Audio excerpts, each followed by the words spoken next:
A trail of dust rises as carriages rumble down a winding dirt road, cutting through a quiet, forested mountainscape. Fallen leaves drift by, hinting that a long journey is underway, a journey towards something new. Inside one carriage, a girl with bright blonde hair leans forward, her smile full of energy. She's trying to catch the eye of the boy opposite her, eager for a little conversation. "Hey," she says, her voice friendly. "You're 12, right?" "Me too." A playful glint in her eyes, she then wonders aloud who between them will claim the title of older sibling. But the dark-haired boy, Boris, just glances away, not really interested in her game. He tells her flatly he doesn't care, she can be the older sister if she wants. The girl seems a bit surprised by his cool dismissal. Boris turns his head completely to the window, muttering under his breath about how dull this is. The girl's earlier cheerfulness fades, and a quiet, slightly awkward tension settles in the carriage. After a quiet moment, Boris turns back a little, his hand on his chin, a more thoughtful look on his face. "All right then," he says, his tone shifting slightly, "you can be the younger sister." The girl's cheeks flush, and she stammers, clearly flustered. She protests that she never said she wanted to be the younger one, caught off guard by his sudden decision. Boris continues, his gaze a bit distant but his words firm. He explains that the important thing is, from this moment on, they're going to be family. It sounds less like a question and more like a settled fact. He seems to linger on that word, family, repeating it softly. A complex mix of emotions flickers in his eyes as he considers what that truly means. Deep down, he knows this is a strange path, becoming family with people who are, for all intents and purposes, complete strangers.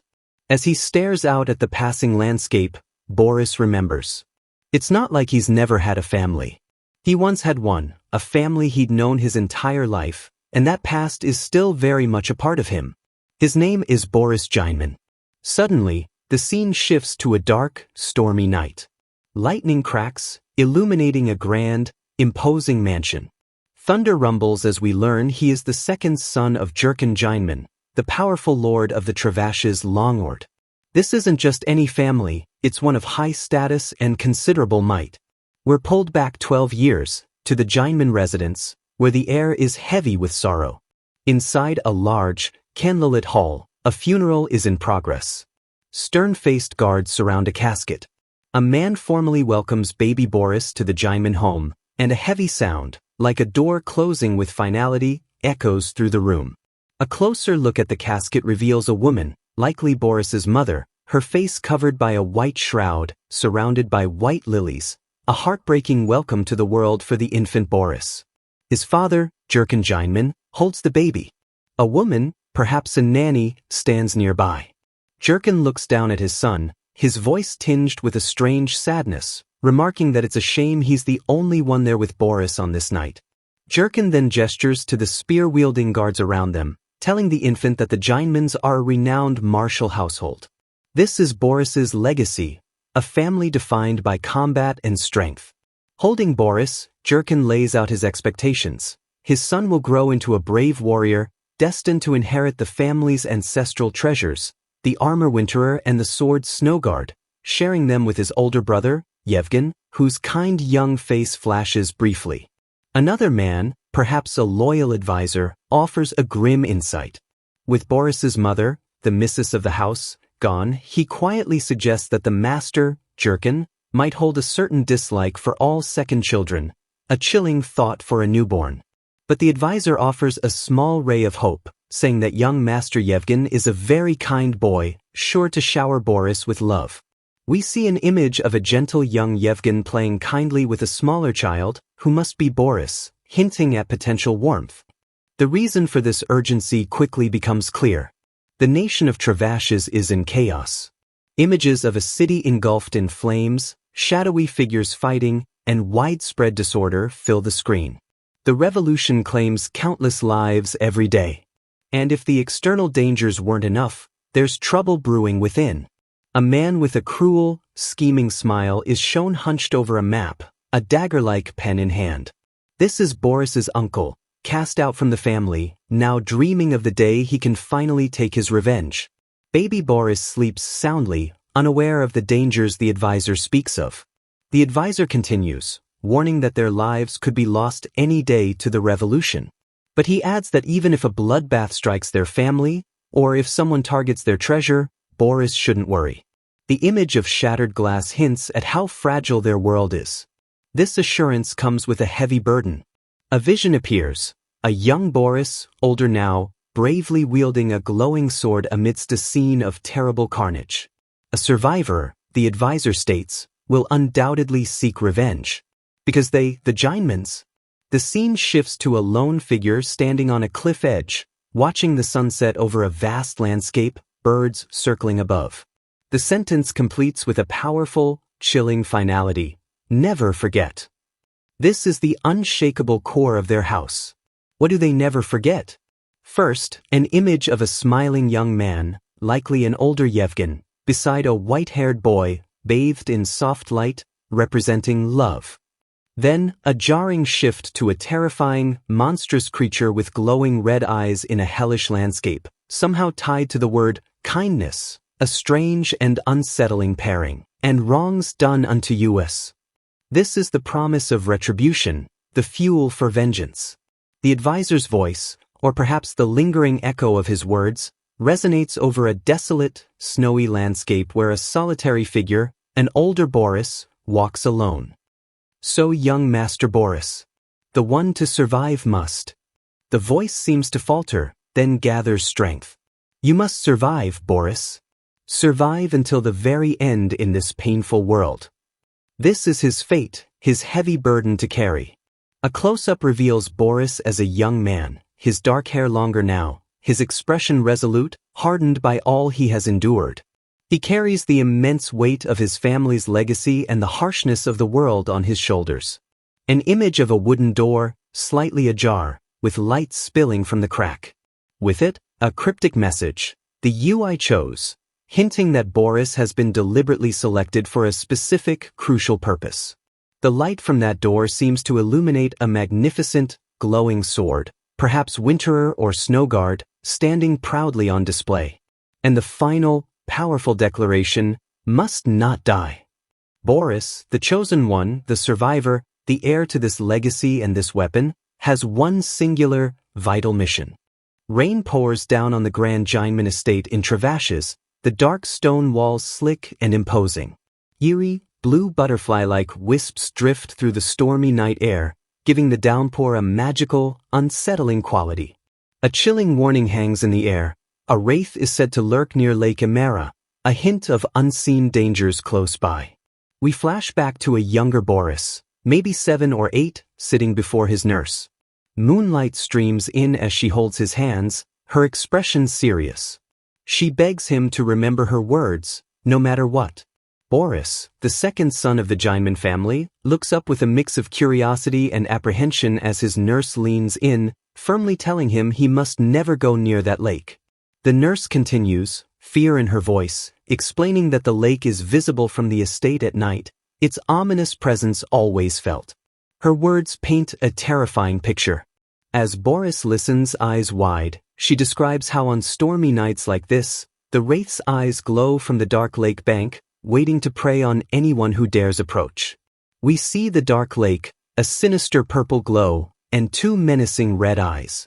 That's why, young master, she stresses, her voice full of genuine worry, as a single leaf drifts past the window.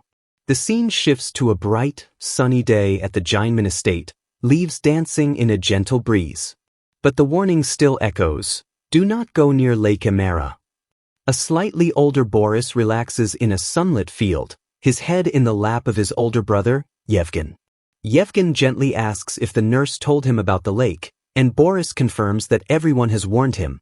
Yevgen repeats the warning he's heard too, no matter what, stay away from Lake Emera. It's clearly a common fear in their home. Yevgen then adds a more serious detail, telling Boris to beware of the red-eyed wraith living there, a slight nervousness in his own voice. Boris, however, just rubs his eyes sleepily, dismissing it with youthful confidence, telling Yevgen not to worry about such stories. Yevgen, the eldest son of the Giantman family, smiles warmly, promising his younger brother he'll always be there to protect him. A gentle breeze seems to carry his comforting words. Boris looks up at his brother, thinking to himself how Yevgen's smile seems especially bright today. But even with Yevgen's bright smile and the peaceful scene, a strange, uneasy feeling begins to stir in Boris's mind. He wonders why, despite the happiness, something about this moment feels out of place to him, an undercurrent of unease he can't quite name. Pushing the feeling away, Boris beams up at his brother, his voice cheerful as he exclaims, "Okay, brother." Yevgen playfully ruffles Boris's hair, teasing him about birds nesting there. Boris, startled, asks what birds, their laughter echoing in a light-hearted moment. Suddenly, Yevgen lightly taps Boris with a wooden practice sword, a sharp little thwack.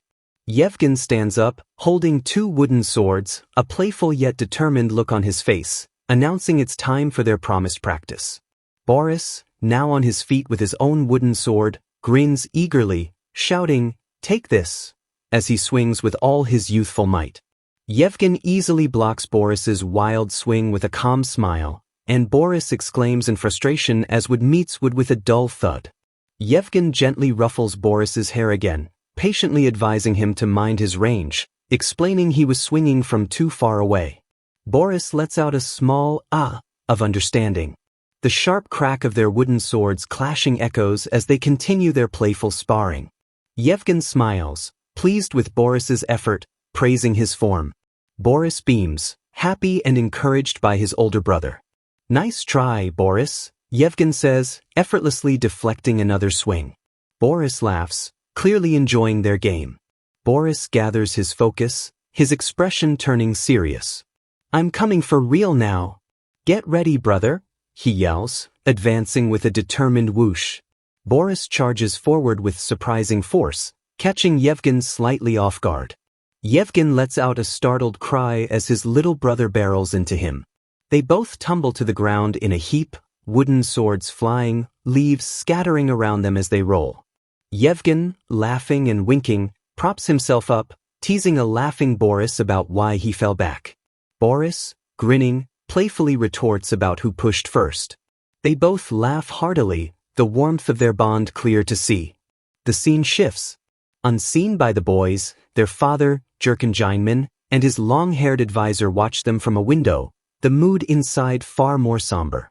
The advisor remarks with a hint of warmth that young Master Yevgen clearly adores his little brother, and Boris seems to follow him well. Jurken lets out a sharp, dismissive tisk, his face stern, his eyes cold as he watches his sons. "Pathetic for the family heir," Jurken mutters, arms crossed, his harsh judgment likely aimed at Yevgen's gentle nature, seeing it as a weakness.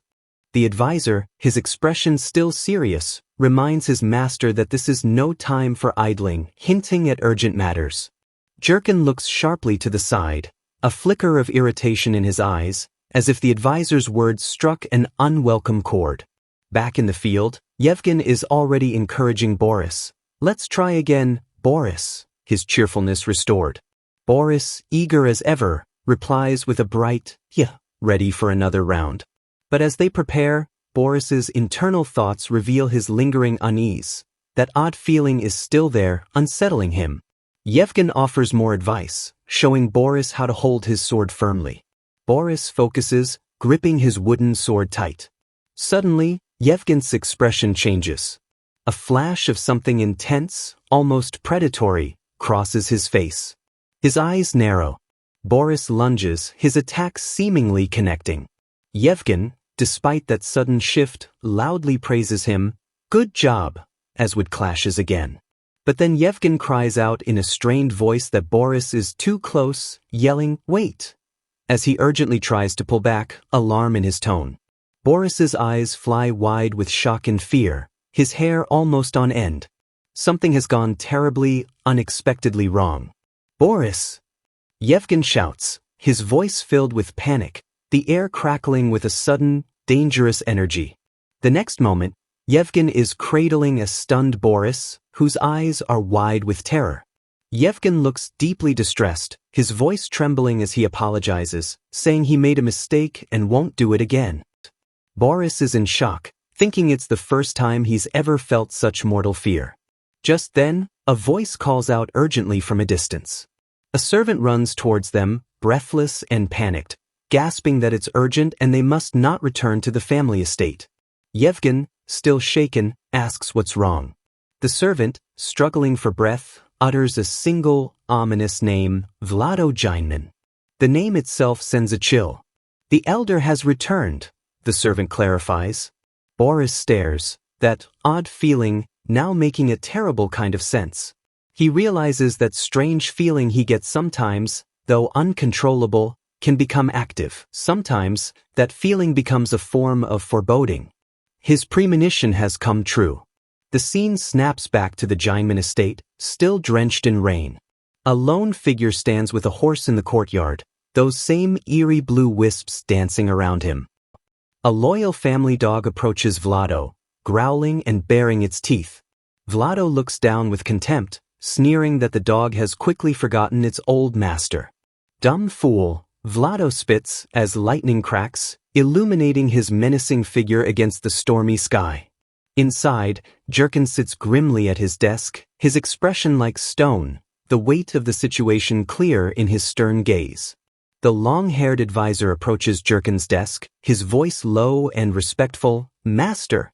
The advisor continues, his face etched with worry, asking if they should really let Vlado inside, knowing his return spells trouble. A close-up on Jurkin's eyes, cold, hard, and unreadable, but a decision is clearly forming within them.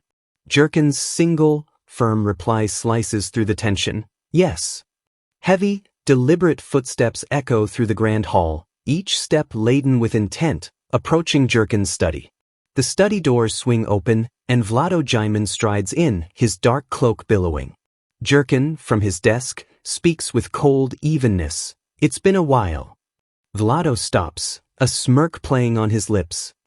"It's finally time, my brother," he replies, his voice dripping with dark anticipation. Vlado stands before Jurkin, the advisor slightly behind his master. "Brother Jurkin," Vlado says, his voice smooth but laced with malice.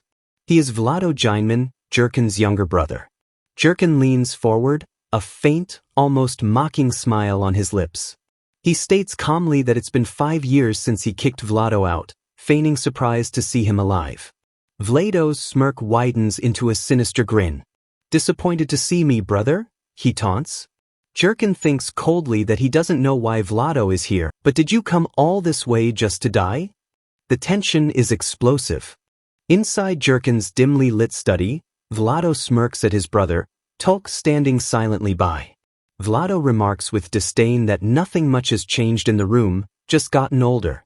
Vlado, with false politeness and a cruel smile, requests drinks, saying they rushed there in half a day for a long talk, clearly enjoying putting Jurkin on edge. 2 ornate silver goblets with dark liquid are placed on a table, the clink of metal sharp in the tense silence. Vlado sits opposite Jurkin, his cloak rustling. Jurkin watches him, wary and unreadable. Vlado sips from his goblet, eyes fixed on Jurkin as the storm rages outside. He begins to taunt Jurkin, asking if he remembers their youth, his voice almost mocking. Vlado paints a picture of them sparring as boys in the long-oared field, claiming to remember their clashing swords, though his current malice betrays any fondness. He continues, recalling how they'd skipped training to play in the hills, a flashback showing 2 carefree boys running through tall grass, a stark contrast to now. Vlado's tone shifts, old resentment surfacing, as he recalls their father scolding Jurkin for not behaving like the eldest son should. The flashback ends on young Jurkin absorbing the rebuke, the weight of responsibility already on his shoulders. Back in the present, Jurkin, impatient with Vlado's manipulative reminiscing, cuts him off sharply, demanding to know what he wants. Vlado just chuckles, unfazed, taking another sip and drawling that Jurkin is so impatient, a smug look on his face. "All right, let's get down to business," Vlado says, his demeanor suddenly serious. He places his goblet down, the pretense gone, the air crackling. Vlado confidently lays out his position. Prince-elect Khan, who backs him, is set to become the chief elector. He continues, voice laced with a threat, that when Khan wins, Jurkin, who supports another prince-elect, will become a problem for the new chief elector, silhouettes of armed figures appearing behind him. Vlado then makes his supposed offer, a predatory smile returning, claiming he's back to ensure the family's survival. Jurkin, disgusted, tells him to get out if he's just going to talk nonsense. Vlado laughs sharply, retorting angrily that the mansion doesn't just belong to Jurkin, his eyes flashing with entitlement. Our parents passed it down to us, Vlado asserts, his voice rising. Jurkin clenches his jaw, fury building. Jurkin leans forward, his voice dangerously calm, asking if Vlado has forgotten he threw away his claim to the family. Jurkin's voice then erupts in a furious, grief-stricken roar, accusing Vlado. Our sister, Yanichka, who died unfairly because of you. Have you forgotten her? Vlado laughs coldly, waving his hand dismissively, telling Jurkin to think carefully. With mock innocence, Vlado points to himself, asking how Yanichka's death could possibly be his fault, his manipulative energy palpable. Jurkin shouts that if not for Vlado's filthy scheme, their sister Yanichka, shown smiling in a flashback, would be alive with her fiancé. He accuses Vlado of being the one who went crazy and killed her. Vlado springs up, face a mask of rage, screaming back, "Was not me but you," throwing the accusation at Jurkin with shocking force. Jurkin's hand trembles as he grips his goblet, seething, "You dare?" His voice a low, dangerous rumble. Vlado slams his fist on the table, splinters flying, bellowing, "Makes such a ridiculous excuse in front of me?" Jurkin slowly wipes his eye, his voice regaining its cold composure, stating Vlado is still as awful as ever. He muses that the people of Travashes are stubborn, their household already fractured, like shattered glass. Jurkin looks at Vlado, a grim realization in his eyes, asking if Vlado thinks his own sons will be any different from them, images of young Boris and Yevgen appearing behind him. Jurkin, face a mask of fury, thunders, "Get out." Vlado merely places a hand on Jurkin's shoulder patronizingly, telling him to remember this. Vlado leans in close, a menacing aura emanating from him, hissing, "This is your last chance," the words crackling like a shockwave. Vlado's expression turns deceptively conciliatory, though his eyes still gleam. He claims he came to forgive Jurkin's wrongdoings and that Chief Elector Khan will also turn a blind eye. Vlado's face twists into a greedy grin. "All you need to do is hand over that Winterbottom kit." But Jurkin swiftly draws his sword, leveling it at Vlado's throat, whispering, "Get out." Jurkin roars, "Right this instant. Even if my head were to be split apart, I will not give you anything." Vlado, unfazed, merely smirks, his eyes burning. "You're as foolish as I thought," Vlado sneers, relishing Jurkin's defiance. "All right, then," Vlado says, pulling back with a chilling smile. He turns to leave, his long hair swinging. "Let's see how long you can last." As Vlado walks away, his final, venomous promise echoes, "I'll take everything away from you." A dark omen. Jurkin calls out, "Tok?" The advisor steps forward, replying steadily, "Yes, master." Jurkin gestures decisively. "Start the preparations," he commands, his voice firm, resolute. Jurkin turns to the raging storm outside, his expression grim but determined. "It's time to resist," he declares. Meanwhile, Yevgen rushes Boris down a dark corridor. Boris asks where father is, and Yevgen, grim-faced, says he's on the second floor. Boris then asks if Butler Tulk is downstairs, and Yevgen confirms he's at the training grounds. The servant urges Yevgen on, "Quickly, young master," gesturing towards a door. Yevgen, carrying Boris, moves with urgency. Yevgen reaches a heavy wooden door, turning the knob, his expression serious. "It's time," he mutters as the lock clicks. Yevgen opens the door to a hidden room, looking at Boris with heavy resolve. To use the Winterbottom kit. Boris looks up, eyes wide with confusion and dawning understanding, his innocent face illuminated by light from the hidden room. A fiery flashback shows a city in flames, warfare. Text explains the kit's origin, armor stolen from murdering a territorial lord and 99 enemies, a treasure born from bloodshed. The components are revealed. The Snow Guard, glowing white armor, And the Winterer, a radiant ice blue sword, treasures passed down through the Jinemans, symbols of their martial legacy. This is the winter equipment that only the strongest warrior can possess. Yevgen pushes open a heavy wardrobe as Boris watches, the ancient power of these items underscored. These equipment only remained as rumors. Yevgen reaches into the open wardrobe. But now they're going into the hands. His hand closes around something. Yevgen pulls out the Winterer, its blade gleaming with ethereal blue light. He holds it towards Boris, who stares with awe and trepidation. Of its master as the equipment of the household. The heavy responsibility is about to be passed. The chapter opens with a flashback, a voice speaking directly to Yevgen. Yevgen, I have something to show you. Follow me. A hand holds a lit candle, illuminating a stone wall. It's earlier this year at the Jineman house, the flickering light creating an air of secrecy. Jurgen Jineman, holding the candle, leads a younger Yevgen down a dim staircase. His voice grave as he says Yevgen should have heard of it. A small, young Boris peeks from behind a door, eavesdropping as Jurgen tells Yevgen about the family treasure obtained by their great-grandfather and his son.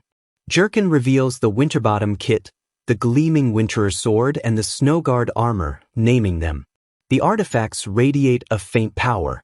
Yevgen looks on in awe, murmuring that it really was in their family. Jurgen replies with grim satisfaction that their secrecy was effective. Jurgen explains their grandfather passed pieces to him and Vlado, hoping they'd work together, but admits he was mistaken, that hope was long shattered. Yevgen looks concerned, realizing the implication. Jurgen continues that the Winterbottom kit only shows its full power when used together. Jurgen turns to Yevgen, sternly telling him that at 20, he must learn his role as heir to the Jineman family, a heavy burden. Jurgen's face is grim as he begins to impart a dire instruction about what to do if danger befalls the family. You must run away with the Winterbottom kit. The command is absolute, survive with the heirloom. Yevgen is visibly shaken, questioning if he must run away alone, clearly distressed at the thought of abandoning his family. Jurgen is unyielding, insisting Yevgen must survive and protect the heirloom, for the family will survive through him. Boris, eavesdropping, softly answers, Yes, father. Later, Yevgen presents the Winterbottom kit to Boris in the hidden room, explaining the sword is Winterer, the armor Snowguard, the family treasure. Boris exclaims how cool it looks. Yevgen, hand on his shoulder, gently asks which one Boris thinks looks better. Boris wonders if this is what Yevgen received from father, then says the sword seems cooler since armor is heavy. Yevgen picks up the gleaming Winterer, deciding with a gentle smile that Boris will take it. Yevgen offers Boris the Winterer's hilt, saying he'll give it to him when he's old enough, encouraging him to try holding it. Boris reaches out, excited and nervous. As Boris tries to lift the Winterer, its tip clangs heavily against the floor. The sword is clearly too heavy. Boris struggles, dwarfed by the sword. Yevgen watches with a soft smile as Boris admits even the sword is too heavy. Yevgen gently places his hands over Boris's on the hilt, encouraging him kindly, You can do it, take a look. With Yevgen's help, Boris holds the Winterer. Yevgen, hand on Boris's shoulder, declares with conviction, Winterer is your sword, Boris. Boris narrates that since then his brother constantly told him, Boris, Winterer is your sword. Boris continues his thoughts. Because of Yevgen's constant reminder, he's come to think of Winterer as my sword. He has accepted this destiny. Back in the present, in the hidden room, an older Boris, from the carriage, in light armor stands before the Winterer, thinking he's just a child compared to his brother. His doubts continue. This sword should be his brother's, not his. Boris gently places his hand on the Winterer. It glows softly as if acknowledging him. Yevgen, in darker attire, tells Boris grimly that their uncle has started a rebellion. Father must have foreseen it, and they must proceed as planned. Boris looks up, the word rebellion echoing. A faint mark on his neck is visible. Yevgen tries to reassure him, Don't worry too much, Boris. Boris recalls a conversation. There was once a time when Butler Tulk told me about rebellions. Tulk's past words, A family rebellion only has winners and losers, no right or wrong. The flashback continues. Tulk explained that even with many dying, no one will be punished, nor will anyone acknowledge or cry for them. Tulk had looked at young Boris, saying that since he's also a member of Travashes, Tulk finished somberly, "You will understand when the time comes. That time is now." Boris recalls Tulk's haunting words about no one acknowledging or crying, the mark on his neck a reminder of the danger. Yevgen, now holding the glowing Winterer, tells Boris he'll borrow the sword for a bit, his expression serious. Boris thinks about the Jaimin Creed, but if someone can survive. Yevgen, noticing Boris's silence, asks with concern, "Boris?" Boris's internal thought, "If they must survive."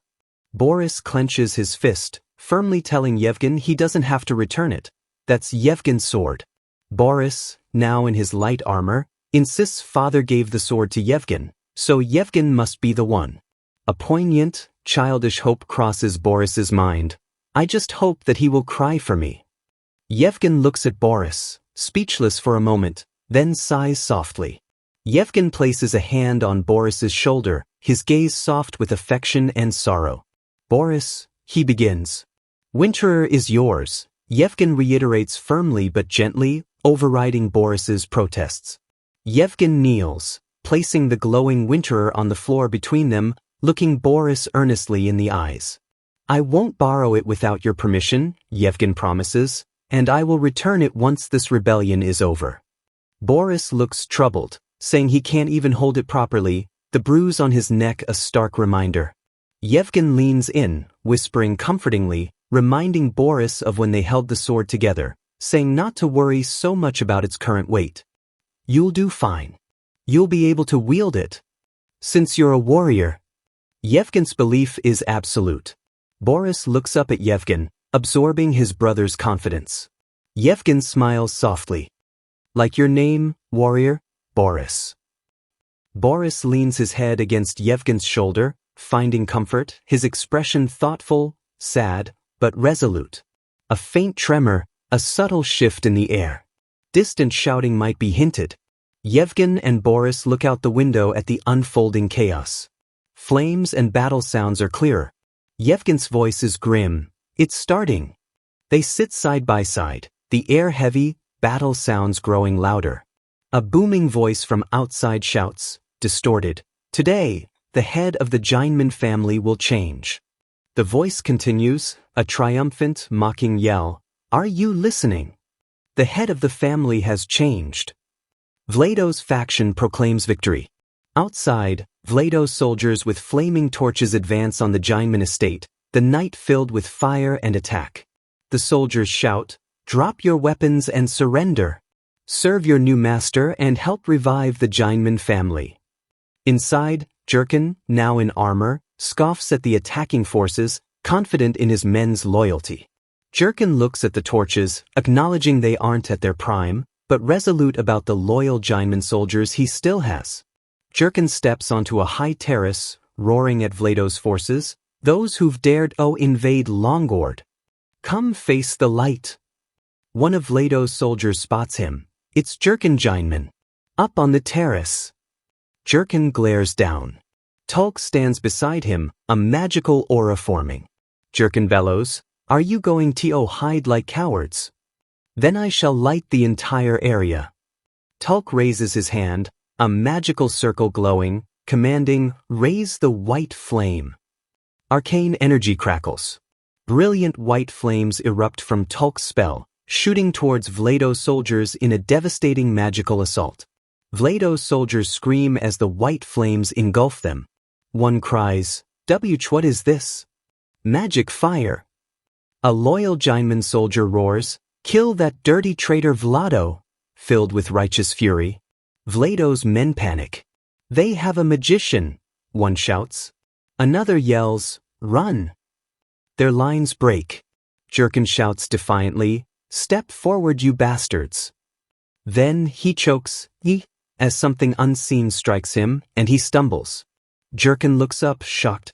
A soldier cries, "What is that thing?" Jurkin gasps, "What?" A massive shadow falls. A colossal, serpentine ice creature materializes above, summoned by Vlado's side, looming terrifyingly as buildings crumble. A distant cry for help. Tulk, grim but resolute, raises his hands again, incanting powerfully, summon from the frozen realm. Krygol, unleashing his own formidable countersummon. The battle escalates. Jurkin, armored and enraged, glares at the colossal ice serpent. "You dare use a dirty trick," he roars, thinking grimly that only about 3 people in Travashes can summon Krygol. Amidst Vlado's soldiers, a cloaked, hooded old man with a long white beard appears, eyes glowing, Jangnol, Chief Elector Khan's archmage. Jurkin recognizes him with dawning horror. A chilling image of Vlado, eyes glowing malevolently, flashes in Jurkin's mind. He realizes with alarm that Khan assigning Jangnol to Vlado means Vlado's position is incredibly secure. Chaos intensifies. Yevgen shouts for everyone to get out of the mansion, while a squad leader commands his men to hold their positions amidst panicked shouts. Jangnol's Krygol unleashes a devastating purple energy blast, tearing through the Jineman mansion.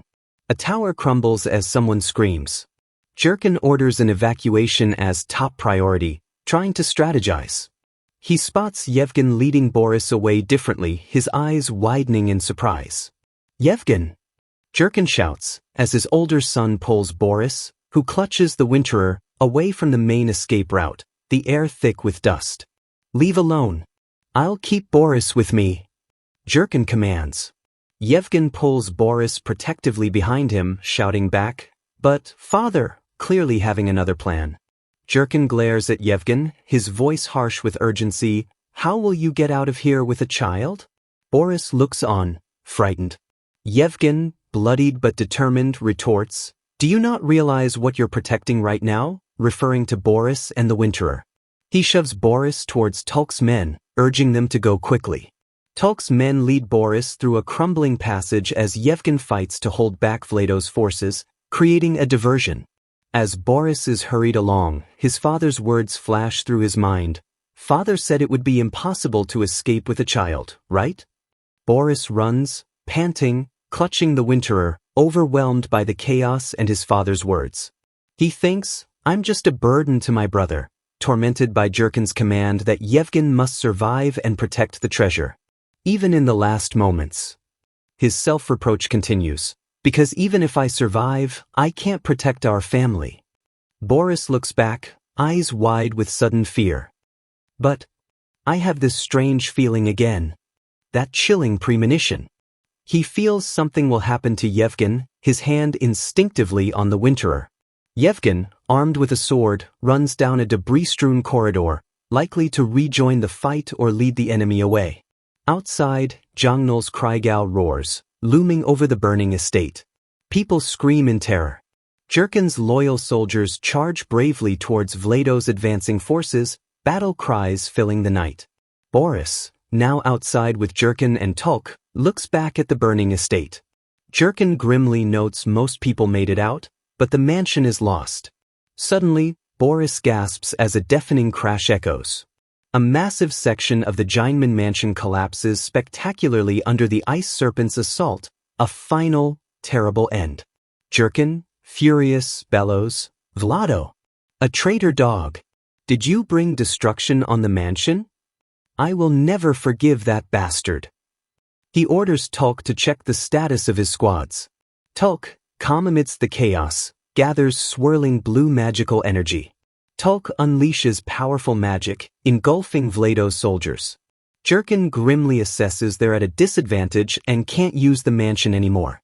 Jurkin devises a new plan: attack the entrances, divide remaining soldiers, and have them hide and await his command. Boris, worried, asks how they can fight with the monster. Jurkin cuts him off sharply. "It's fine as long as we don't go to the mansion. Stop whining." Jurkin explains the monster can't directly touch the living as half its body is in another world. It can only destroy structures. Boris looks shaken but seems to understand. Tulk stands ready. Tulk creates a diversion, streams of ethereal energy swirling around him under the full moon. The magical energy shoots towards the distant mansion, drawing Vlado's force's attention. Jurkin leads Boris and soldiers through the woods, instructing Boris to fall back and run to the field when the fight starts. Boris, confused and scared, asks trembling, "To where?" Jurkin pauses, then says with grim finality, "Lake Emera." The image of the dark lake with two glowing red eyes appears. Boris stops dead, eyes wide with terror. The name alone frightens him. "Vita, my nanny told me there's an evil spirit there." Boris stammers. Jurkin harshly retorts, "You believe the words of an old maid?" Jurkin explains, his tone slightly softer but firm, that because of the rumor, no one will go near it, making it safer. "There will be 3 trees with black trunks near the lake," Jurkin continues, giving specific instructions. "Hide there, and I will come to get you. Got it?" Jurkin asks intensely. Boris, still scared, swallows hard, about to respond. A soldier signals Jurkin, "Master, now's the time." Jurkin turns to his men, roaring, "Everyone! Attack the east entrance," he orders, pointing as rain begins to fall. Jurkin's soldiers charge. He looks back at Boris, "What are you waiting for? Get up and run right now." Boris hesitates, fear on his face. He thinks, he's right. She must have made the story up. Then he starts to run alone through the dark woods. "I should run. To Lake Emera." He pushes past fear, driven by his father's command. Chaos reigns. Jurkin's men fall as Vlado's forces, with Jongnal's Kriegal still visible in the background, overwhelm them. Swords clang relentlessly. Vlado grins terrifyingly, eyes gleaming with sadistic pleasure, commanding, "Now. Come forth," his voice a low, menacing growl. Vlado, wielding a wicked curved dark sword, strides confidently towards Jurkin's soldiers, declaring, "I shall cut you all down." His malice radiates and fear washes over them. A close-up on Vlado's hand gripping his dark blade, the sword pulsing with dark energy, his grin wide and cruel. Vlado leaps into action, a whirlwind of deadly motion. His dark blade flashes, cutting down Jurkin's men with brutal efficiency amidst screams and sickening sounds. Vlado stands on a fallen soldier, contemptuously taunting, "Brother, where are you hiding?" He airs his grievances about being driven out and Jurkin claiming everything. "And now, you're hiding like a scared little rat?" Vlado bellows, his anger clear, relishing the hunt for his brother. Suddenly, one of Vlado's soldiers shouts, "Here he is. It's Jurkin Jineman." Vlado turns, a predatory gleam in his eyes, spotting Jurkin amidst fallen soldiers, his dark sword ready. Vlado charges towards Jurkin, dark blade raised, cutting through the moonlit woods. Vlado aims to usurp the Jineman legacy. Vlado's soldiers surge forward, battle crying, "Strike down Jurkin Jineman." The forest erupts. Jurkin, breathing heavily, turns, sword ready. "How daring!" He pants, furious and exhausted. "Of you to invade my territory." Jurkin roars, lunging, cutting down an enemy. "Come!" He stands his ground. Jurkin's face is contorted with rage. "I will make you pay for your reckless bravery," he screams. Suddenly, Vlado appears behind Jurkin, a sinister smile. "I see you again this afternoon," he whispers, then thrusts his dark blade deep into Jurkin's side. Jurkin gasps, eyes wide with shock and pain. Vlado leans in, savoring the moment. "Brother Jurkin?" Vlado brutally twists and pulls out the blade, blood erupts. Jurkin cries out in agony. Jurkin stumbles, clutching his bleeding side, pale. "You! An ambush!" he gasps, glaring. "Vlado!" Vlado looks down with contempt. "You're not what you used to be," he sneers. Vlado laughs harshly. "Obviously because you've gotten older," he mocks as blood splatters. With another swift movement, Vlado drives his sword into Jurkin again, from the front, a vicious, seemingly fatal blow. Blood explodes. Jurkin coughs up massive blood, eyes wide in agony. Vlado holds him, face inches away, in pure, sadistic triumph. Tulk, Jurkin's loyal magician, sees his master fall and rushes, horrified. Master. Vlado turns to Tulk, smile widening. I'll kill you along with him, he declares, raising his bloody dark blade. But Tulk reacts instantly. A powerful burst of blue energy erupts, creating blinding light and thick mist. Vlado is startled. A soldier shouts, "What is this mist?" Vlado's soldiers are disoriented. "I can't see anything." Tulk channels magic, a glowing arcane circle appearing. Tulk supports the wounded Jurkin, the mist enveloping them. Vlado, enraged, slashes wildly. "Ugh! Are you running away like a coward?" "So pathetically," Vlado yells, frustrated as his prey escapes. Vlado emerges from the dissipating mist, face contorted in a furious snarl. "Jurkin Jineman!" He roars, but they're gone. Vlado clenches his teeth, eyes burning. "Damn it!" he curses. "Go find him now." Vlado screams at his soldiers, pointing towards the woods. A large bloodstain marks where Jurkin fell. Meanwhile, Boris runs, panting, through the dark, dense forest. He pushes through undergrowth, repeating, "The black trunk base." He finally sees it. Boris reaches the 3 large, dark trunk trees near Lake Emera, peeking out, relieved. There it is. He slides down, exhausted and terrified, looking out. Father will come soon, he tells himself, trying to stay hopeful. Boris clutches his chest, catching his breath. "So, just until then," he murmurs, preparing for an anxious wait. Just until then. He huddles against the tree, darkness pressing in, distant battle sounds muffling.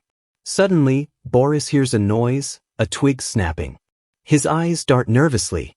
What is that noise? He clutches the Winterer. Is Father here? Or perhaps. He waits, heart pounding. The sound of something heavy collapsing nearby. Boris listens intently. The noise. He thinks, apprehensive. Then, unnerving silence. Suddenly stopped.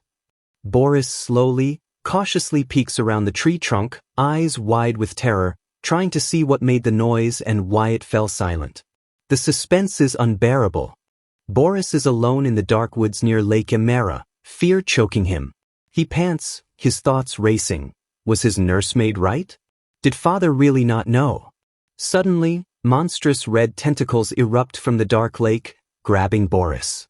A grotesque, fanged mouth lunges as he screams internally that there's a monster in the lake. Why did he? The creature pulls him closer. No!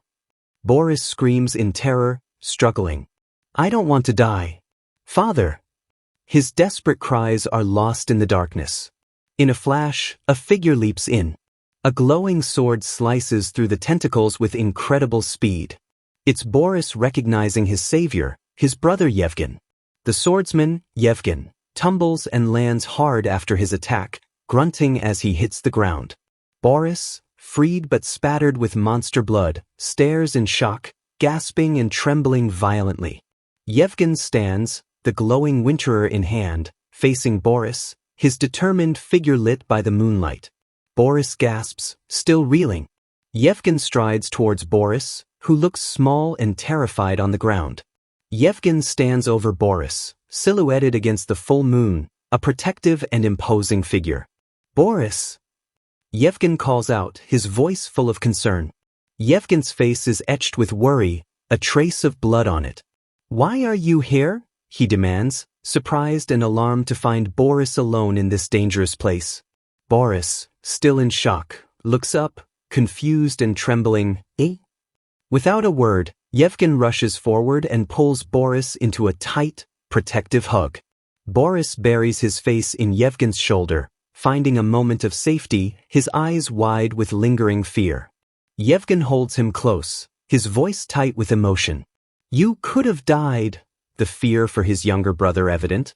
Boris, tears streaming, manages to explain, his voice choked. Father told me to wait here. Yevgen pulls back, shocked and angry. Father sent you here alone. Boris, still confused by Yevgen's presence, asks, why are you here?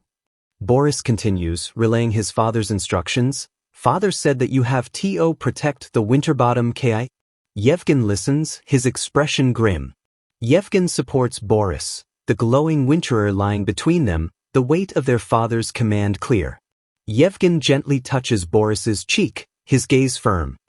I don't agree with father, he states with conviction. I think family is more important than the treasure. He continues, eyes fierce. What's the use of the treasure if we're all dead? We can't protect the treasure forever. His words challenge their family's harsh creed. Boris, still clutching Yevgen, asks softly, How did you know that I was here? Yevgen smiles softly, affection in his eyes. I'm your brother, he says simply. I should protect you no matter where you are. Boris looks up, his voice emotional. Yevgen? Suddenly, a bright flash of light emanates from near Boris, startling them. Yevgen looks around, alarmed. What was that light just now? Boris, still shaken, looks up. Yevgen grips Boris's shoulder urgently. Listen closely, Boris. He has something important to tell him. Yevgen reveals a critical piece of information. Uncle isn't the only enemy. He elaborates, voice low and serious. Chief Elector Khan is working with Uncle. The Winterer, held by Yevgen, glows faintly. He's the one who lent him all the soldiers and mages. A flashback shows Vlado's forces, including Jongnal, highlighting Khan's support. Yevgen explains Khan's motives. He wants the Winterbottom kit and the Jineman family's loyalty, and for that, father needs to be eliminated. A flashback shows Jurkin at his desk. Yevgen says, Father knew it all. That's why he had US escape. Yevgen concludes. Suddenly, a swirling blue magical portal opens behind them. Yevgen and Boris turn in shock. Tulk emerges, supporting the gravely wounded Jurkin. Father! Boris cries out, seeing his terrible condition. Yevgen rushes to them. What happened? Tulk, grim-faced, replies, I was the Hargrun. Tulk explains Jurkin's wound. The Hargrun, bestowed by Khan, has a strong poison resistant to healing. His magic was useless against it. Tulk looks at Yevgen worriedly and asks why he didn't leave. Yevgen hesitates and can't come up with an answer. Tulk replies that it's fine. He asks if Yevgen and Boris are fine too. Yevgen replies that a bright light flashed and then disappeared from near the mansion. Tulk looks towards the mansion. I think it's near the mansion. Tulk explains the danger. One of the eyes of Jordrich was likely activated, a far-seeing spell allowing the great mage Jongnal to find anything from far away. Tulk continues, since you said that you saw a flashing light, your location has already been exposed. They are no longer safe. Yevgen looks worried. Then what should we do now? Tulk looks grim. We'll have to wish that our luck is on our side, implying few options. Jurkin, though gravely wounded, manages a single, firm word, go. He wants them to flee. Yevgen looks at his father in distress. Father? He is reluctant to leave. Tulk looks at Yevgen with a steady, knowing gaze, understanding Jurkin's unspoken command. Tulk opens another swirling blue portal behind Yevgen and Boris. Go, young Master Yevgen, he urges. Yevgen looks at Boris, conflicted but resolute. He knows what he must do. Tulk's voice echoes, a final plea for Yevgen to understand his father's will. Yevgen takes the glowing Winterer. He must fulfill his father's wish, to protect the family and the treasures. He turns to leave with Boris. Vlado, face contorted in a furious snarl, eyes burning yellow, watches them. A flashback, younger Jurkin and Vlado with their sister, Yanuchka, in a sunlit garden. Vlado's voiceover, and a banned place. Another flashback, two nannies look on in horror. Vlado's voiceover, the terrible place. A horrifying image of a young Yanuchka, dress torn, screaming in terror, eyes wide, as if falling or being dragged into darkness. Vlado's voice, filled with rage and perhaps old pain, concludes, that took our only sister. Lake Emera holds a dark, tragic secret. A playful voice calls out, guess who? Hands cover the eyes of a young, surprised blonde girl, a sweet, innocent memory. The girl, Yanichka, laughs, recognizing her older brother. Second oldest brother, she exclaims, winking. A younger smiling Vlado is there, alongside a more serious young Jurkin.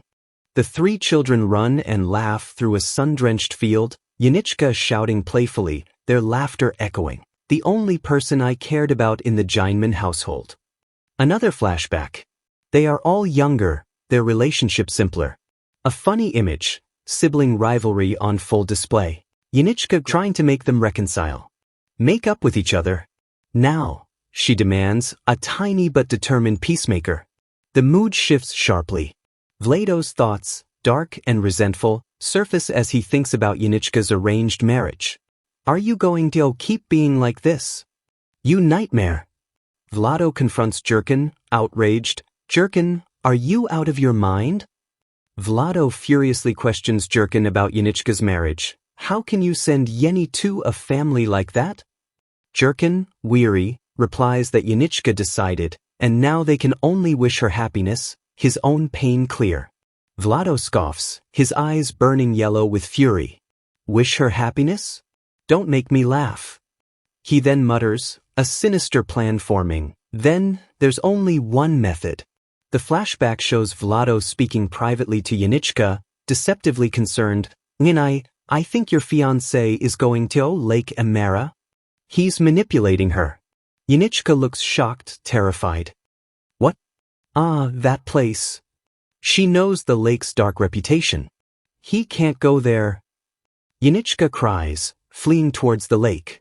Vlado watches, cold and calculating, thinking his plan to have her kidnapped is working. Vlado's twisted plan revealed. He wanted her kidnapped by his man to stop the marriage, not to face the lake's evil, but the plan goes horribly wrong. A servant cries out about something terrible happening at the lake. Yanichka thrashes, dark energy emanating from her, eyes glowing yellow. A servant stammers in terror about the young lady being affected by the lake's evil spirit.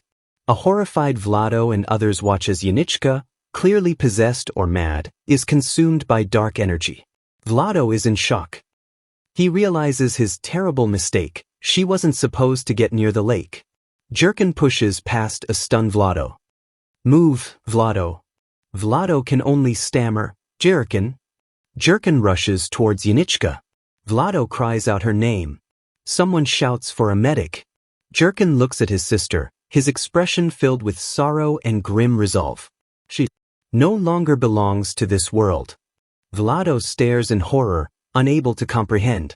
Jurkin turns to Vlado, his voice cold with fury and accusation, telling him he's done something unforgivable.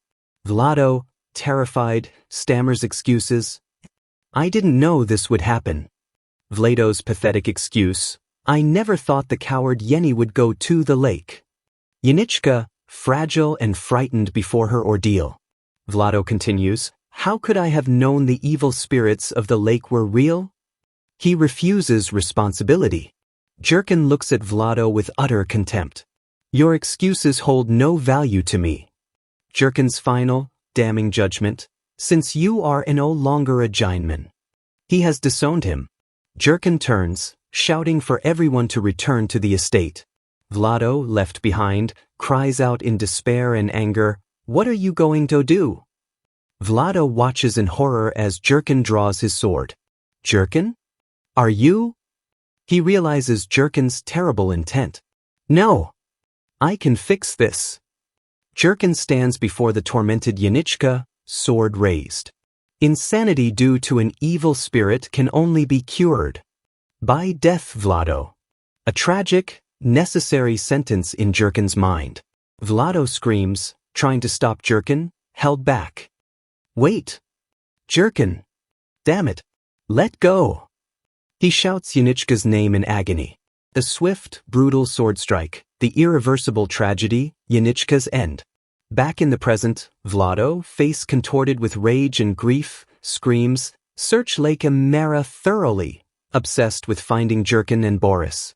Vlado's soldiers search the dark woods around the cursed lake. 3 soldiers approach the lake. A guttural, inhuman sound emanates from the water.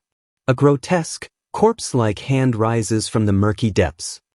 A horrifying, decayed corpse-like figure lunges from the water. Soldiers scream in terror, "Run!" Vlado curses them from afar. Vlado fights the undead corpses himself. "Damn it," he snarls. "These damned corpses. They keep endlessly crawling out. I can smell it." He faces a horde of grotesque corpses. "The disgusting odor of that damned Lake Mera," he spits, repulsed but driven. Vlado pants. "I'd be lying if I said I wasn't scared," he admits internally. "But if I can defeat Jurkin, tell them all to come at me." His resolve hardens. The lake's two demonic red eyes glow. Vlado's determined thought, "I'll defeat all the disgusting evil spirits." He's ready to face anything to get to his brother. The scene shifts to Yevgen, Boris, Tulk, and the wounded Jurkin. Tulk says grimly, "Let's go, young Master Yevgen." Tulk reiterates Jurkin's will to protect the family and heirloom. A bright flash, Vlado's forces are closing in. Tulk looks concerned. "Darn, they've gotten close. We'll be discovered soon." Yevgen looks back, unyielding. "I will not leave." Yevgen declares firmly, "I will remain and protect father and my younger sibling." He won't abandon them. Tulk warns gravely, "Vlado Jeinman is coming. We'll soon have to encounter the worst moment." Jurkin, wounded, looks on grimly. Yevgen grips the winterer. Isn't the family's heirloom meant to be protected, so it can be used in the worst moments? He will wield it. Yevgen looks at his father, then at Boris. "If you have what you want, father, I also have what I want." His family's safety is his priority. Yevgen turns to Boris, serious but gentle. "Boris, you understand, right?" Preparing him for their final stand. Boris looks up, scared but understanding. "I." The weight of the moment is immense. Boris recalls eavesdropping when Jurkin revealed the Winterbottom kit to Yevgen. His past thoughts. He hated his father for burdening Yevgen, and also hate Yevgen, perhaps for accepting the role or making Boris feel like a burden. Young Boris's grim thought, "But I don't plan on surviving by myself in a world without brother or father." His loyalty was to his family. Yevgen's gentle but firm voice brings Boris back. "Boris." Yevgen, solemn but noble, "Let's think of it as glorious for you to die together by our own choices." A grim acceptance. Boris stares, shocked. Yevgen steps forward, winterer ready. "I'll take the lead." He will face Vlado first. Tulk, supporting Jurkin, tells his master, "Until you see me die, do not go out." He will protect Jurkin with his life. Yevgen glances at Boris, resolve firm. "When it comes my turn to face him, I will not back off." Ready to fight to the death. Boris looks at his brother, a sudden, profound understanding dawning. "Now I understand." Yevgen's determined face, ready for battle. Boris recalls Yevgen playing, his eyes unusually blue. My brother's eyes, which were unusually blue. And Yevgen's bright smile that day. And my brother's smile, which was unusually bright. There was always a strange premonition. Boris realizes Yevgen might have sensed the impending tragedy. Tulk and Jurkin, with Yevgen and Boris, reach the edge of the dark, ominous Lake Mera. Tulk helps Jurkin, who can barely stand. "Yes," Jurkin gasps, "we've finally made it." His last stand. Jurkin breathes heavily, the poison taking its toll. His thought, "You must."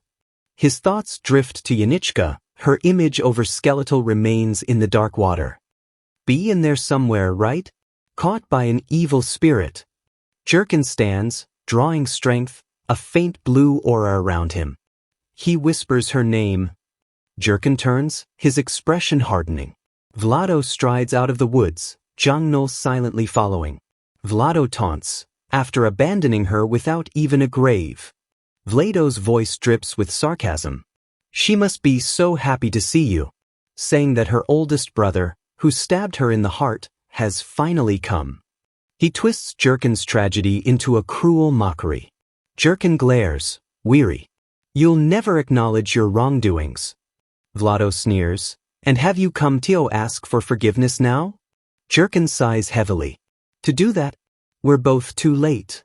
He raises his sword. Vlado mirrors him, his dark blade ready. Okay, let's resolve this deep grudge. Until that resolved evil spirit appears. The brothers are poised for battle, fueled by years of hatred and grief, at the sight of their greatest family tragedy. The air crackles with raw hatred as Jurkin and Vlado, two brothers, are locked in a desperate battle. Their family's bitter history fuels every strike. Vlado screams that he saved Jurkin's life, but Jurkin, deflecting a savage blow, fires back, asking if Vlado is still blind to his own sins. Vlado presses his attack, his voice dripping venom, accusing Jurkin of twisting words to make their sister Yenny seem like an unjustly wronged corpse. Behind him, spectral figures rise from the cursed lake as Vlado sneers that Jurkin made her like those writhing lake monsters, while below, one of Vlado's mages unleashes a torrent of fire. Jurkin's face is a mask of fury and anguish. Vlado, his eyes wide with a mad glee, shouts, questioning if Jurkin is still blaming him for what happened. With a guttural roar, Jurkin swings his sword, pouring all his strength and grief into the attack, determined to end this terrible conflict. Vlado sneers, his voice twisted, insisting that the one who took Yenny's life wasn't him, but Jurkin. An image of their beautiful sister, Yenichka, flashes between them, a ghost of the tragedy. Jurkin, jaw clenched, grits out that they'll see this to the end, right here. Jurkin lunges, but Vlado meets his blade with a clash of steel. Vlado declares their fight will continue until the red-eyed evil spirit appears, hinting at some horrifying intervention. A sharp clang of steel cuts through the air, and the scene shifts abruptly. We're now in a dark, eerie forest. Boris and Yevgen are surrounded by grotesque, undead figures.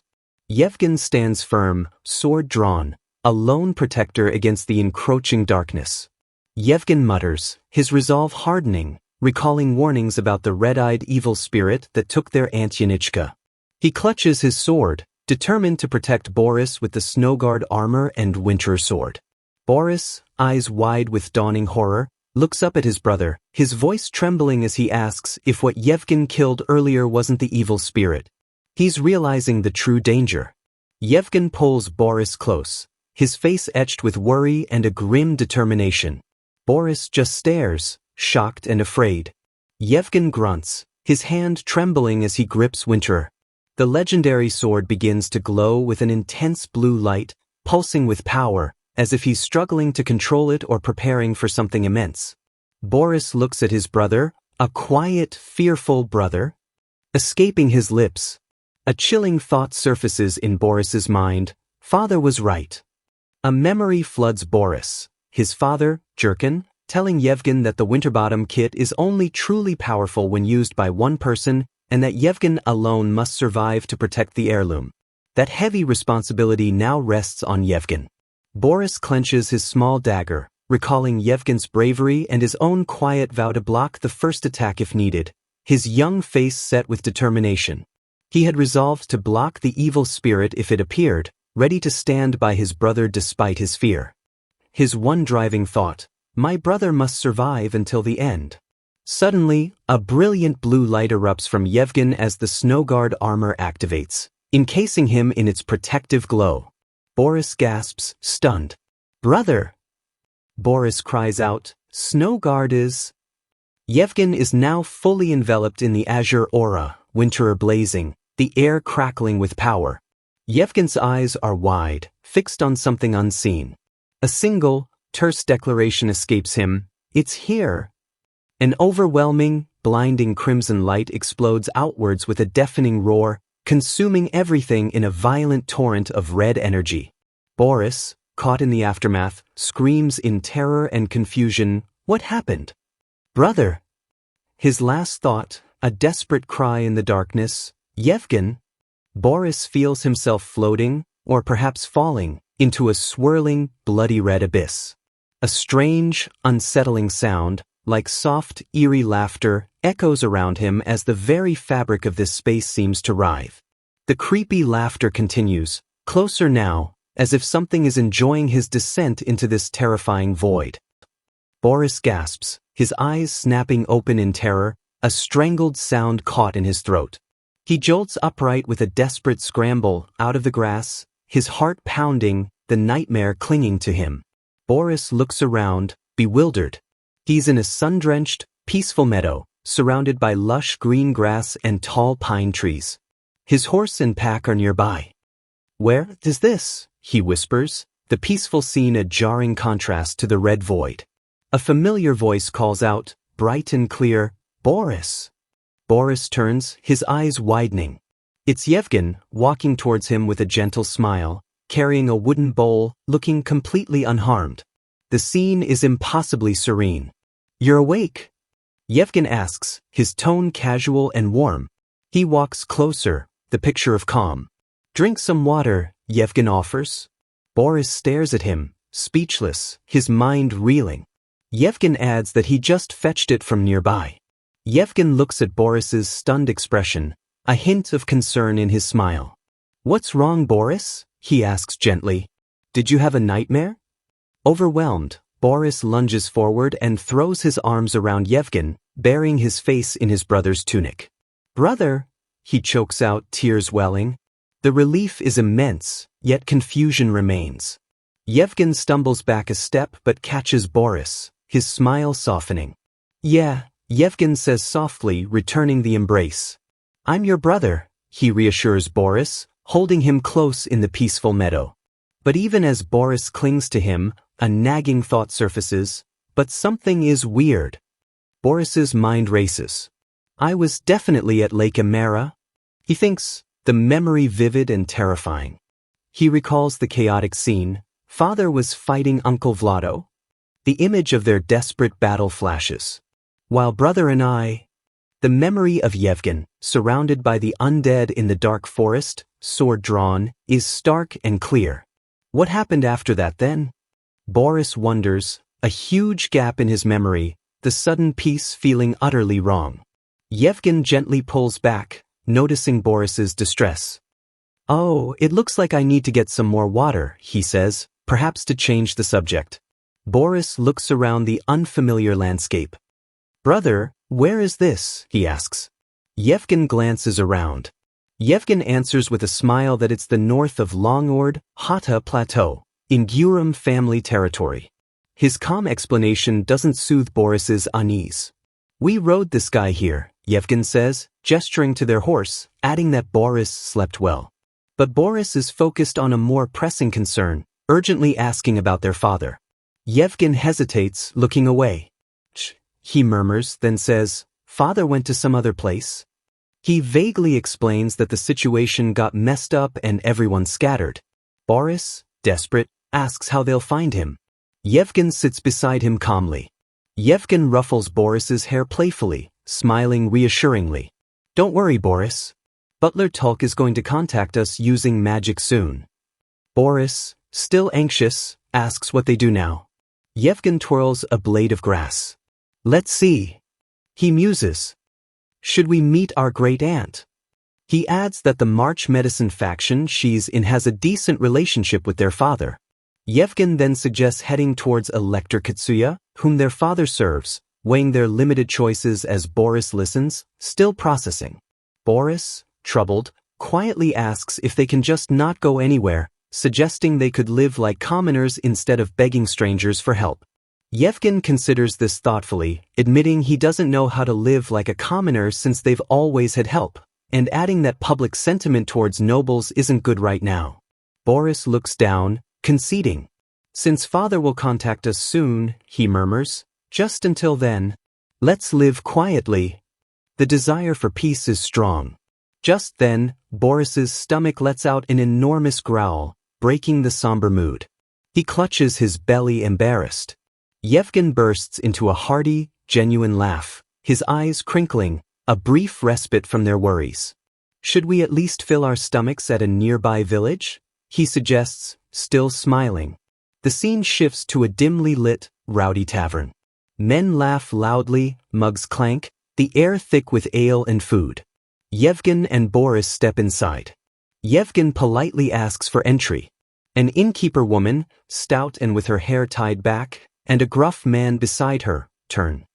Yes, yes, come in, the woman says, her tone neither warm nor welcoming.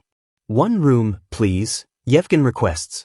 He stands tall, while Boris stays close, the sheathed winterer on his back, looking small and out of place. The innkeeper woman looks them over, a cynical smirk on her lips, snorting dismissively.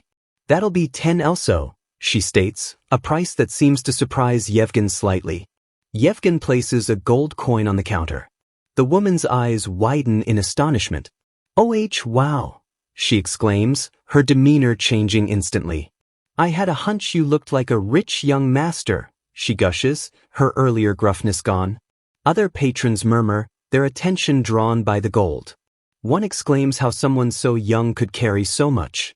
Another sneers about receiving gold. A third scoffs about nobles visiting a commoner's bar. The atmosphere shifts to greed and resentment. The innkeeper woman, now all smiles, hands Yevgen a key. Here is the key, she coos, asking what they'd like for dinner and breakfast. Yevgen, uncomfortable, replies, just whatever you have. The woman raises an eyebrow, feigning surprise. Whatever we have, she repeats. I thought precious people like you wouldn't eat anything common. Her words are laced with subtle mockery. Boris flinches, looking around nervously. The stares of the other patrons make him deeply uneasy. Yevgen notices Boris's distress. Boris, let's go, he says gently, guiding him away. As they walk, patrons' jeers follow. Comments about them not knowing the world, needing baby food, and telling them to go home. Mocking laughter fills the tavern. The innkeeper woman and the man beside her exchange a dark, knowing glance, their smiles replaced by sinister expressions, as laughter echoes their contempt. Later, Zanuck. The innkeeper woman enters their room with a covered bowl, her smile wide and unsettling. Sorry for the long wait, she says, overly sweet. Boris looks up, apprehensive. Let me know how it is, young masters, she purrs, placing the bowl down.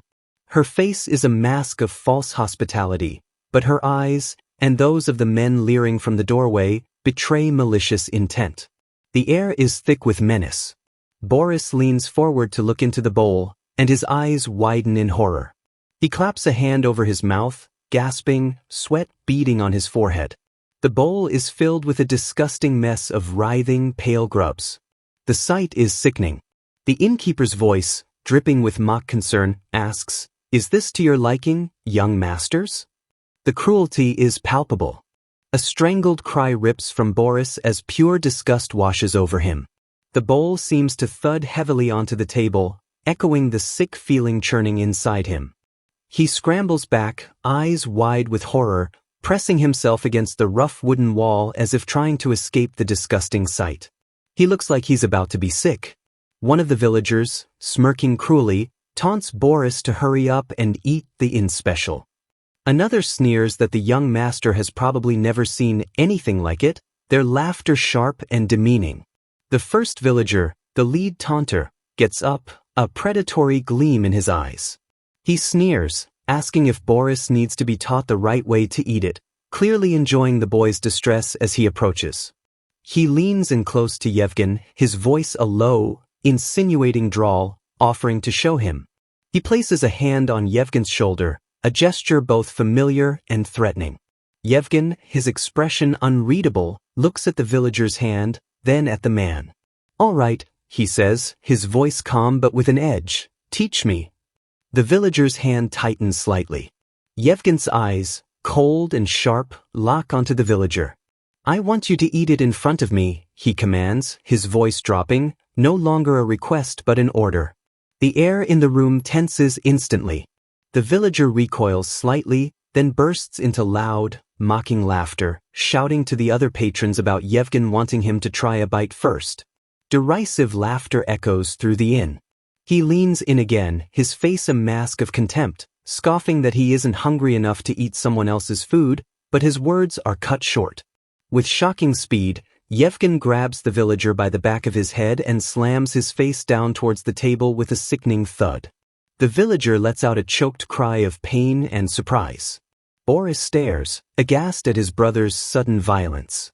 The other villagers are momentarily stunned. Yevgen, still holding the man down, says coolly that since it's a specialty, he shouldn't hesitate. His eyes are like ice, staring down at the terrified villager. I invite you to join me at this table, Yevgen says, his voice dangerously soft. The villager, pinned and panicked, struggles, screaming to be let go. The other two men at the table look on, shocked but not yet moving. Yevgen shoves the spoon, loaded with writhing grubs, right under the man's nose. The villager's eyes are wide with terror as he stammers, asking if Yevgen is really going to make him eat it. Boris, still reeling, stammers an apology towards the villager, then looks at Yevgen, a horrified brother, escaping his lips. He can't believe what he's seeing. He shouts, his voice filled with distress, Yevgen. Boris is trembling, mouth agape, completely overwhelmed by the sudden violence and his brother's uncharacteristic ruthlessness. Yevgen slowly straightens up, releasing the villager. He looks down, a shadow crossing his face, perhaps a flicker of regret or just cold calculation. He turns his gaze towards Boris, his expression unreadable, a heavy silence between them. Then, addressing the villager who is now gasping on the floor, Yevgen says coldly, "Be thankful." The villager looks up, a mix of fear and disbelief on his face, as Yevgen's hand is still near his collar. Yevgen turns away, letting the silver spoon clatter to the table. "I'm not that strong-hearted," he states, his voice devoid of emotion, "to force-feed others a spoonful of bugs." The villager Yevgen grabbed clutches his throat, choking. Yevgen glances back, then says to Boris they'll eat later and should go. He clearly wants to leave. But the other villagers, enraged, surge forward. "You bastard," one bellows. "Where do you think you're going?" They're not letting them just walk away. Yevgen turns, his profile sharp and determined, ready to face them. A fight is unavoidable now. With a grunt, one villager is sent flying as Yevgen moves with incredible speed, using swift, disabling strikes. The tavern erupts into chaos, tables and chairs crashing. One man, clutching his jaw where Yevgen clearly hit him, snarls, dazed but furious, "Why, you cheeky bastard? I'll make sure you learn your lesson," another threatens as Yevgen stands ready. Winterer is still sheathed, but its hilt now glows faintly with blue energy. He's tempted to draw it. Yevgen hesitates, a conflict within him. Drawing Winterer would mean truly ending things here, an irreversible step. He decides against it for now, his hand gripping a heavy wooden chair instead. He'll fight but try to keep it contained. Yevgen swings the chair, sending several attackers sprawling with a loud crash. "Get him!" one of the remaining villagers yells, as another shouts for Yevgen to prepare himself. They charge. "Die, you fool!" a villager screams, bringing a club down towards Yevgen's head. Yevgen ducks, grunting as the blow glances off his shoulder. He's outnumbered. Yevgen's eyes widen in alarm, not from the blow, but from something else. "No! Let go!" he roars desperately. His attention is suddenly ripped away. The reason for his panic is clear. While he was busy, other villagers have grabbed Boris, yanking him by the hair. "Boris!" Yevgen screams, his protective fury ignited. The lead taunter, the one Yevgen had slammed earlier, now has Boris in his clutches. A truly evil, triumphant grin spreads across his face, his eyes gleaming with malice. "Get him too!" he orders, his voice full of venom. The situation has just become incredibly dangerous. The villager sneers down at Yevgen, "You should have been nice from the start." Yevgen and Boris are now both restrained, forced to their knees. The villagers have them. Yevgen glares, teeth gritted, spitting out, "You cowards!" His strained breath fills the tense silence. The lead villager approaches Boris, holding the disgusting bowl of grubs. With mock disappointment, he says Boris hasn't learned his table manners and moves menacingly closer. "Hey kid," he calls out. Boris flinches, terror in his eyes, as the man looms over him. The villager's grin widens. "Why don't we take this chance to teach you some manners?" he says, his voice dripping with sadistic pleasure. "I'll teach you myself," he declares, grabbing Boris's face roughly, forcing his chin up. He brings the bowl of grubs right to Boris's mouth. Boris gags in revulsion.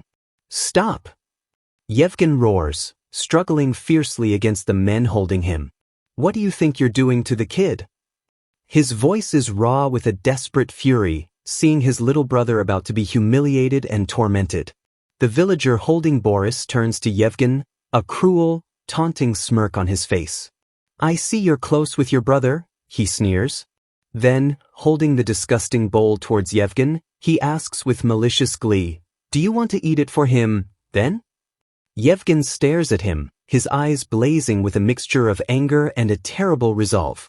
After a tense moment that stretches on, he shouts, his voice echoing with decision, Fine.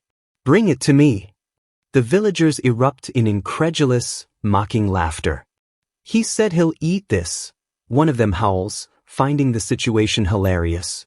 I can't believe this rich kid's pride. They clearly see this as the ultimate humiliation for a nobleman. The lead villager pushes Yevgen's head down, relishing his moment of power. If you wanna, then I guess I have no choice, he says. He then leans in close, his face a mask of pure malice. Why don't you try a bite? He holds the spoonful of writhing grubs right in front of Yevgen's mouth. If you decline, he threatens, it's all for your brother's taking. The unspoken message is clear, Yevgen's humiliation or Boris's suffering. Yevgen's eyes narrow, his gaze fixed on the disgusting offering. He takes a steadying breath, his resolve hardening into something unbreakable. He opens his mouth, his expression grim but unwavering, ready to face this disgusting challenge for his brother. With a visible effort of will, Yevgen takes the grubs into his mouth. The sound of him biting down, a sickening crunch, is almost audible. The lead villager stares, his jaw dropping in utter disbelief. He's completely speechless, clearly not expecting Yevgen to actually go through with it. The other villagers are equally stunned into silence. That. One stammers. Another whispers in horrified awe, that idiot? He really ate it. The mockery has completely died on their lips. Boris watches, tears welling in his eyes, his voice a choked whisper, Brother? He's witnessing his proud older brother endure this degrading act, all to protect him. Yevgen closes his eyes for a moment, composing himself, gathering his strength and dignity. He swallows. The sound is definite, heavy. The repulsive act is done. Yevgen opens his eyes, his gaze clear and piercing, meeting the shocked stares of the villagers. He begins to speak, his voice steady and resonant, cutting through the silence. My name is Yevgen Jeinman. The villager who was holding him loosens his grip slightly, taken aback by the sudden formality and the undeniable power in Yevgen's voice. Yevgen continues, his voice gaining strength, each word ringing with authority, eldest son of Jurgen Jeinman, the Lord of Longord. The declaration of his noble lineage hangs heavy in the stunned silence of the tavern. The lead villager's face pales, sweat breaking out on his forehead. The full implications of what he has just done to the son of a powerful lord are starting to sink in, and fear replaces his earlier bravado. Yevgen's eyes lock onto the lead villager, cold and unyielding. He then delivers his final, powerful statement. I officially challenge you to a duel. He stands as tall as he can, despite being held, his thumb moving towards his lips in a traditional gesture, perhaps sealing an oath or emphasizing the gravity of his challenge. His gaze is unwavering, filled with the icy resolve of a nobleman whose honor, and that of his brother, has been grievously insulted. The tables have just turned, dramatically and irrevocably. The air in the tavern crackled, Yevgen's words, son of the Lord of Longord, hitting the villagers like a physical blow, their shock palpable. Panicked whispers spread like wildfire as the truth sank in. Yevgen was indeed a young master. Boris, still held, felt his heart plummet. This was quickly turning into a huge mess. Yevgen's gaze, cold and unwavering, locked onto the pylon. He demanded the man reveal his name, his tone leaving no space for refusal. The villager, he choked out his name, pylon, his voice trembling as the sudden, terrifying shift in power became undeniable. Yevgen's face, cloaked in shadow, remained chillingly serene. Of course, he stated, his voice flat, utterly devoid of emotion, I'm going to kill you now. Juwaiti flinched violently, pure shock written all over him. But Yevgen continued, his voice steady, but I'll give you one chance to redeem yourself. They moved outside, the villagers forming a tense, silent circle. Juwaiti stood shakily, a simple sword in his hand, as Yevgen laid out his terms. Admit defeat during the duel and lie face down on the ground. Only then, Yevgen declared, would he spare Juwaiti's life.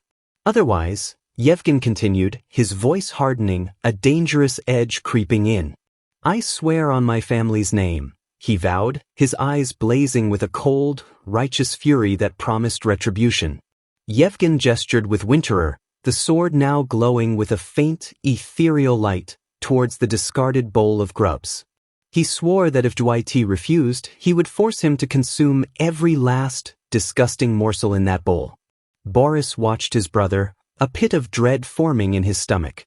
This wasn't the Yevgen he knew, a growing concern gnawed at him. He'd seen Yevgen practice with a sword countless times, their sparring sessions always playful, never like this. But he'd never witnessed his brother in a true duel, facing an opponent with such grim intent. This was entirely new and terrifying. He looks like a completely different person, Boris thought, a chill snaking down his spine. Yevgen, his demeanor icy, then commanded Juwaiti, draw your sword. Pylon was drenched in a cold sweat, his mind racing. He cursed silently, his eyes darting around. Surely, this young noble wouldn't actually kill him, would he? The grim reality of his predicament was starting to sink in. And then Yevgen drew Winterer. A brilliant blue light flared from the blade with a soft, almost singing hum, leaving G staring, mouth agape, utterly stunned. The ethereal light from Winterer bathed the clearing, mesmerizing the onlookers. One villager whispered, full of awe and fear, wondering what kind of mystical sword it could possibly be. Juwaiti's eyes widened further, a dawning horror flickering within them as a terrifying recognition sparked. He muttered, a bead of sweat tracing a path down his temple, that he thought he'd heard of such a blade. His mind raced, desperately trying to recall old tales, legends whispered by firesides. Legends of a sword of winter, a weapon of mythical power. Could it be? The horrifying possibility crashed down on him with the weight of a death sentence. Yevgen stood poised, Winterer held firmly, its crystalline blade gleaming with an otherworldly light. He was the very picture of a noble warrior, cold, resolute, and utterly focused. Sheer panic gripped Juwaiti. The rumors were true. He knew fighting head-on was suicide against such a foe, against such a blade. If he was to survive this, he had to strike first. With a desperate, wild cry, Juwaiti lunged. But Yevgen, moving with impossible speed, parried the clumsy blow, the sharp clang of steel on steel ringing through the tense air. Ji stared in disbelief as their blades locked, feeling the overwhelming power difference. How could Yevgen be so strong? Yevgen's eyes were narrowed, like a predator focused on its prey. With a powerful twist of his wrist and a grating shriek of metal, Yevgen deflected Juwaiti's sword, sending the villager stumbling backward, utterly outmatched. Juwaiti grunted, barely managing to stay on his feet as Yevgen's counterattack nearly threw him off balance. Yevgen pressed his advantage, becoming a blur of motion. Winterer flashed, surrounded by a powerful blue aura, a beacon of deadly grace. Then came a sickening crack as Yevgen's blade connected with Juwaiti's, not to wound the man, but to destroy his weapon. Juwaiti looked down in absolute horror. His sword was in two pieces, the broken blade clattering uselessly to the ground. He was disarmed, defeated. He could only whisper, his mind struggling to comprehend Yevgen's impossible skill, wondering what he had just witnessed. The other villagers were equally stunned into silence. One finally breathed out, "How did he do that?" "He just cut Juwaiti's sword." Boris watched, a confusing mix of awe and deep unease churning within him. "Brother!" He collapsed to the ground, the broken hilt slipping from his trembling hand. "Impossible!" He stammered, all his earlier bravado shattered. The fight was over before it had truly begun. Yevgen stood over him, Winterer still gleaming menacingly. It was unmistakably, completely over. "Farewell," Yevgen said, his voice devoid of any pity, as he raised Winterer for what looked like a final strike. His eyes widened in absolute terror, staring up at the descending blade. "Please," he screamed, his voice cracking with raw fear. He scrambled backward, groveling in the dirt. "Please, don't kill me," he begged, his breath coming in ragged, desperate gasps. Winterer stopped, its deadly tip inches from his throat. Yevgen looked down at the pathetic man, his expression impassive. As Ji whimpered another, "Please," Yevgen asked coolly, "are you accepting defeat?" "Weiss, of course." Jyt babbled, nodding frantically. "I'm 100% admitting my defeat." He would say anything, do anything, to survive. Yevgen's eyes remained as cold as ice. "Then do it," he commanded, his voice like steel, referring to the earlier, revolting condition. He gestured with Winterer towards the bowl of grubs. "Eat it." He stared at the bowl, his face a mask of sheer revulsion and utter despair. Boris watched, a quiet brother, escaping his lips, still profoundly disturbed by Yevgen's unyielding coldness. Yevgen, without looking at Boris, told Ji, "I will not say it twice." Jyt's hands trembled violently as he reached for the spoon, his eyes fixed in horror on the writhing contents of the bowl. With shaking hands, he brought a spoonful of the grubs to his mouth, his eyes squeezed shut in disgust, the only sound his own violent trembling. He forced himself to swallow, and the reaction was immediate and brutal. He retched violently, choking sounds tearing from his throat as he doubled over, spewing the contents onto the ground with a final, explosive heave. A choked, desperate gasp for air was all he could manage. The bowl clattered to the ground beside the wretched mess. Jyt's humiliation was absolute and complete. Boris let out a shaky sigh, a mixture of relief and lingering disgust. He was left gasping and heaving on the ground, utterly broken. Yevgen finally turned to his younger brother. "Boris," he said, his voice softer now, but still carrying a hint of the strain from the ordeal. "Let's go." Yevgen sheathed Winterer and walked away without a backward glance. Boris followed, leaving Jyt and the stunned, silent villagers behind. The harrowing encounter at the inn was finally over. Later, back in their room at the inn, a single candle flickered, casting long, dancing shadows on the walls, the silence heavy. Boris broke the quiet. "Brother." He sat on the edge of the bed, looking deeply troubled. Yevgen stood by the window, his back to Boris, staring out into the night. Yevgen turned, a faint, weary smile touching his lips. "Yes." "Are you concerned about something?" he asked gently, clearly sensing Boris's lingering unease.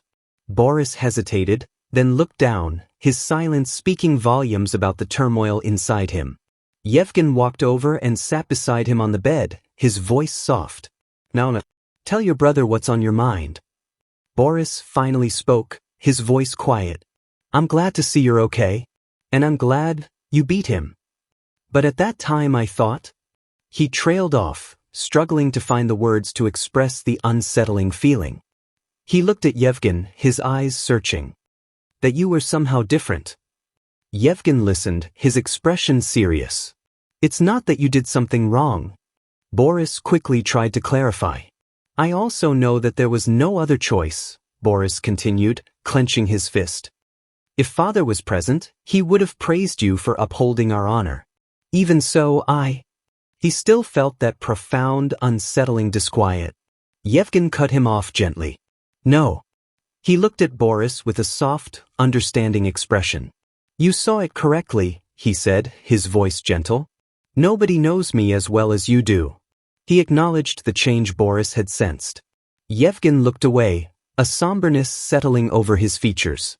Winterer leaned against the wall nearby, a silent testament. "You see, Boris," he began, "I've now realized that Father was right." He turned back to Boris, his gaze intense. "So I'll speak on his behalf now. You must not let your heart soften with sympathy for others." Yevgen's voice was earnest, tinged with a deep, underlying sorrow. "If I could take care of you forever, I would ensure you could live your life with a kind and gentle heart. But I can't stand by your side forever." he admitted, the weight of that truth heavy in his voice. Boris looked up at him, clutching the sheathed winterer, his expression a mixture of dawning understanding and a new kind of fear. You have your own path to walk, Boris. And to find that path for yourself, you must become stronger. What I mean is that you need to harden yourself. Yevgen's final words were a stark, chilling piece of advice, words that would etch themselves into Boris's memory. If you can't become a rock, then become a clam, Boris. He took Boris's hand, his grip firm, unwavering. Close yourself off so others cannot see what you truly bear inside.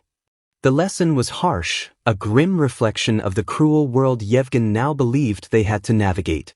The warmth of their earlier brotherhood felt distant, replaced by a somber pragmatism born from the day's brutal trials. In the dim room, Yevgen's voice was low, pressing Boris, asking if he truly understood the harsh reality. With Winterer glinting by the window, Yevgen urged Boris to quickly grasp his grim lesson.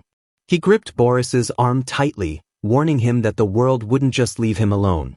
Boris looked up, his young face showing a somber understanding as he began to ask about Yevgen's own choice. To become a clam? Boris finished, questioning if Yevgen himself had decided to shut off his emotions. Yevgen's shadowed face gave a simple, chilling yes, confirming his decision. Boris quietly accepted it, pulling his arm free, a subtle distance growing between them.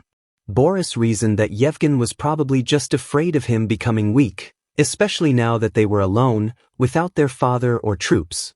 Yevgen suggested they sleep but told Boris to keep his armor on, as danger could be lurking. Picking up Winterer, Yevgen offered to stand guard so Boris could sleep first. Yevgen promised to wake him at midnight to switch watches. He gently patted Boris's head, a rare moment of warmth amidst the tension, Winterer gleaming softly. Good night, Yevgen said softly. Boris lay down, but sleep was far off, his mind replaying the day as he stared at the moonlit trees. Later, Boris stirred to see Yevgen still by the window, keeping watch with Winterer. Boris, still groggy, asked if it was midnight yet. Then his eyes focused, and he flinched, seeing something completely unexpected. Silent tears streamed down Yevgen's face, catching the moonlight, his strong facade crumbling in the darkness. Yevgen tried to discreetly wipe them away with a sniffle, unaware Boris was watching.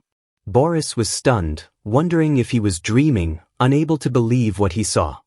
He's crying, Boris thought, his heart aching. The same Yevgen who faced down duelists and ate grubs was now weeping. Boris wanted to comfort him, but hesitated, Yevgen's earlier words about being a clam echoing in his mind. A tear escaped Boris's own eye, but he couldn't bring himself to speak, remembering the advice to close himself off.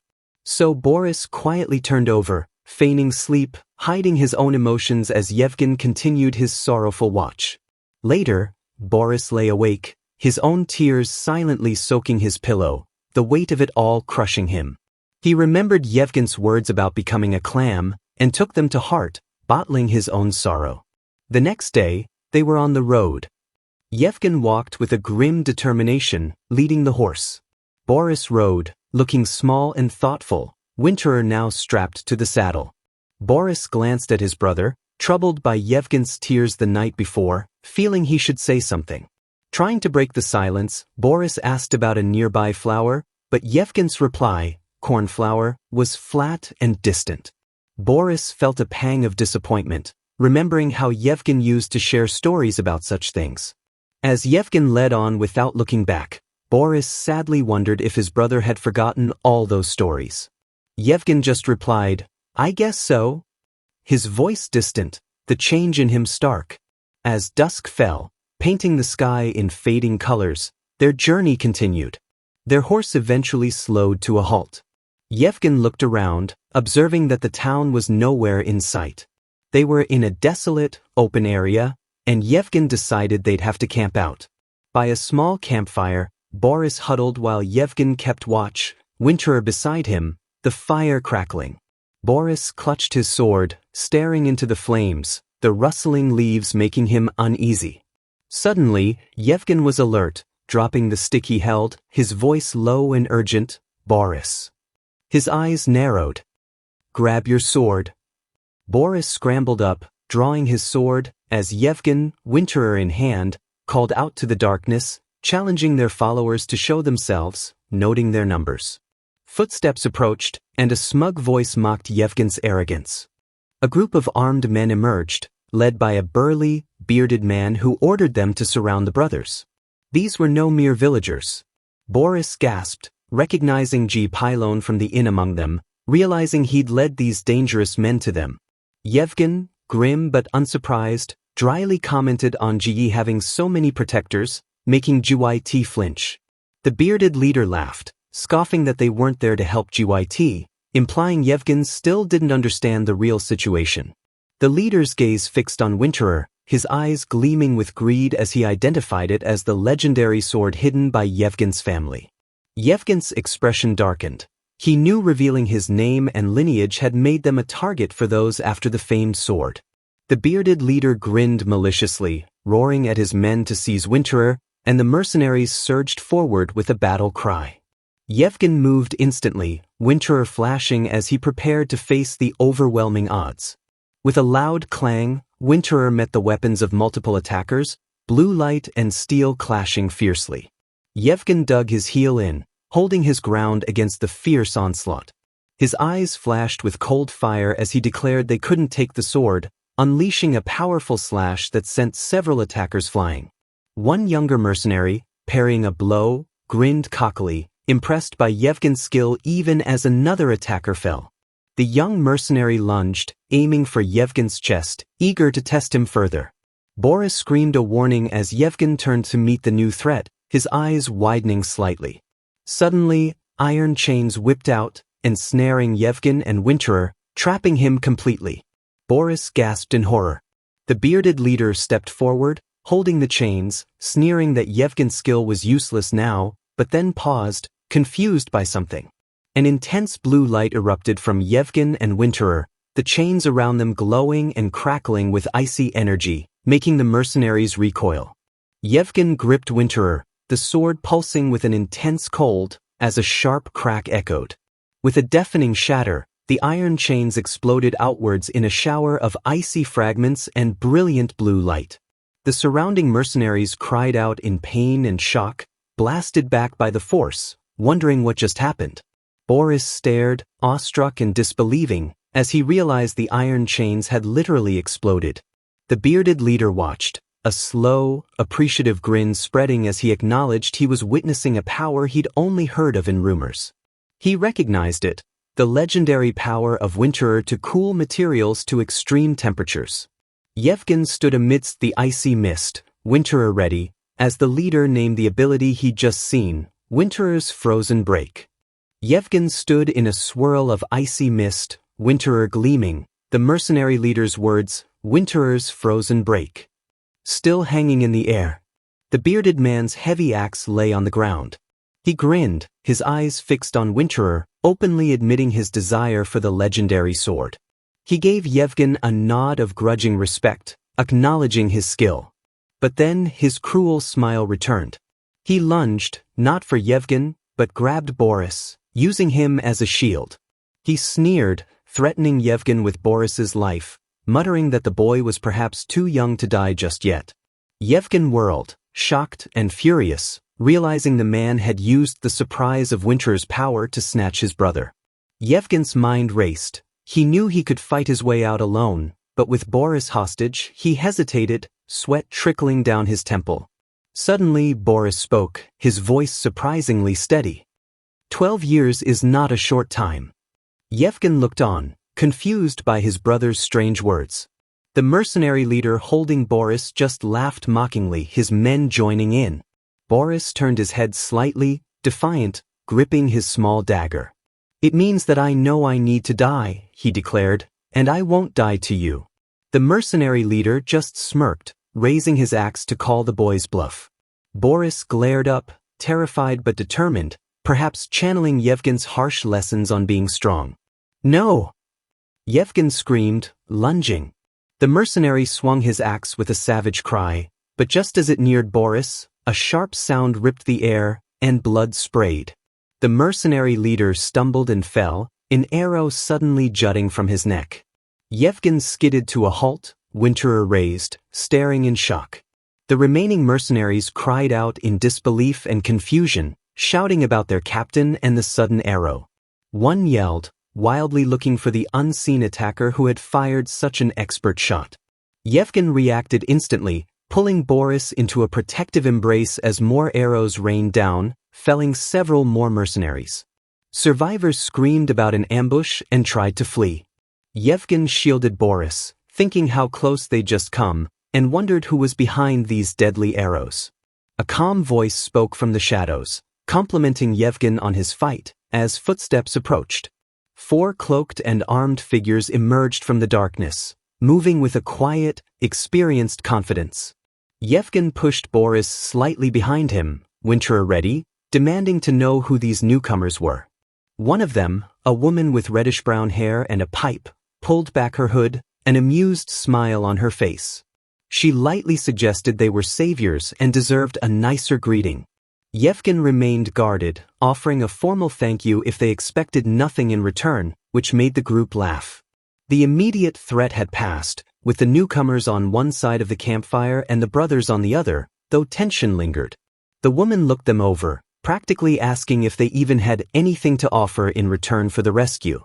Yevgen knew these people were highly skilled, having dispatched their attackers in an instant, and felt a bead of sweat form.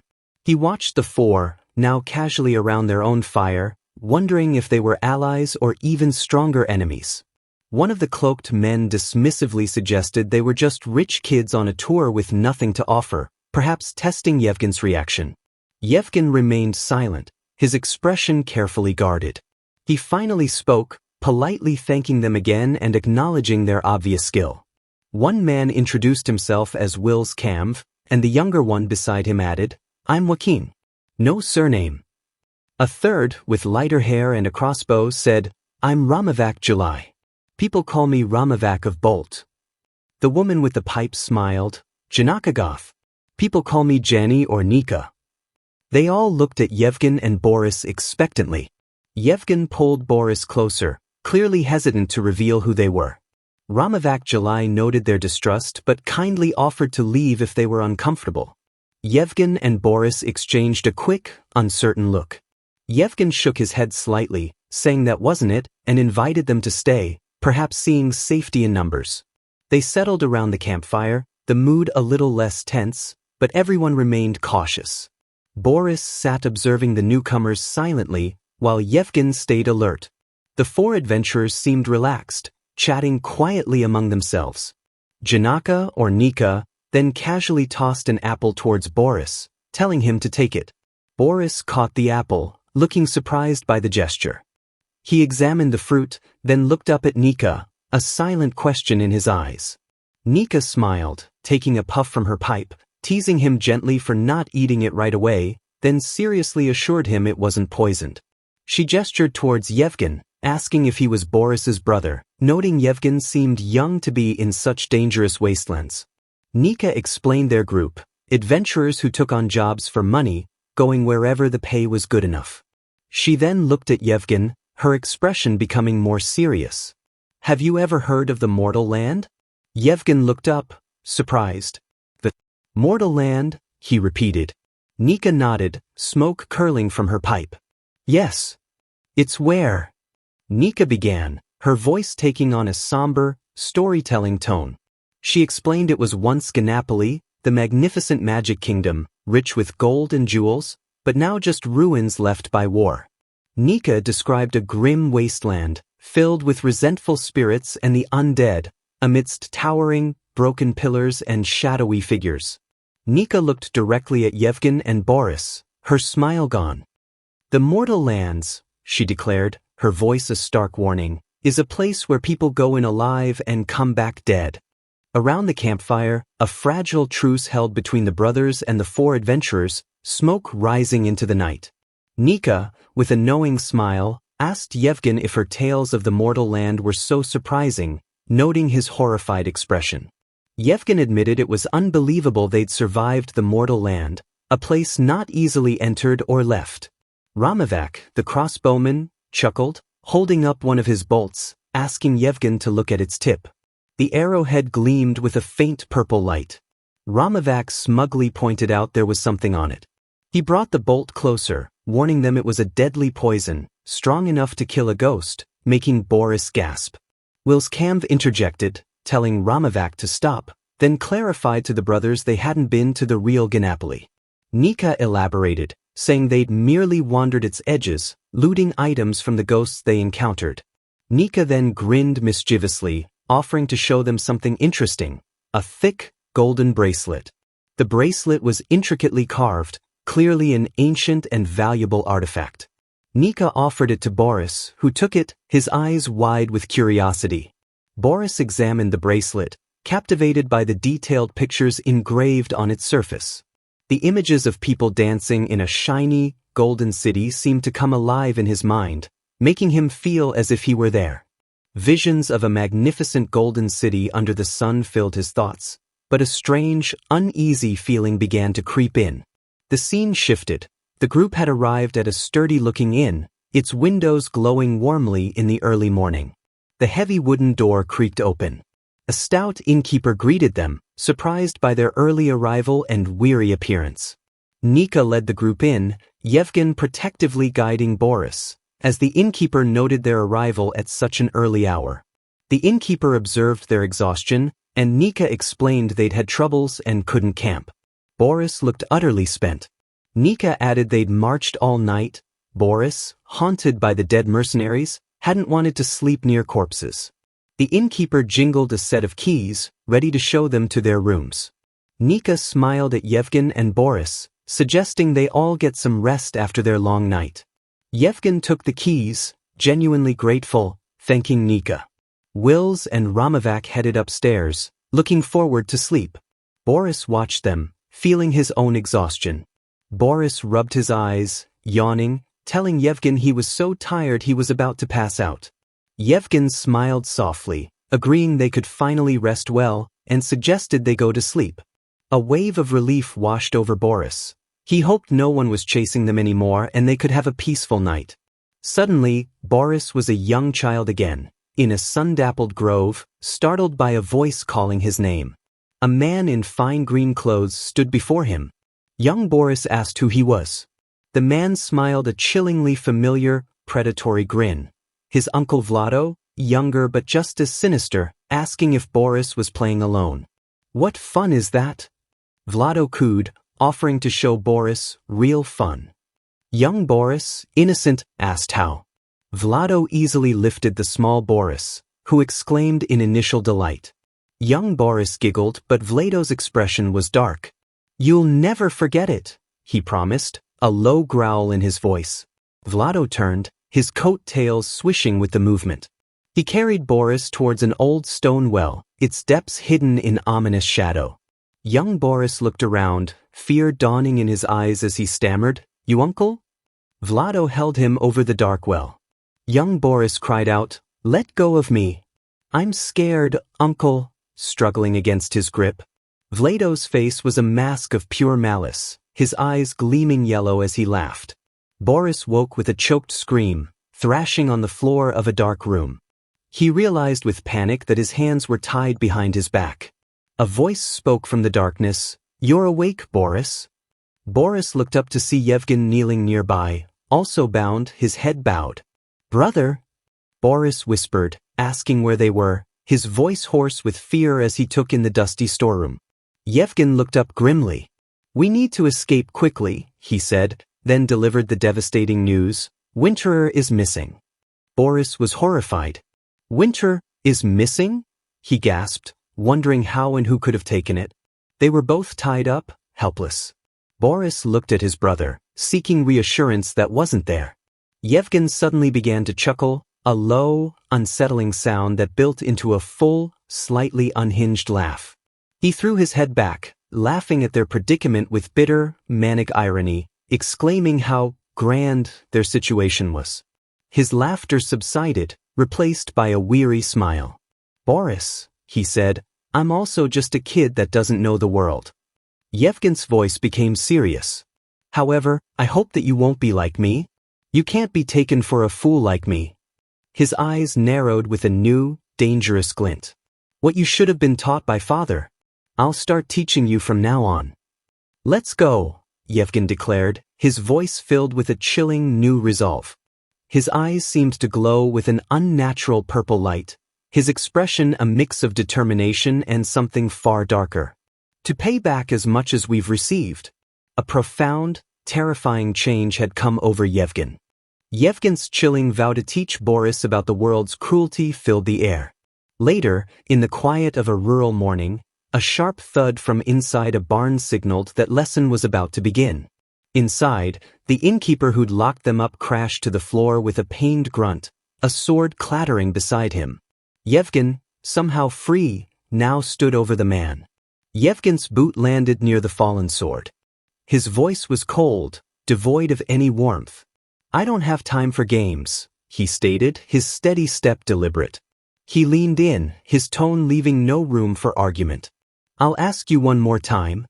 Boris, still tied up, watched with wide eyes as Yevgen, now a figure of cold authority, demanded to know who had imprisoned them. A close-up on Yevgen's face showed the chilling intensity in his eyes, hard and unwavering, a stark departure from the boy he once was.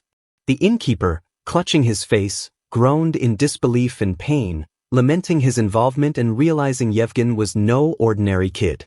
The man scrambled back in fear as Yevgen calmly picked up the sword, cursing the rascals who'd gotten him into this, clearly terrified. Yevgen's eyes narrowed at the mention of those rascals.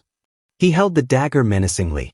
Those rascals? He pressed, a glint of steel reflecting his cold intent. The captive's face twisted in fear as he shouted the name. That's right. Janaka. Yevgen's expression darkened with recognition and anger. Yevgen looked down, a grim, thoughtful expression as he murmured the name, Janaka, connecting the pieces of their betrayal. The captive spilled more details. Janaka's gang had sold them to the Lekardable mercenary corps, who used people as disposable soldiers. He warned them the mercenaries would arrive soon, but Yevgen stood ready, the weight of their dire situation pressing down. Yevgen ignored the mercenary threat, his focus absolute. Where is Janaka's gang? He demanded, his voice low and dangerous. Boris watched his brother's frightening new resolve. The thoroughly intimidated innkeeper revealed their location, Helmer's Tavern. He added they usually moved at night and would be leaving again soon. Tonight? Yevgen repeated, the word filled with a sudden urgency. Boris looked on, his anxiety growing with every passing second. Yevgen's eyes burned with a fierce light, the background flaring red, mirroring his dangerous mood. Let's go, Boris, he said, his voice tight. We need to hurry. Outside a building, warm light spilling from its windows, Yevgen gave Boris instructions. Yevgen looked intently at Boris. Hide here and watch everything. Got it? Boris, small and scared, nodded a hesitant, yeah. Yevgen turned towards the entrance, sword now on his back. Boris watched him go, sweat on his cheek, apprehension clear in his eyes. Yevgen's thoughts were grim. This wasn't just about their stolen sword. He needed Boris to see and learn the brutal lesson of punishing betrayal. His face was set, a bead of sweat showing the strain. He wished Boris could stay innocent, but the world had forced his hand. Boris had to adapt or perish. With a soft creak, Yevgen pushed open the doors of Helmer's Tavern, peering into the dim, noisy interior. The tavern was bustling with patrons drinking and eating, their casual chatter about fallen nobles a stark contrast to Yevgen's tense mission. Yevgen scanned the room, his eyes landing on Will's Camv and Joaquin, two of Janaka's crew.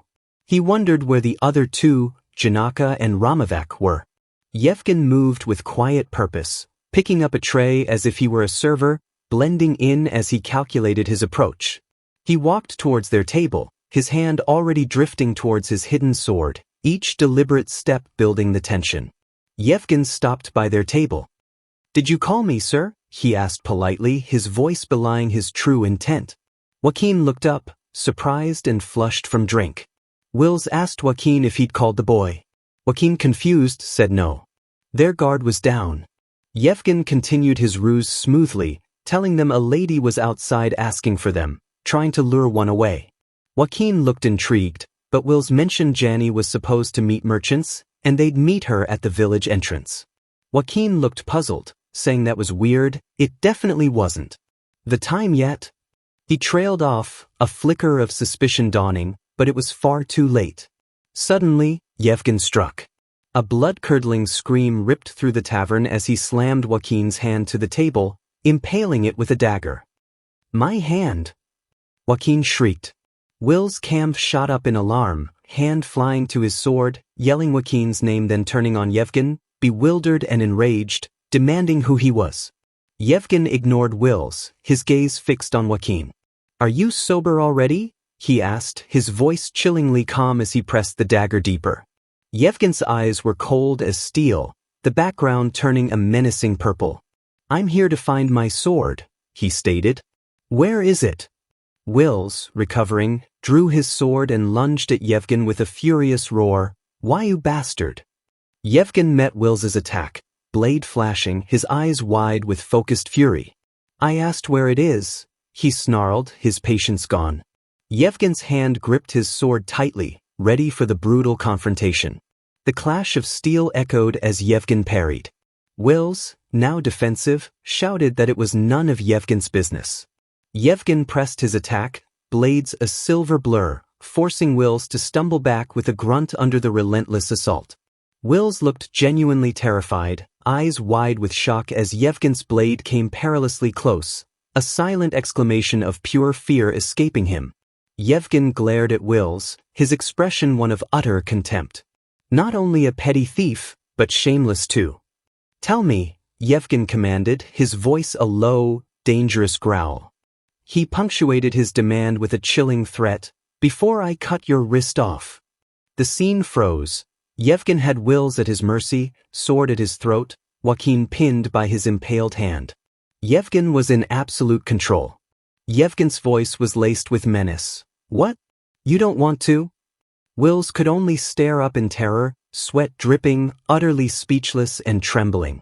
Joaquin, seeing Wills about to die and still in agony, finally broke, crying out in panicked fear. Yevgen turned his head slightly towards Joaquin's scream, his focus shifting back to the man whose hand he still held pinned. Joaquin, panting heavily, finally confessed through gritted teeth, blood dripping, "Janaka has it. She and Ramavek are going to sell it and share the money," Joaquin gasped. Wills, still under Yevgen's sword, glared at Joaquin, screaming betrayal. With a swift, brutal arc of his sword, Yevgen silenced Wills. Other patrons were fleeing or frozen in terror. The last conscious thief, not Joaquin, scrambled away, shouting threats that Janaka and the Black Gloves would come for their heads. Joaquin, pinned and terrified, looked at Yevgen, whose blade was now dangerously close. Yevgen's voice was ice cold. "Go tell Janaka the deal's off." Joaquin whimpered in regret. "Damn it. I knew this would happen. I shouldn't have fallen for this dirty scheme." He babbled on, desperate, suggesting Janaka was just pretending to negotiate and planned to keep the sword herself. Joaquin explained that Ramavak, whose main weapon was a crossbow, must have insisted on selling the sword and splitting the money. He then gave Yevgen crucial information. Janaka was meeting a mercenary group at the North Village entrance around midnight. Joaquin, with Yevgen still looming over him, added a warning. If Janaka saw them there, she'd eagerly hand them over to the mercenaries. Joaquin looked truly terrified as he imparted one last piece of advice. "Remember this. Janaka Goth is a dangerous woman." Yevgen slowly lowered his sword, his thoughts grim. He knew he'd regret it if he didn't find Winterer. With a sudden, brutal motion, Yevgen slammed his sword's pommel into Joaquin's head, knocking him unconscious. He wasn't killing him, just neutralizing the threat. Yevgen stood, the tavern a scene of carnage. He held the sword he'd taken, his expression hard, eyes shadowed. "Go," he said more to himself. "Let us never meet again." The hunt for Winterer and Janaka was now truly on. The tavern's bloody aftermath was a grim prelude. Under a cold full moon, the village slept, an owl's call echoing the somber mood. Yevgen walked ahead, Boris trailing, the silence heavy with unspoken horrors as they headed towards the north entrance. Yevgen stopped, his expression unreadable, perhaps preparing for the harsh words he needed to share. Boris looked up, confused and scared by this new, cold Yevgen, sweat trickling down his temple. Yevgen stared at the dark village. "It's bitter," he said, his voice low, the meaning ambiguous. He continued, his words a heavy premonition. "It's going to be even worse from now on. Everything will be." Yevgen turned, holding up the bloody dagger. "Look, Boris." His eyes were serious, pained, as he prepared another harsh truth. He looked at his own blood-stained hand. "It's something even I can do," admitting to the violence he just committed. He dropped the dagger. "Kill people," he stated bluntly. Boris watched, horrified, thinking, "No, that's not who you are." Boris recalled the tavern scene, a terrible realization dawning. "It was because of me." Tears welled as understanding hit. Yevgen's brutality was a desperate act to protect him. Yevgen explained, "When you have someone to protect, you will do anything. Even kill." Boris looked up, tears in his eyes. "Yevgen." Yevgen continued earnestly, "You should value yourself too." "Just like I can do anything for you," Yevgen said, his eyes reflecting fierce protectiveness. "You should do anything for yourself." Boris stared ahead as Yevgen insisted, "Protect and value yourself more than any treasure, even Winterer." Grim possibilities flashed, being mobbed, abandoned, their father wounded, facing monsters. Yevgen's voice echoed, "So you don't die, aren't abandoned, or get sick." Yevgen's core message was simple, stark, absolute. Survive. Yevgen placed a hand on Boris's shoulder, a gesture of reassurance mixed with the heavy burden he was imparting. Yevgen offered a rare, faint smile. "Endure this painful world. Survive until the end, Boris." His desperate plea. From a rooftop, they spotted two cloaked figures below, Janaka and Ramavak, the thieves with Winterer. Janaka and Ramavak waited tensely. Ramavak, anxious, noted, "I don't see the Winterer." Janaka replied, looking around, "Wills isn't here either."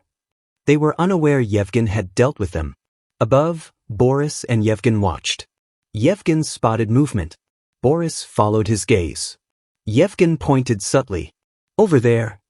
Armed figures approached the village entrance. "Those people." Yevgen murmured, recognizing the threat. Yevgen's eyes narrowed with grim recognition. He knew who these newcomers were. The Lekardable mercenary corps approached, their heavy steps synchronized. Yevgen knew them as infamous, war-trained warriors. Their leader, Commander Daraki, a formidable man with a star-shaped scar, addressed Janaka and Ramavak. "So you had business with us?" Daraki stepped closer, his presence dominating the scene with confident strides. Janaka adopted a fawning tone, praising Commander Daraki of the golden spear blade, while Ramavak stood silently.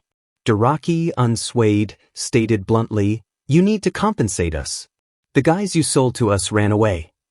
Janaka feigned surprise, trying to shift blame. "Isn't that your fault for getting there late? We did our job." Daraki cut her off, his men drawing blades menacingly. "Compensate us double, or you too come into the corps and work for us." A stark ultimatum. Janaka and Ramavak were stunned by the demand, momentarily speechless. Janaka feigned outrage, while Ramavak nervously tried to placate Daraki. Ramavak continued, offering compensation but trying to dissuade Daraki from making them join the corps. Ramavak gestured dismissively, "We'll just mess up your synergy." "Why don't we just give you back the money?" Daraki's men shouted angrily. Ramavak nervously threw a pouch of money down. "Here's your money," hoping it would suffice. Daraki was unimpressed. "This won't do. I told you to compensate for the damages." Daraki glared coldly. "If you won't pay or work, then I'll just kill you instead." A direct, believable threat. Ramavak panicked. Janaka muttered, "Damn it. They really want double. Hold on." Calculating her options. Janaka stepped forward, smiling confidently. "Wait, Commander Daraki, you're not going to ask us to work for you forever, right?" Ramavak looked horrified. "Are you serious? Become slaves?" Janaka pressed Daraki, We don't need to work for you forever, right? Trying to negotiate terms. Doraki considered. Do well on the first mission. A physician hired 50, but 2 were killed. We need 50 for the contract, Doraki finished. Janaka and Ramavak were the 2 he needed. Janaka sighed in relief, a small smile playing on her lips. All right. She accepted, seeing a way out. Grinning, Janaka declared, we just need to do a great job, right?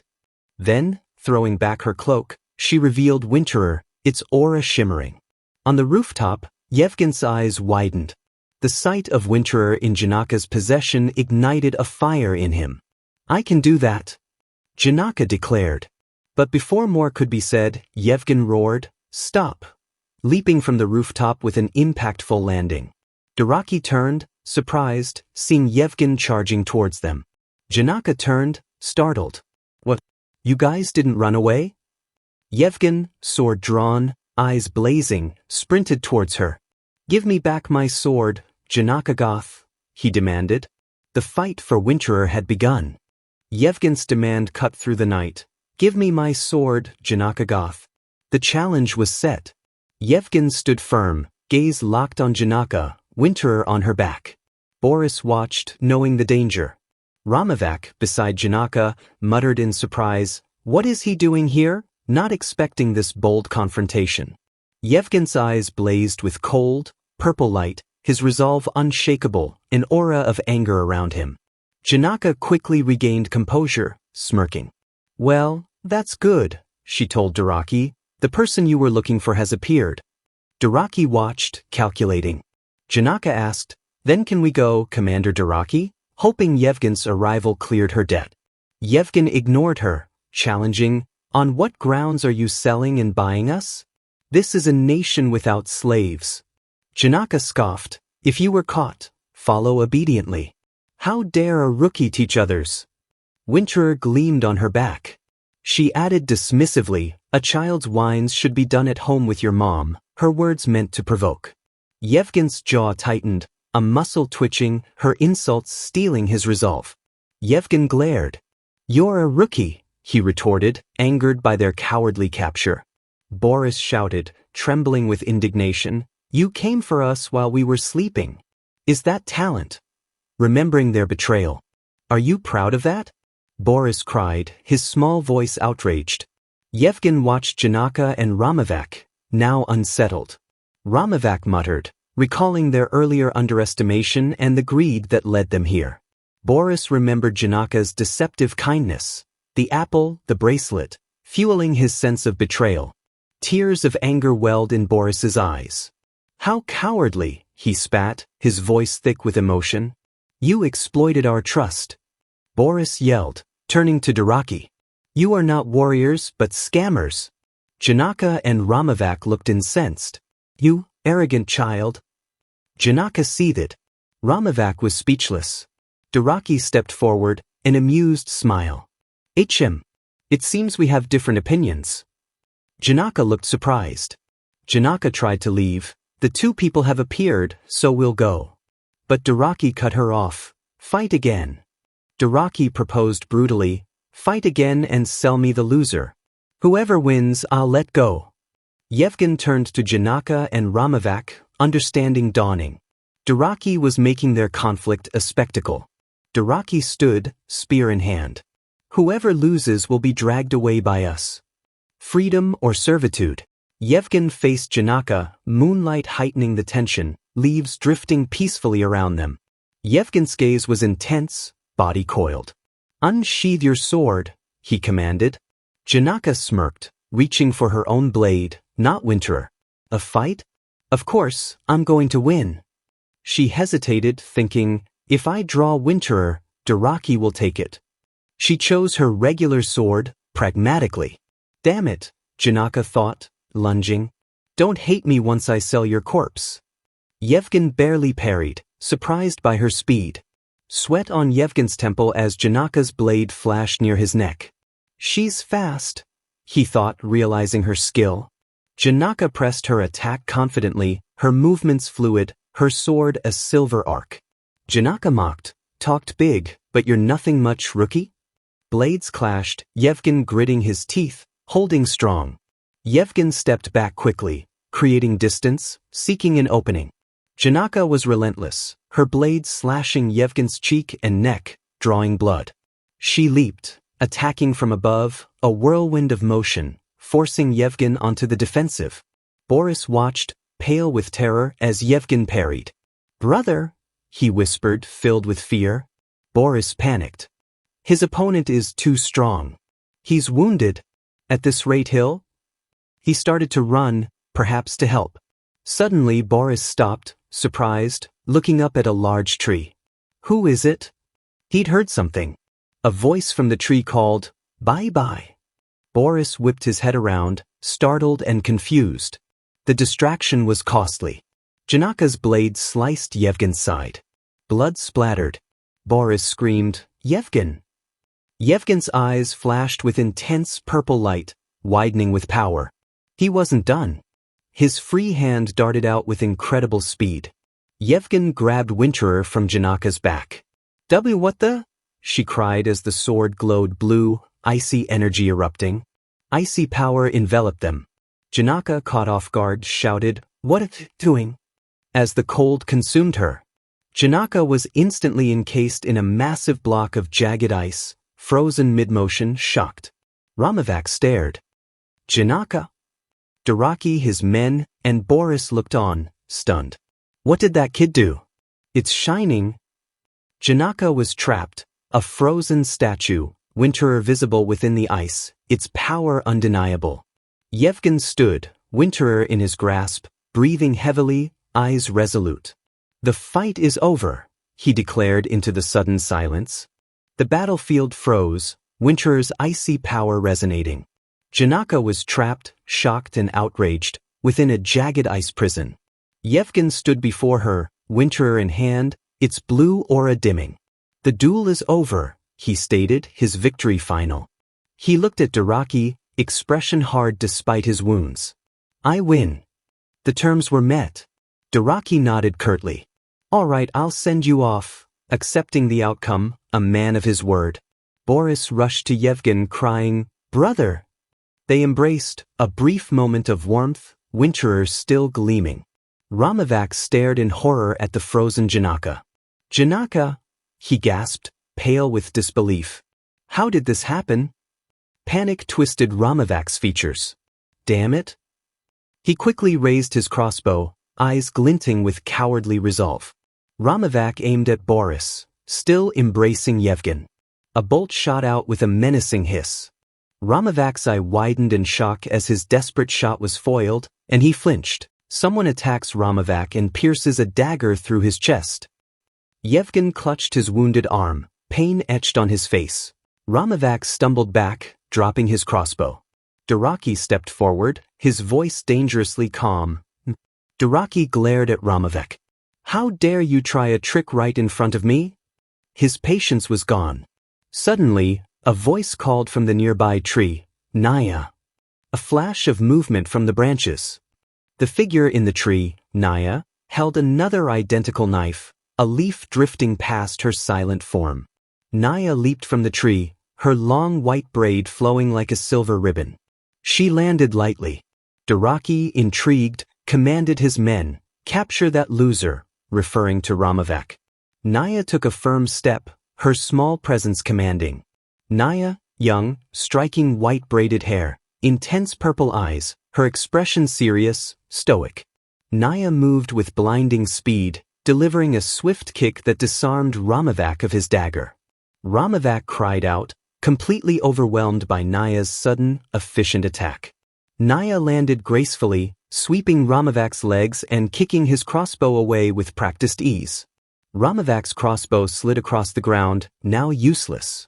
Naya picked up Ramavak's fallen dagger, her expression unreadable. Ramavak looked up at her, terrified, letting out a pathetic yelp. Ramavak, restrained, yelled at Daraki for siding with brats. Daraki spat dismissively, telling his men to clean up the mess. Mercenaries dragged Ramavak away as he struggled. Boris and Yevgen watched.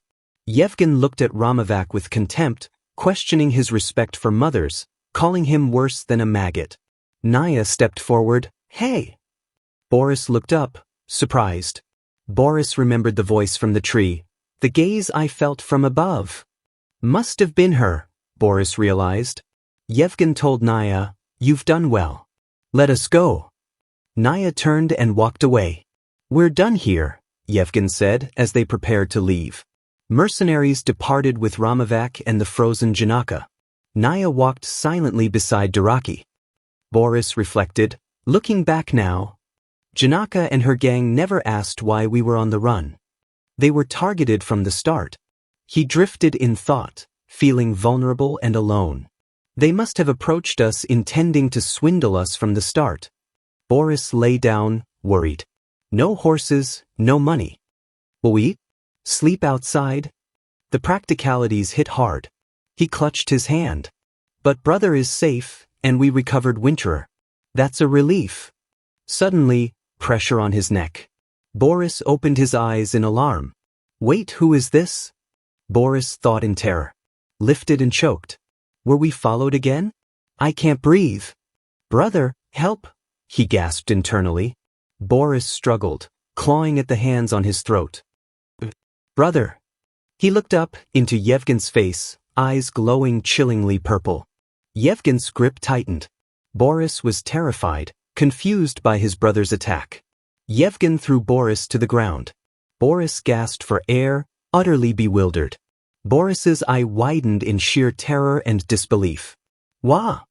Boris woke with a jolt, gasping, clutching his throat.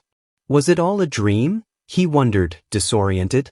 He sat up, seeing Yevgen lying nearby, apparently asleep. Brother! Boris whispered, still shaken from the vivid nightmare. Boris looked at Yevgen, confused. Why is he on the ground? Still trembling, he trailed off. Are you? Yevgen breathed evenly, seemingly undisturbed. Boris was unsure. Phew, Boris sighed. He must have moved in his sleep. I thought there was an ambush. He tried to rationalize.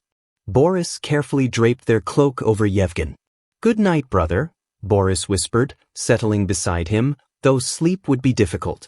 The brothers lay side by side, Winterer beside Yevgen, seemingly at peace. But as Boris slept, Yevgen's eyes snapped open. Sweat beaded on his forehead, his expression one of stark terror. Yevgen clutched his chest, contorting as if in immense pain or gripped by an unseen force. The nightmare, or something darker, seemed to affect him too. Dawn broke over a small, peaceful town, a stark contrast to the previous night's darkness and Boris's terrifying dream. Yevgen led Boris into a dim shop. A bell above the door announced their arrival. Excuse me, Yevgen said politely. Yevgen, resolute, stated, I wanted to sell some stuff. Boris stood beside him, uneasy. Yevgen placed a small, cloth-wrapped object on the counter. He unwrapped an ornate, silver-backed hand mirror with blue gems. How much, for this? Yevgen asked. The shopkeeper examined it. A mirror? Not too bad. Well preserved. He noted its age and the initials Y.J on the back, hinting at its original owner. 300 elso. How about it? Yevgen seemed to consider the offer. Boris looked on, dismayed. Too low, he thought, the mirror holding deep sentimental value. The shopkeeper scoffed. Think it's new? Trying to rob me? If you don't like it, go elsewhere. Boris whispered to Yevgen, brother, that mirror is precious. Let's just. Yevgen cut him off firmly. No. Yevgen turned back. 300 elso? Let's do that, accepting the low offer, to Boris's silent dismay. Boris was speechless, unable to object further. The sale of their mother's keepsake was a bitter blow. Later, at an inn, Yevgen presented a table laden with food. Hungry? Try this, he said cheerfully. Yevgen smiled brightly, a stark contrast to the mirror's somber sale, trying to lift Boris's spirits. Yevgen offered Boris sausage. Looks pretty good, he encouraged. Boris stared, troubled. Boris looked at his bread. How can I eat this? He thought, appetite gone, the food tainted by sacrifice. Yevgen ate heartily. Boris thought bitterly, 300 is crazy. A meal paid for by mother's keepsake. Boris pushed his plate away. Dry bread and water is fine. How long will he treat me like this? Boris asked. When is father going to contact us? Yevgen paused, his cheer faltering. Yevgen forced a smile. Well, it looks like it'll take some time, he said, a little too casually. I'm sure he's healing, Yevgen reassured. He probably wants to see us once he's well.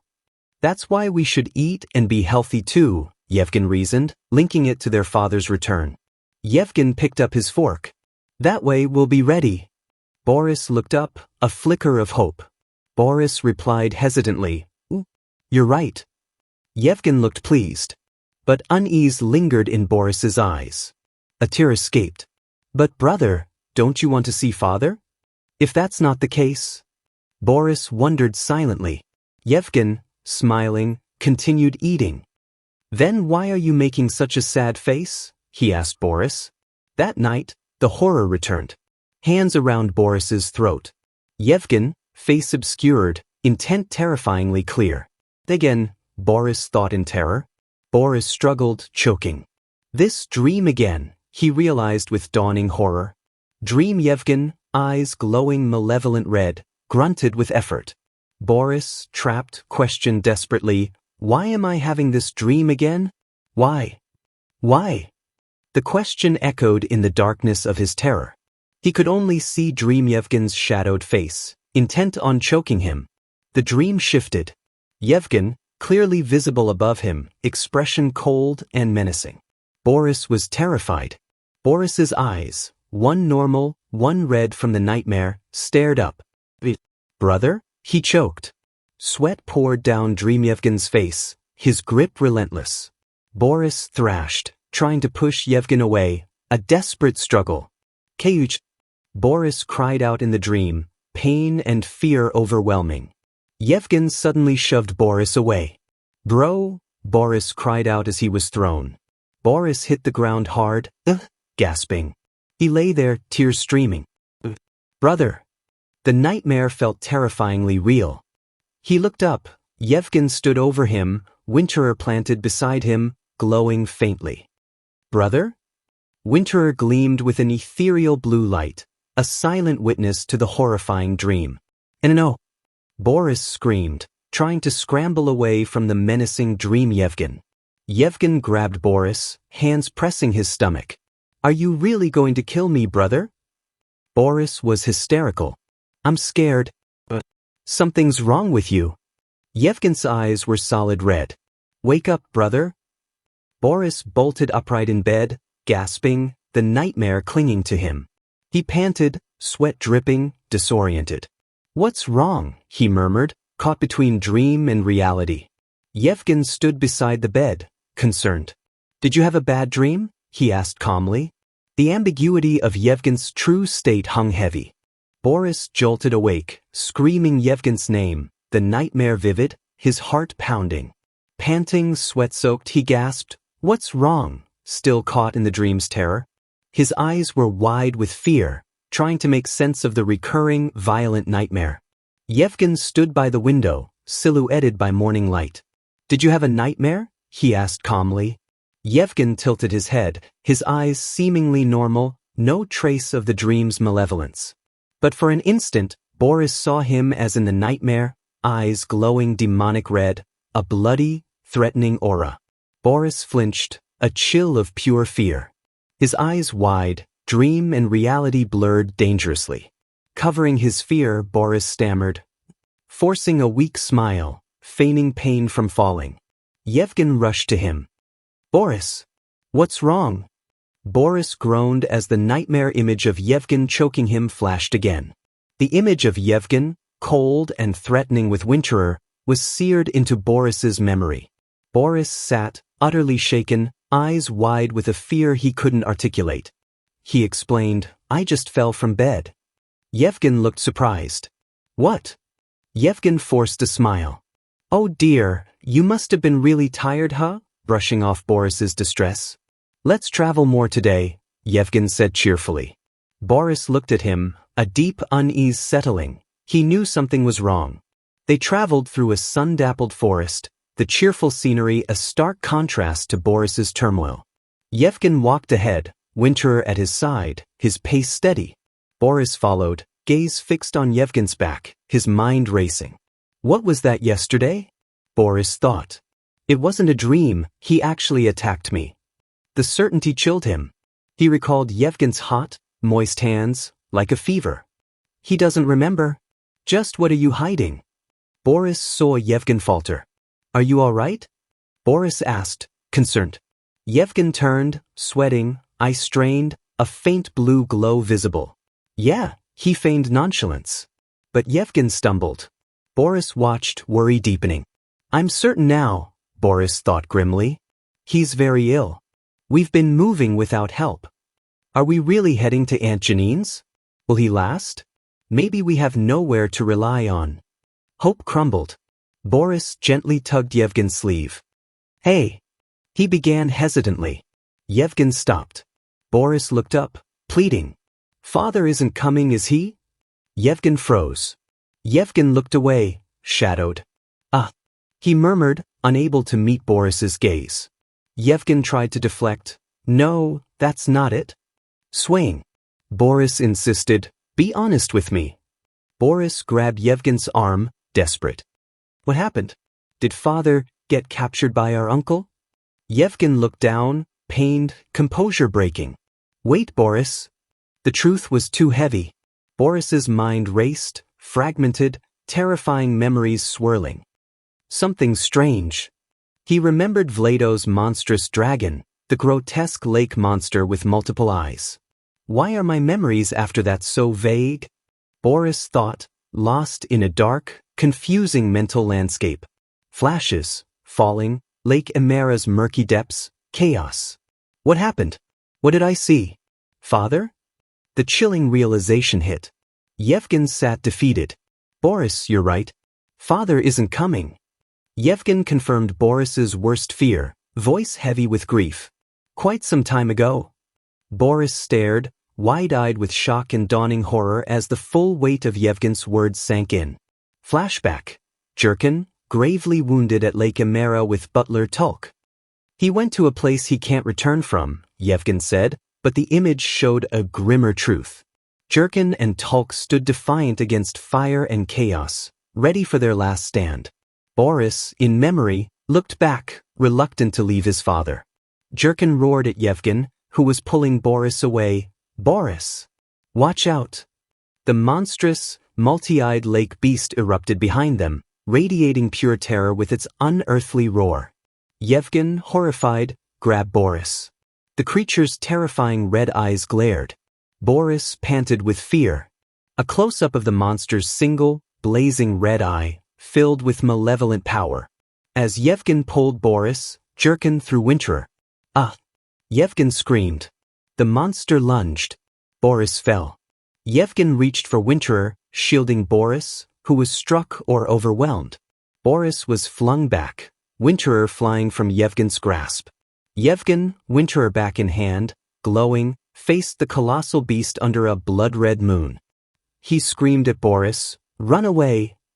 Boris, looking back in terror, saw Yevgen engulfed by the monster's attack, a blinding explosion. Blood splattered Boris's face. "Boris, run away!" The last words from that chaotic memory echoed, a desperate, terrified plea. The horrifying lake wraith, shadowy tendrils, glowing eyes, replayed. Boris and Yevgen, small, vulnerable. His heart pounded.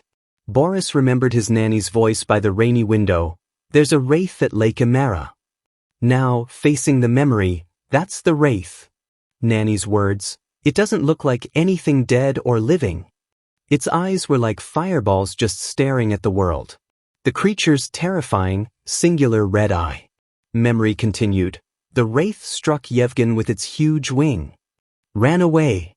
Boris remembered fleeing the monstrous red eyes, like a coward without looking back. Guilt washed over him. What happened to Yevgen? Yevgen, engulfed in the wraith's attack, a blinding light. While I was running like a coward, he was attacked by the wraith to save me. The crushing weight of Yevgen's sacrifice. Present, Boris and Yevgen by a crackling campfire. The silence heavy with unspoken grief and trauma. Yevgen stared into the flames, Winterer beside him, its glow muted. Exhausted, the ordeal had taken its toll. Boris sat opposite, head bowed, firelight on his somber face. The shared knowledge was an unbearable tension. Yevgen broke the silence, voice low, "When we wake up tomorrow, go your own way." Boris looked up, shocked, firelight in his wide, disbelieving eyes. Yevgen continued, not meeting Boris's gaze, "Better we split up. I can't be with you. I don't have much time left." Boris reeled. Not much time left? The words echoed, chilling him to the core. His eye widened in horrified understanding. A single bead of sweat. Boris scrambled closer, voice choked. "I don't wanna," refusing Yevgen's decision. He looked at Yevgen with pleading eyes, firm despite his fear. "I'm staying by your side until the end." Yevgen, a faint, sad smile. "If I have a fit again, I might kill you though." A chilling reminder. Yevgen spoke of the wraith of Lake Amera, recounting Aunt Yeni's tragic tale, kind, then mad after Amera, all trace of her gone.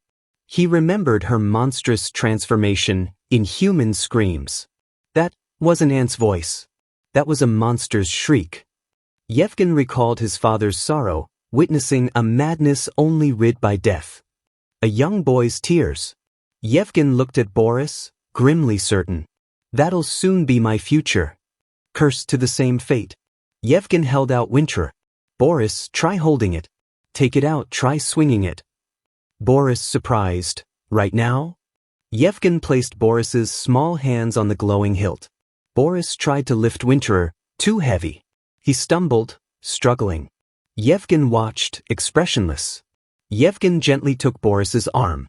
"Still too heavy for you. Would have been great if you were a little older." Yevgen murmured, a hint of regret. He stood behind Boris, helping him hold the sword, guiding his stance. Yevgen looked down, voice quiet with sorrow. "Would have been great if I could last until you grew. Where you could survive alone," Yevgen finished, gaze distant, seeing a future without him. "But, Boris." Yevgen stepped back. "You can't grow immediately. While my remaining time is passing quickly." Urgency palpable in his tone. His face fell into shadow, grim. "I'll soon harm you." His greatest fear. Boris looked at Yevgen, Winterer in his small hands, eyes wide with fear and dawning understanding. "Yevgen." Boris dropped Winterer. "He's about to leave me," Boris thought, panicked. "Don't go." Tears streamed. "I don't care if you kill me." Boris cried, raw with anguish. "I know what you're thinking, but I probably can't survive well alone." He gestured wildly. Countless people after Winterer, stronger, more vicious. He ran to Yevgen, desperate. "I want to keep staying by your side." Boris declared, loyalty absolute, even facing death. Boris threw his arms around Yevgen, clinging. "I'd rather be killed by you." He sobbed, trembling. Yevgen's jaw tightened. He roughly pushed Boris away. Harsh, decisive. Boris looked up, a tear tracing dirt on his cheek, stunned and hurt. Yevgen glared, voice sharp, cold. "Forgotten what I told you? Repeat it." Forcing him to remember. Boris trembled, covering his mouth, trying to stifle a sob. Tears streaming, Boris choked out the words, "You asked me to survive." Yevgen's expression softened slightly, voice firm. "Never say you'll die again. After I'm gone, you must become strong." Yevgen pulled Boris into a hug, comfort and farewell. "No one will become your shield. You won't rest under any shade anymore," Yevgen continued, tears in his own eyes, pained by this separation. Tears streamed down Yevgen's face. "Never trust anyone. It'll be tough but worth it." A faint, pained smile. "Because you'll survive. Survive to see life's infinite possibilities." Boris listened, tears falling, the bleak future pressing down. Yevgen gently took Winterer from where it lay. He held the sword to Boris. "And now this." Yevgen placed Winterer in Boris's hands. "I want you to have it." Boris looked, fresh tears welling. The burden felt immense. Yevgen looked at Boris, sorrow and grim resolve. If I go crazy again, use it to stab me. A terrible, potential responsibility. Yevgen feels his world coming apart, his thoughts scattering like dust in the wind. In the darkness of his mind, Yevgen sees himself, a shadowy figure, and he can't help but wonder what he's done during those lost moments. Did he go mad, shrieking like their Aunt Yenny did in her torment? The image of her, wild and lost, flashes through his thoughts. But a worse fear grips him. Did he threaten Boris? He pictures little Boris, terrified, shrinking away from him, and the thought is almost too much to bear. He thought it was morning, but time warps around him. When he finally clears his head, the sun is already high, casting long afternoon shadows. Later, with the daylight completely faded, Yevgen sits alone. He looks up, and the midnight star is already shining brightly in the deep indigo sky, telling him another huge piece of time has vanished. He turns, fear making his face tight, one eye glowing with that unnatural, eerie light, the curse tightening its grip. He whispers, his voice shaking, that he's slowly turning into something he's not.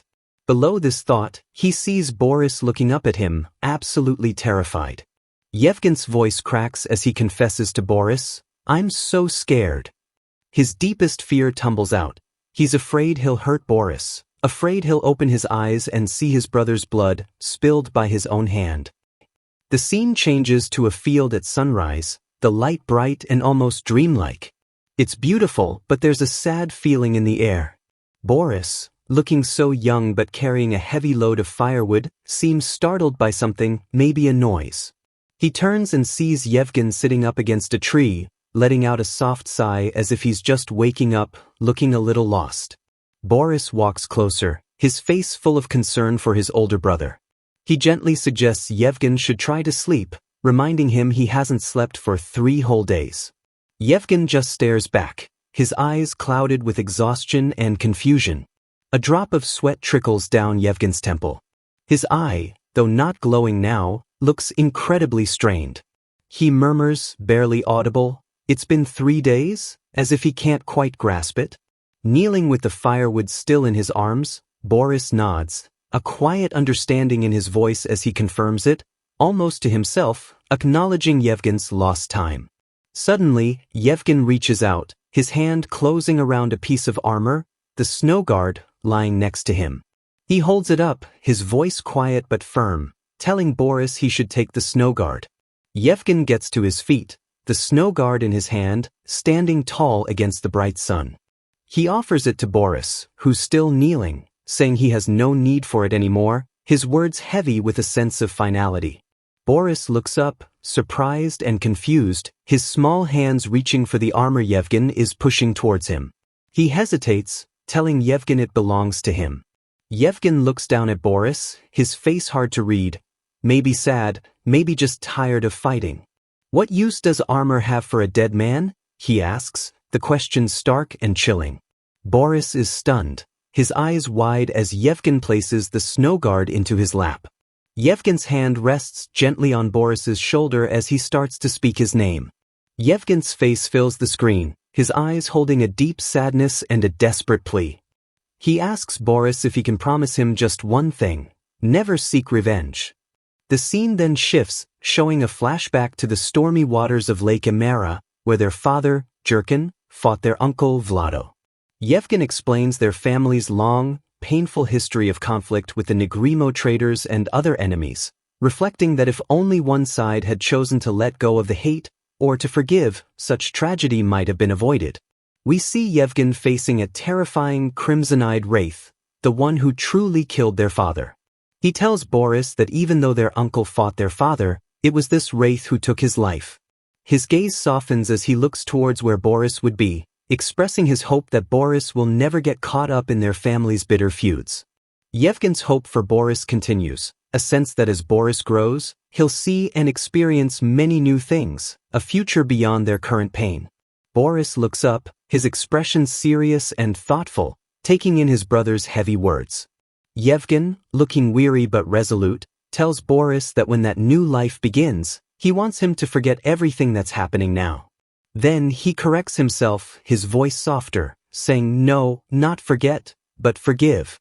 Yevgen looks up at the vast night sky, full of stars and clouds, and murmurs, almost to himself, a plea for Boris to let go of it all, to find a peace that Yevgen himself can no longer reach. Later that night, Boris is asleep on the ground. Yevgen sits watching him, the campfire flickering nearby. He's desperately fighting to stay awake, his head nodding, then jerking up. He can't fall asleep, he has to stay awake. His eye flashes again with that dangerous purple-red glow. He repeats, more urgently, "If I do." The terrible, unspoken possibility of what happens if he sleeps hangs heavy in the air. Suddenly, the scene shifts into what feels like a dream or a vision. Golden light floods a beautiful, peaceful landscape. A gentle voice calls out, asking Yevgen what he's doing, telling him to come quickly. He sees his parents, warm and welcoming, in the distance. Then another soft voice, maybe his mother's, whispers a welcome. Yevgen is lying in a field of flowers, with Boris resting his head gently on his chest. The voice continues, soothingly, telling Yevgen it's okay, he can just sleep, he can rest now. A single bead of sweat, or perhaps a tear, rests on his temple. Yevgen's eye is closed, but it flutters open again, just slightly, still fighting. In the vision, or perhaps in reality, Boris, now wearing the snow guard armor, walks away into the dark, starry night, leaving Yevgen behind. Boris finds a spot in the tall grass, sits down, and looks back towards where Yevgen lies. Yevgen is now lying on his back in the grass, Boris having covered him with a cloak. He looks peaceful, finally giving in to his exhaustion, a soft thud as his body completely relaxes into sleep. A close-up on Yevgen's open eye. It reflects the vast, starry night sky, like a whole universe is swirling inside it. The reflection in his eye becomes clearer. It's a magnificent meteor shower, bright trails of light streaking across the dark expanse. It's beautiful, calm, and feels very final. The view pulls back, showing Yevgen, sitting up a little, looking at the actual meteor shower gracing the night sky. It's a breathtaking, almost magical sight.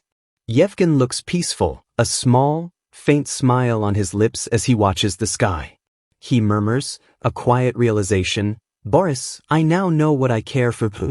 A final, soft acknowledgement of his love for his brother. After a long and hard day, it's now time to sleep. Two small birds are shown nestled together on a branch, sleeping soundly, echoing that feeling of rest and peace. Boris, now wearing the snow guard, is asleep near Yevgen, who is also sleeping and covered. Then Boris is awake, sitting and watching. He looks at his sleeping brother, adding with a sad certainty, "No one will be able to wake you up." Morning light filters through the trees.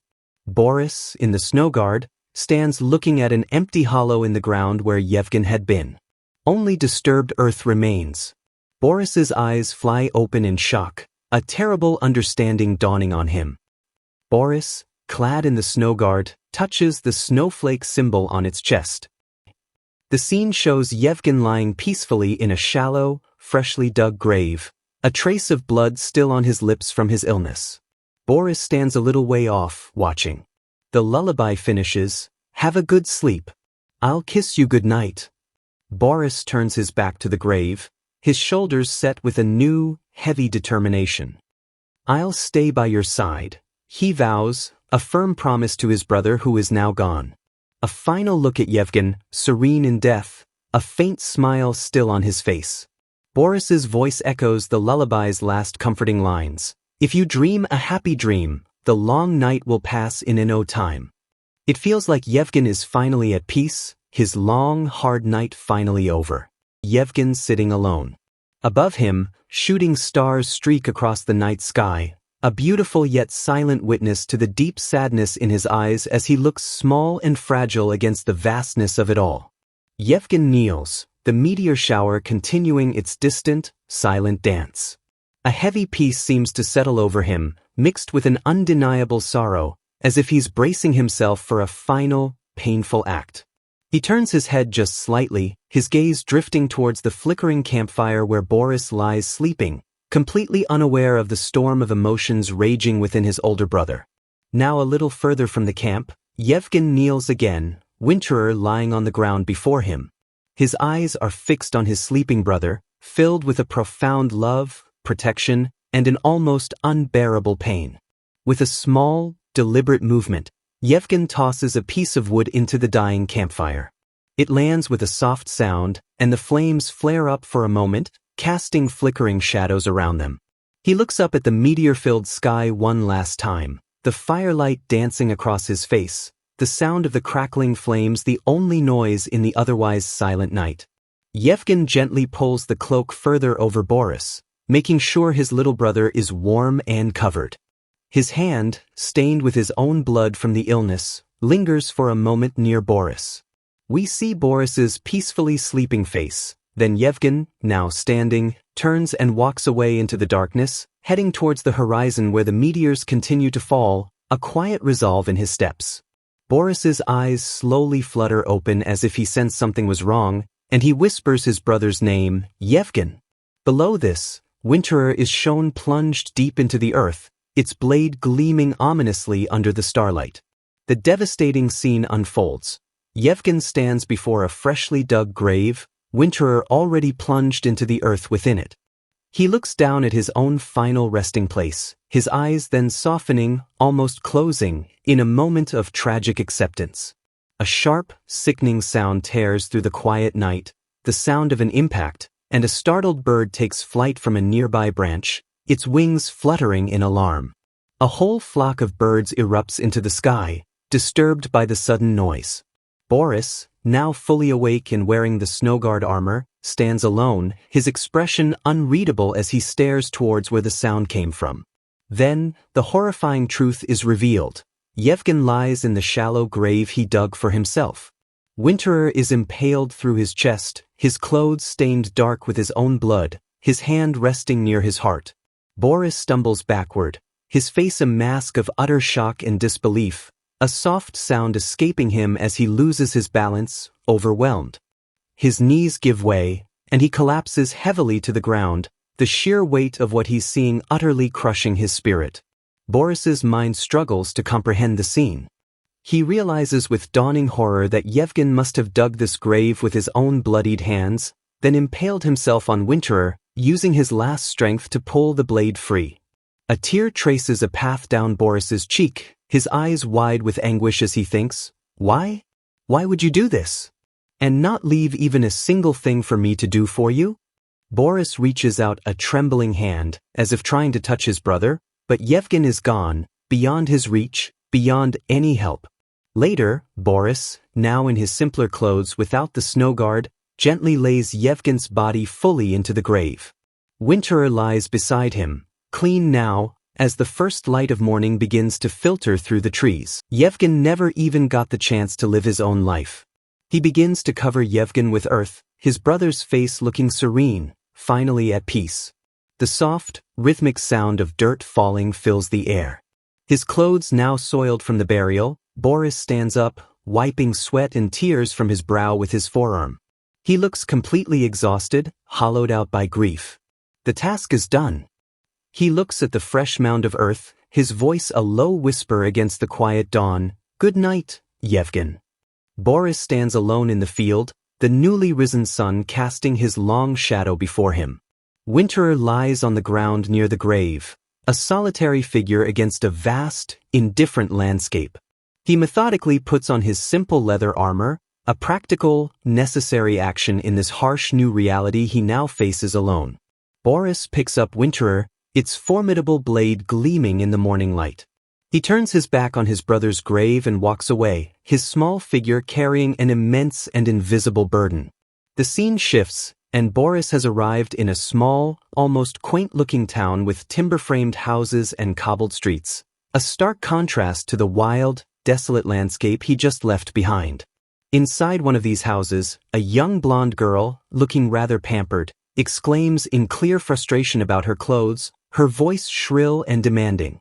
Her attendant, a young girl with short brown hair and a practical bonnet, tries to smile patiently, though a hint of strain shows. She explains that in the countryside, Clothes like hers can only be custom-made. The blonde girl snaps back, telling her attendant to just go anywhere to get new clothes, complaining about wearing a maid's attire. The attendant looks weary, explaining that other places would say the same.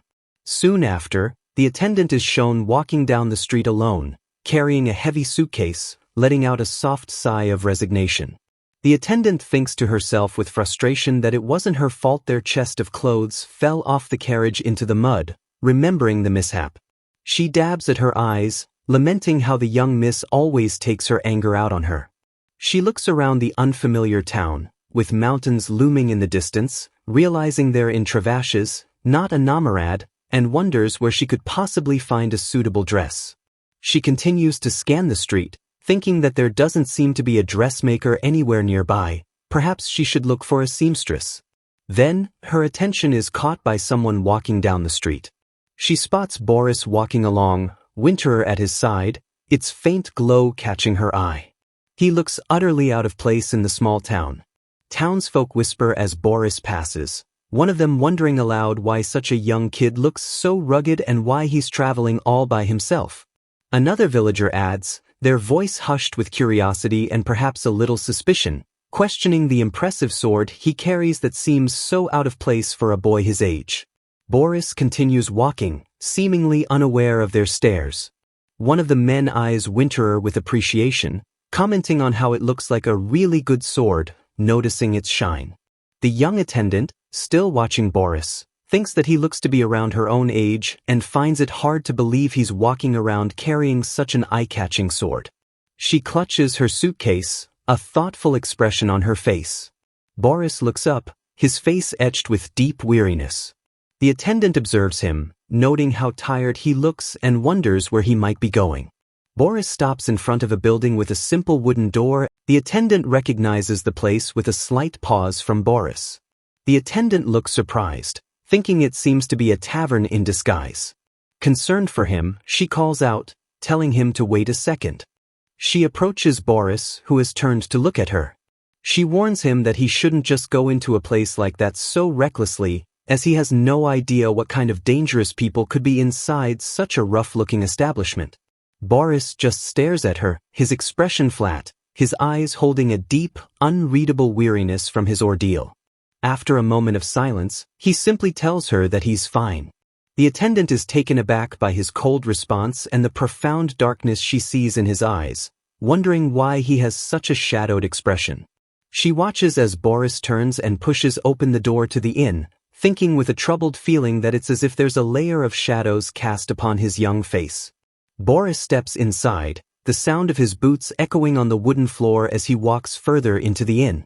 He stands just inside the doorway, looking around the dimly lit common room, his voice quiet as he says, "Excuse me," a wooden mug sitting on a nearby table.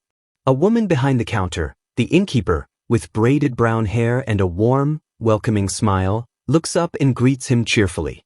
Boris, looking small and far too serious for his age, tells her that he'd like a room. The innkeeper asks if he's alone, and Boris nods, confirming he is. She then offers him a cheap room for 5 silvers. She gestures further into the inn, explaining that the room is further inside and while the bed is a little small, it should be fine for someone his size. Boris listens, taking in the simple, rustic interior of the inn. Boris looks around the inn, his expression still guarded and deeply tired, assessing his surroundings. He turns back to the innkeeper, a new question on his lips. And also, the innkeeper looks at him expectantly, prompting him to continue.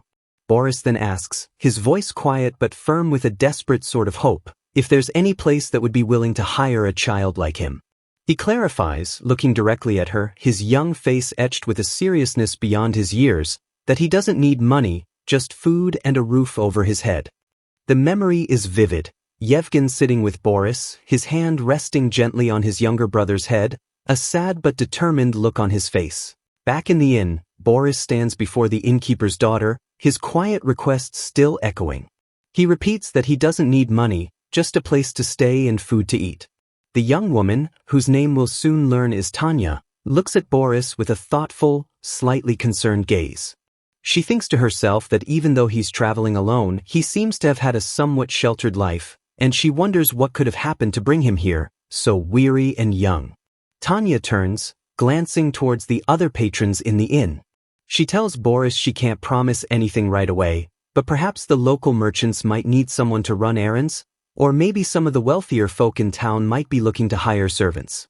Suddenly, a hand shoots up from a nearby table, and a gruff voice booms out, "Tanya!" The man at the table, burly with a goatee, calls out again, holding up his empty mug, clearly wanting another beer. We see he's Punin, a blacksmith. Tanya turns with a cheerful, "Gotcha, just 1 second." She then leans towards Boris, lowering her voice a bit, and explains that the man is Punin, and he runs a smithy in town. We see Punin enjoying his meal. Tanya continues, a hopeful spark in her eye, telling Boris that Punin was just saying he needs an assistant, and suggests they go ask him about it. Tanya smiles brightly at Boris, her freckles visible, and then she introduces herself. "Oh, also, what's your name?" "I'm Tanya," she says, and we learn she's the innkeeper's daughter. Boris hesitates for a long moment, his expression still guarded, before he quietly replies that his name is Boris. Soon, Boris is sitting across from Punin the blacksmith. Punin looks him up and down with a skeptical eye, arms crossed, remarking gruffly that Boris looks skinny and weak, and questions if he could even survive doing blacksmith work. With a bowl and mug set before him, Boris looks down and answers with complete honesty, admitting he's not sure what kind of work needs to be done. Punin lets out a short, sharp laugh, saying at least Boris isn't a liar, giving him a sideways glance that holds a hint of newfound respect. Punin continues, his gaze analytical, guessing that Boris isn't from a commoner's family, and asks which household he's from, then more pointedly asks if there was some kind of strife recently. Boris just looks away, his silence speaking volumes. Punin's eye narrows slightly as he thinks to himself, reflecting on his own past, remembering times he'd picked up a weapon for a few strifes himself.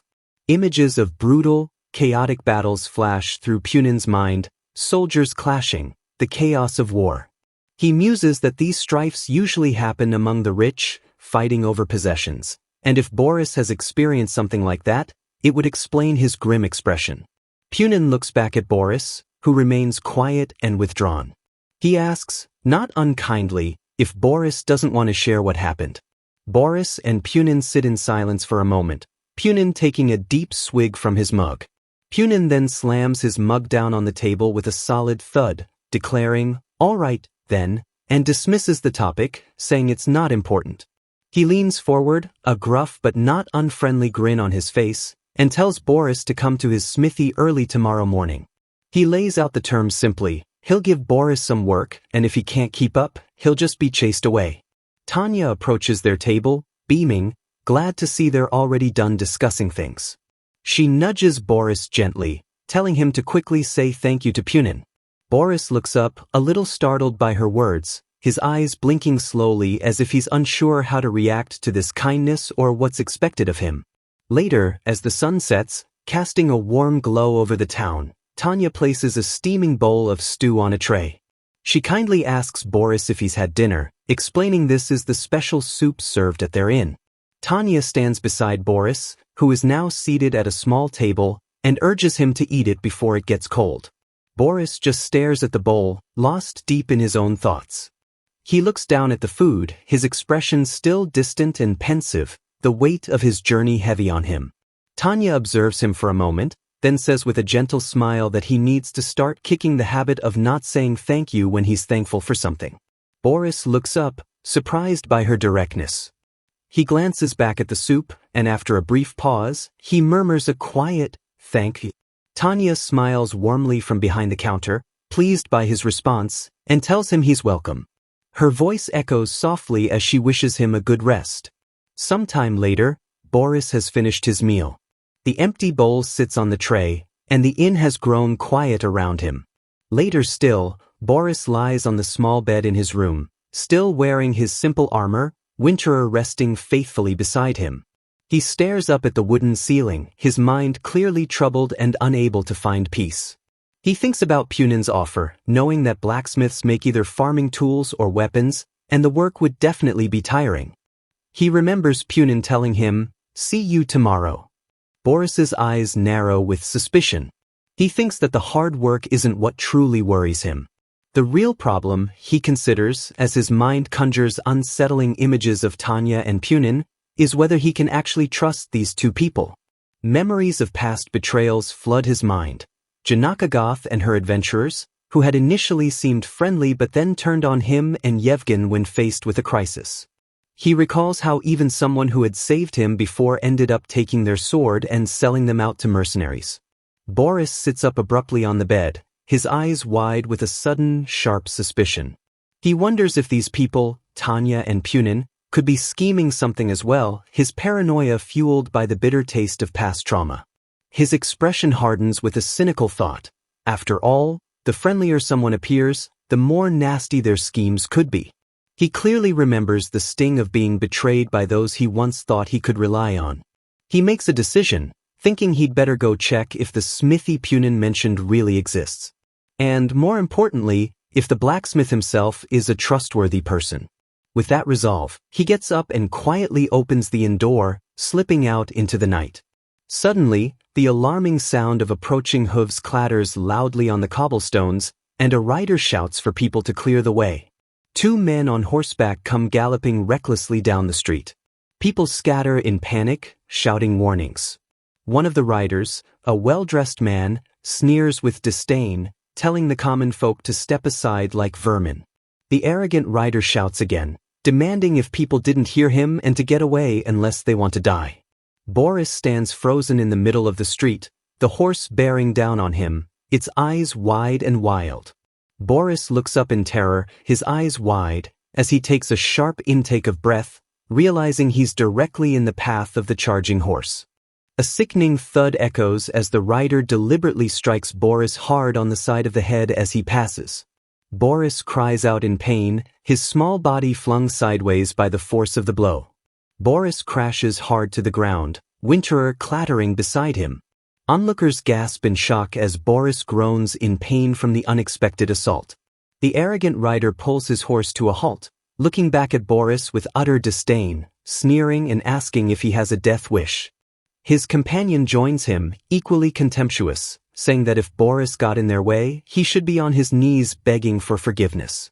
The first rider scoffs, calling Boris a beggar bastard with no manners, while another onlooker mutters about what a mannerless brat Boris seems to be. Boris slowly, painfully, pushes himself up from the ground, clutching his injured head. The townsfolk watch, some with pity, others with fear, murmuring amongst themselves. Boris looks up, his face dirty and already bruising, sweat beading on his brow. He manages to say that he's sorry for getting in their way, but he glares up at the riders, Winterer now held ready in his hand, its faint light flaring. He tells them firmly that they are the ones in the wrong for riding their horses so quickly in a street crowded with people. The arrogant rider smirks, remarking that Boris is good with words. His companion chimes in, suggesting they need to teach him a good lesson so he'll learn his place. The arrogant rider grins cruelly, raising a whip high in the air, declaring that's exactly what he was planning on doing. The whip cracks down viciously, slashing across Boris, who cries out as blood splatters. The rider taunts him, saying this is what happens when you mess with people like them. The rider then grabs Boris by the hair, yanking his head back painfully, snarling and asking if he understands now. Boris glares back, pain and raw defiance burning in his eyes. Boris struggles against the rider's grip, thinking that if only he was big enough to properly swing Winterer, or, more painfully, if only Yevgen was here right now. His eye still holds that faint, strange glow. He forcibly pushes those thoughts away, realizing they are useless now. Winterer's tip rests on the ground with a soft sound as the arrogant rider sneers down at him, demanding he start begging if he understands. Boris just looks up, his mind racing, as if questioning the very idea. Boris struggles to his feet, Winterer beginning to glow brighter in his hand. With a grunt of effort, he thinks with fierce determination that he must get up on his own. The rider shouts at the little rascal, but Boris is resolute. He knows he's all alone in this world now, and Yevgen paid for his life with his own. Panting for breath, he vows he won't lose to scoundrels like these. The scene opens on a rather grand, gabled house in Regresses, silhouetted against the twilight sky. Inside, a young, shrill voice cuts through the air, clearly exasperated, asking if the dress couldn't be found. Inside, a young blonde girl with wide, frustrated green eyes is shouting. This is Rosinus de Belnor, the Count's only daughter. She exclaims how ridiculous it is that there are no dressmakers, wondering aloud what nobles in this town even wear. Her attendant, the young girl with the bonnet we saw before, now known as Camia, stands before her, hands clasped apologetically. She explains that she's sorry, but she couldn't even find any place that sold ready-made dresses. Camia continues, looking downcast, adding that she didn't even see any sewing shops. Her thoughts then drift to her brief encounter with Boris earlier, his weary face flashing in her mind, and she remembers feeling a little concerned for the boy who seemed to be having some problems. A polite knock sounds on the door, and a man's voice calls out, asking Rose, "May I enter?" Rosinus' expression instantly brightens with joy. "Yes, father," she calls back enthusiastically, while Camia looks on, a little surprised by the sudden change. A distinguished-looking man with dark hair, a mustache, and goatee enters the room, holding up a beautiful green and white dress. He winks, a star-like sparkle near his eye. This is Count Ganymede de Belnor, and he announces that he's bought a new dress. Rosinus is overjoyed, her eyes sparkling as she takes the shimmering dress from her father, exclaiming that he's the best. Count Belnor smiles, looking pleased with her reaction, and tells her to put it on quickly so they can go for a walk around the city at night. The Count stands with his arms crossed, a knowing look on his face. He tells his daughter that learning and observing the traditions of other countries is a way to help her become wiser. Rosinus, still beaming, readily agrees, while Camia smiles politely beside her. The sound of horse hooves echoes on the cobblestone streets. Rosinus' voice pipes up, starting a question with, "But Dad?" The Count, with Rosinus riding gracefully before him on a white horse, leads a small retinue of men on horseback through the town streets as dusk settles. Rosinus looks up at her father, asking where he managed to get the dress when Camia couldn't find any, even after looking for the whole afternoon. The Count replies that he bought a dress that someone else had custom-made. He then muses aloud, as they ride past a warmly lit building, whether the nobles of this country even wear dresses. The Count looks thoughtfully ahead, stating that there are actually no nobles in Regresses, which makes Rosinus let out a small sound of surprise. The Count turns to one of his men, Hugh, asking him to take care of Rose for a moment. Hugh respectfully agrees, and Rosinus is gently passed to him. Suddenly, Hugh calls out urgently as their horses rear up slightly. The sound of more galloping hooves approaches rapidly, and Rosinus looks ahead, confused by the sudden commotion. Count Belnor, his expression instantly stern and commanding, shouts, "Stop!" his voice cutting sharply through the rising chaos. They've stumbled upon the scene where the arrogant rider is about to strike Boris again, who is down on one knee, Winterer held defensively. The Count's men are already moving to intervene. Townsfolk are gathered around, watching the confrontation with hushed whispers, one remarking that someone who'll stop them has finally appeared, while another wonders if they're going to fight with swords. Tanya spots Punin in the crowd and calls out to him. Punin turns, looking annoyed by the interruption, asking what she wants. Count Belnor and his men have now positioned themselves firmly between Boris and his assailants. The arrogant rider looks clearly irritated by this unexpected interference. One of the arrogant rider's companions sneers at the Count, asking who the hell he is to interfere and telling him passers-by should just go their own way. Boris is still on the ground, looking up at the unfolding drama. The arrogant rider scoffs at Boris, who is clutching Winterer and glaring at his attackers, taunting him for being a loudmouth despite being a powerless child who is being bullied. Count Belnor, his hand resting calmly on the hilt of his own sword, warns them with a dangerously quiet voice not to regret this, stating they brought this upon themselves, a subtle sound indicating his sword is slightly drawn.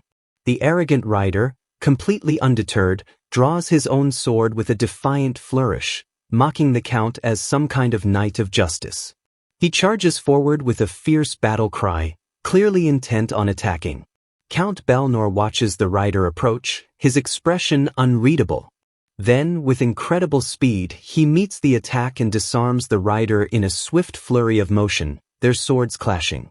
The rider is clearly outmatched, his eyes wide with shock as his weapon is sent flying.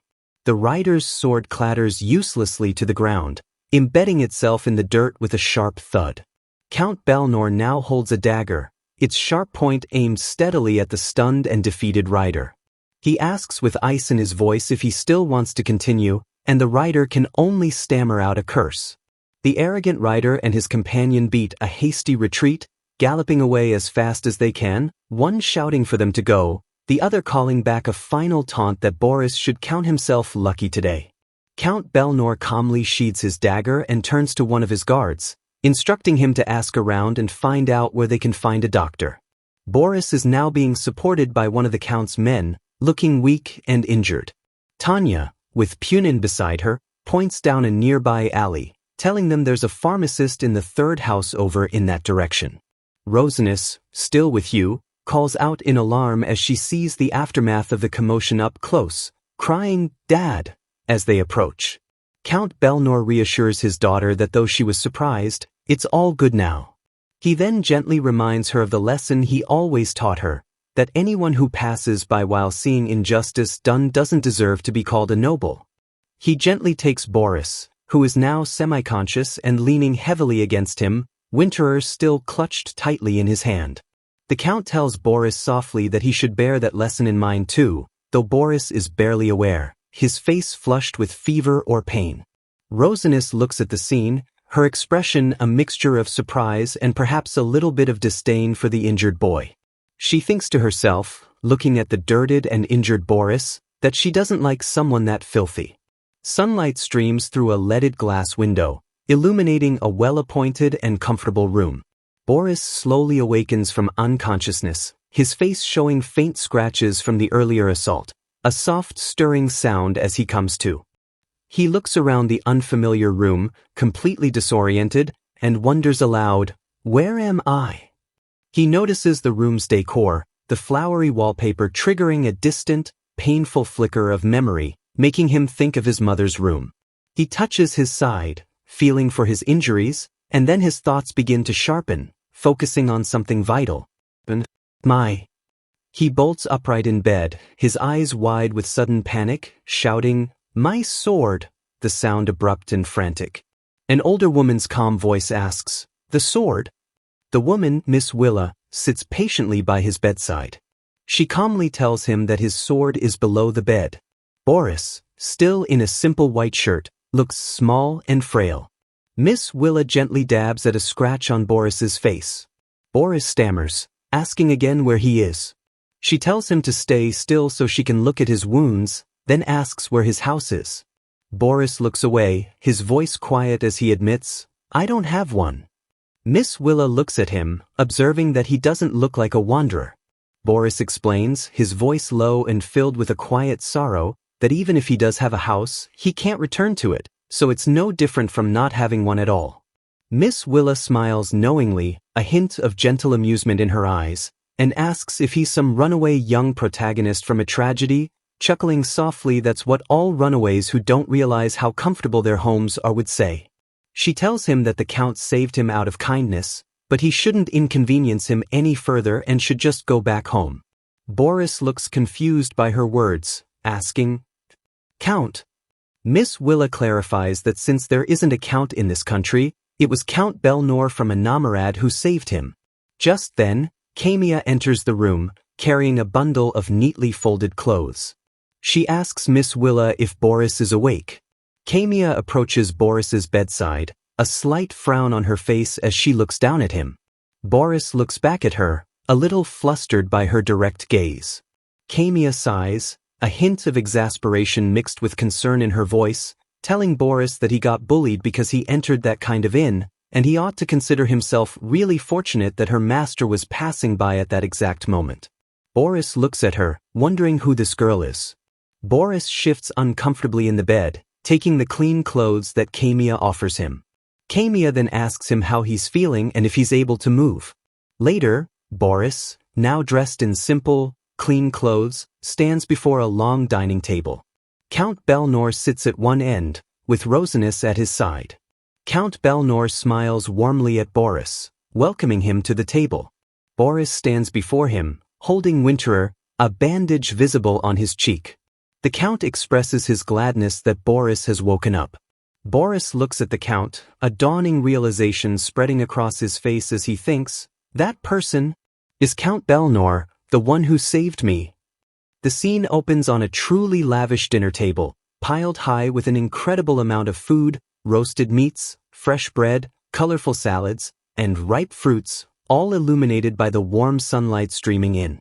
A servant formally places a plate of food before Boris, who sits at the table looking small and a little overwhelmed by the opulence, a bandage still visible on his cheek. The servant murmurs a polite, "Please excuse me." Count Belnor, seated at the head of the table, gestures towards the food with a welcoming smile, telling Boris that once he eats this, he'll learn the true taste of Belcruz.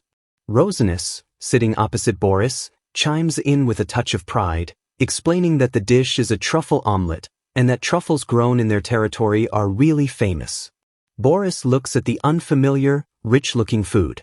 The Count gestures expansively to the whole table, encouraging Boris, who must be famished, to start eating quickly. The three of them are seated around the grand, food-laden table. Boris picks up his knife and fork, his expression hesitant as he thinks to himself that it's been a very long time since he's had a proper meal like this. Rosinus is already eating beside him, seemingly at ease. He carefully cuts into the omelette, revealing a rich, steaming filling. A steaming cup of tea or broth sits nearby. The Count, noticing Boris eating, remarks warmly that he's glad Boris seems to like the food. The Count then leans forward slightly, deciding to introduce himself formally. He gestures towards an image of a grand estate, explaining that he's Count Belnor of Belcruz, located in the south of Anamarad, and states his full name, Ganymede de Belnor. He then gestures to his daughter, proudly introducing her as his heir and only daughter, Rosinus de Belnor. Rosinus looks a little pleased, her eyes closed as if regally accepting the introduction. Boris looks a little flustered by the formal introductions. He thinks to himself that now that they've properly introduced themselves, he needs to tell them who he is too, the scratches on his face still a visible reminder of his recent ordeal. Boris looks at the Count and says his name is Boris Gineman, though he thinks to himself that since the Count isn't from his country, he probably wouldn't know about his family. Count Belnor's eyes narrow slightly, a flicker of recognition crossing his face as he repeats the name, Gineman, thoughtfully.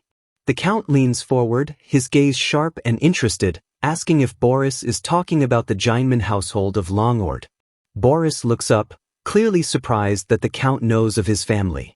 Rosinus, her mouth still a little full, pipes up with a questioning look, mentioning that she heard it's a famous warrior family in Travashes and asks if his family ran into some kind of trouble.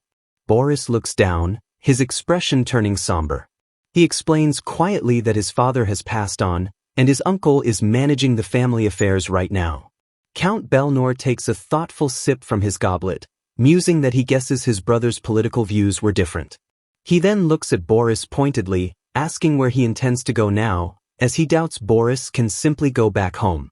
Boris looks down, his eyes shadowed with uncertainty, and admits that he doesn't really have a destination in mind, his future feeling very unclear. He continues, mentioning that a certain blacksmith might take him in, so he was intending to go there. The Count considers this, swirling the drink in his cup, acknowledging that Boris might become an assistant there and asks if he's been interested in blacksmithing before or thinks he'll like the work. Boris, Rosinus, and the Count sit at the table. Boris replies with his usual honesty that he's not sure, but he'll have to work hard to like blacksmithing. A brief, thoughtful silence follows his words. The Count then pours a drink into a glass, the liquid glowing warmly, and says that he'd like to propose something to Boris. He raises his glass, his expression suddenly serious and direct, and asks Boris, "How about going to Anamarad with us?" Boris looks up, completely startled by this unexpected and life-altering offer. Rosinus jumps up from her seat, shocked and indignant. "Dad, you want him to come along? To go back home with us?" she exclaims. The Count just chuckles softly, saying that it's for Boris to decide. He simply made a suggestion. Rosinus turns to Boris, still looking aghast and confused, demanding to know why her father would make such a suggestion, looking back and forth between them. The Count raises his glass again, a knowing look in his eyes.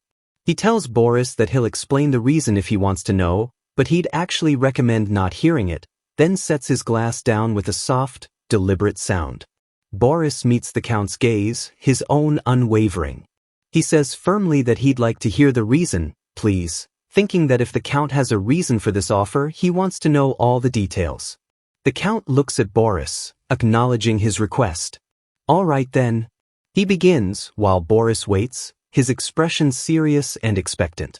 Count Balnor smiles, a slightly calculating, almost predatory look in his eyes, and states plainly, "It's because I want to make use of you."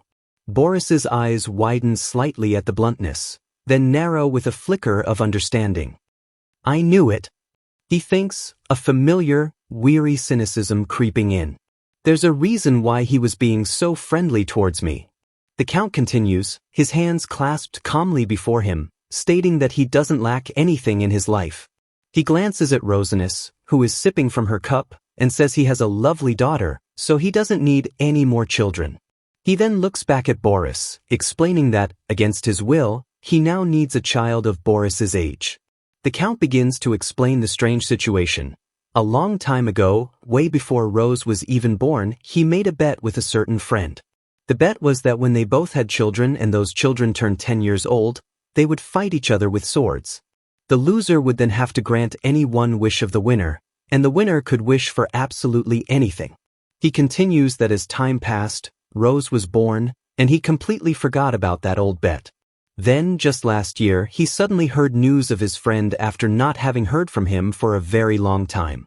It turns out his friend has 2 sons, but unfortunately his oldest son is, to put it mildly, an idiot.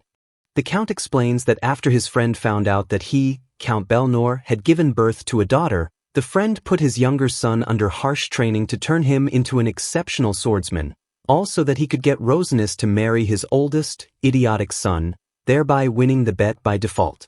A ghostly image of Rosinus in a wedding veil, looking utterly unhappy, flashes by. Rosinus slams her hands on the table, completely outraged by this revelation. That's ridiculous, she cries. Dad, are you being serious? I'm supposed to marry an idiot? The Count takes Rosinus' hands gently, reassuring her. Rose, calm down. I swear upon my honor that I will never, ever let that happen. Boris speaks up, his expression serious as he points out a flaw in the plan. But since I'm not your son, I don't have the right to fight his son. The Count smoothly explains his counterplan. He'll simply say that he's taken Boris in as his adopted son and raised him in a separate region, and that he has brought him back this time. Boris will be treated as if he were his own son.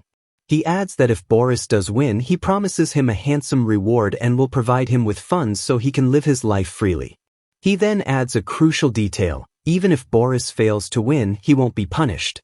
He'll just need Boris to leave his household quietly, no strings attached. Boris clenches his hands tightly, thinking hard. Why me of all people? He wonders silently. He continues his thought, recognizing that he's simply someone the Count helped by coincidence, a stranger. Boris looks at the Count directly, asking pointedly, You don't know much about me, do you? The Count holds up a monocle or a lorgnette, light glinting off the glass. He points out that Boris is in a situation where he doesn't have anywhere to go despite being the son of a local lord. He can get tens of normal boys, but it's not easy to find one who's already received a nobleman's education. Rosinus dabs her mouth delicately with a napkin. The Count continues, explaining that once they go to Anamarad, this boy will have to act like his adopted son immediately, and he doesn't have the time to teach someone about honor and etiquette from scratch. The Count then looks pointedly at Winterer, which Boris has faithfully kept beside him, noting that the Jeinman family is one of the top famed swordsman families in the land. And you, he says to Boris, definitely inherited that talent as well. Winterer seems to gleam with an ethereal light in that moment. The Count looks at Boris intently, his voice firm. What do you say? Boris Jeinman, will you go with us? Boris looks down, his expression unreadable as he deeply considers the extraordinary offer, the light catching in his thoughtful eyes. A close-up focuses on Boris's pensive eyes, reflecting the weight of the decision before him.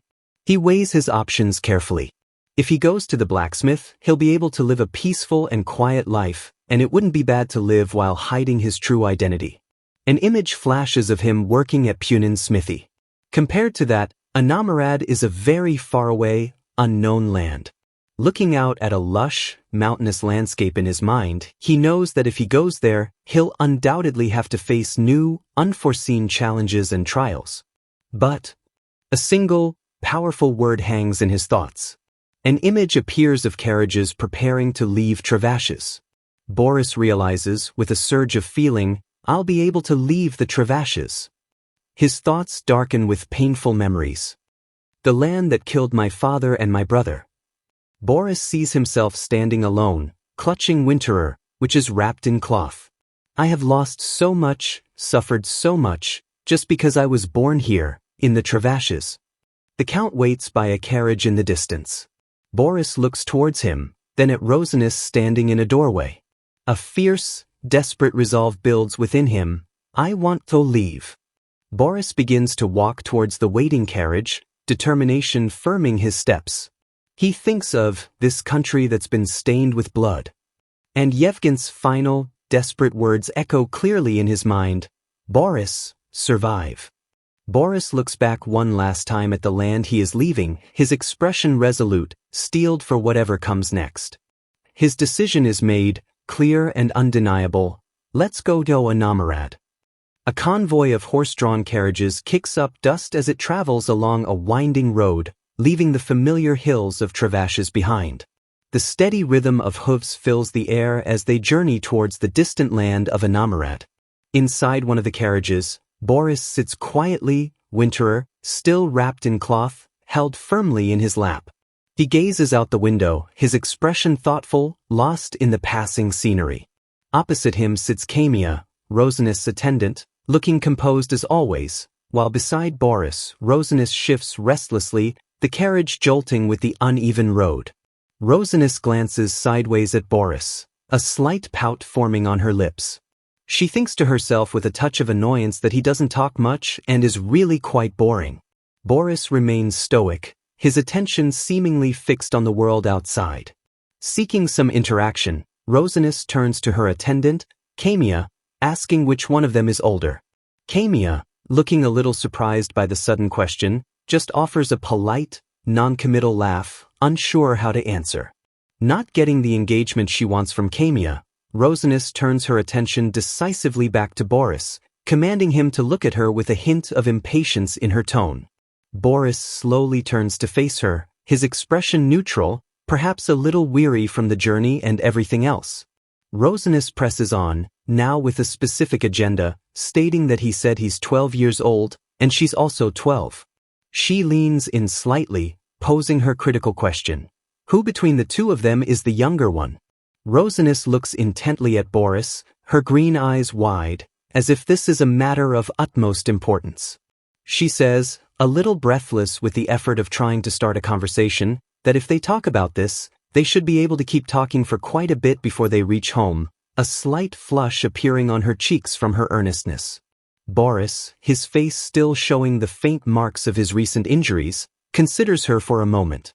He then replies with a sigh of quiet resignation, telling her to do as she pleases.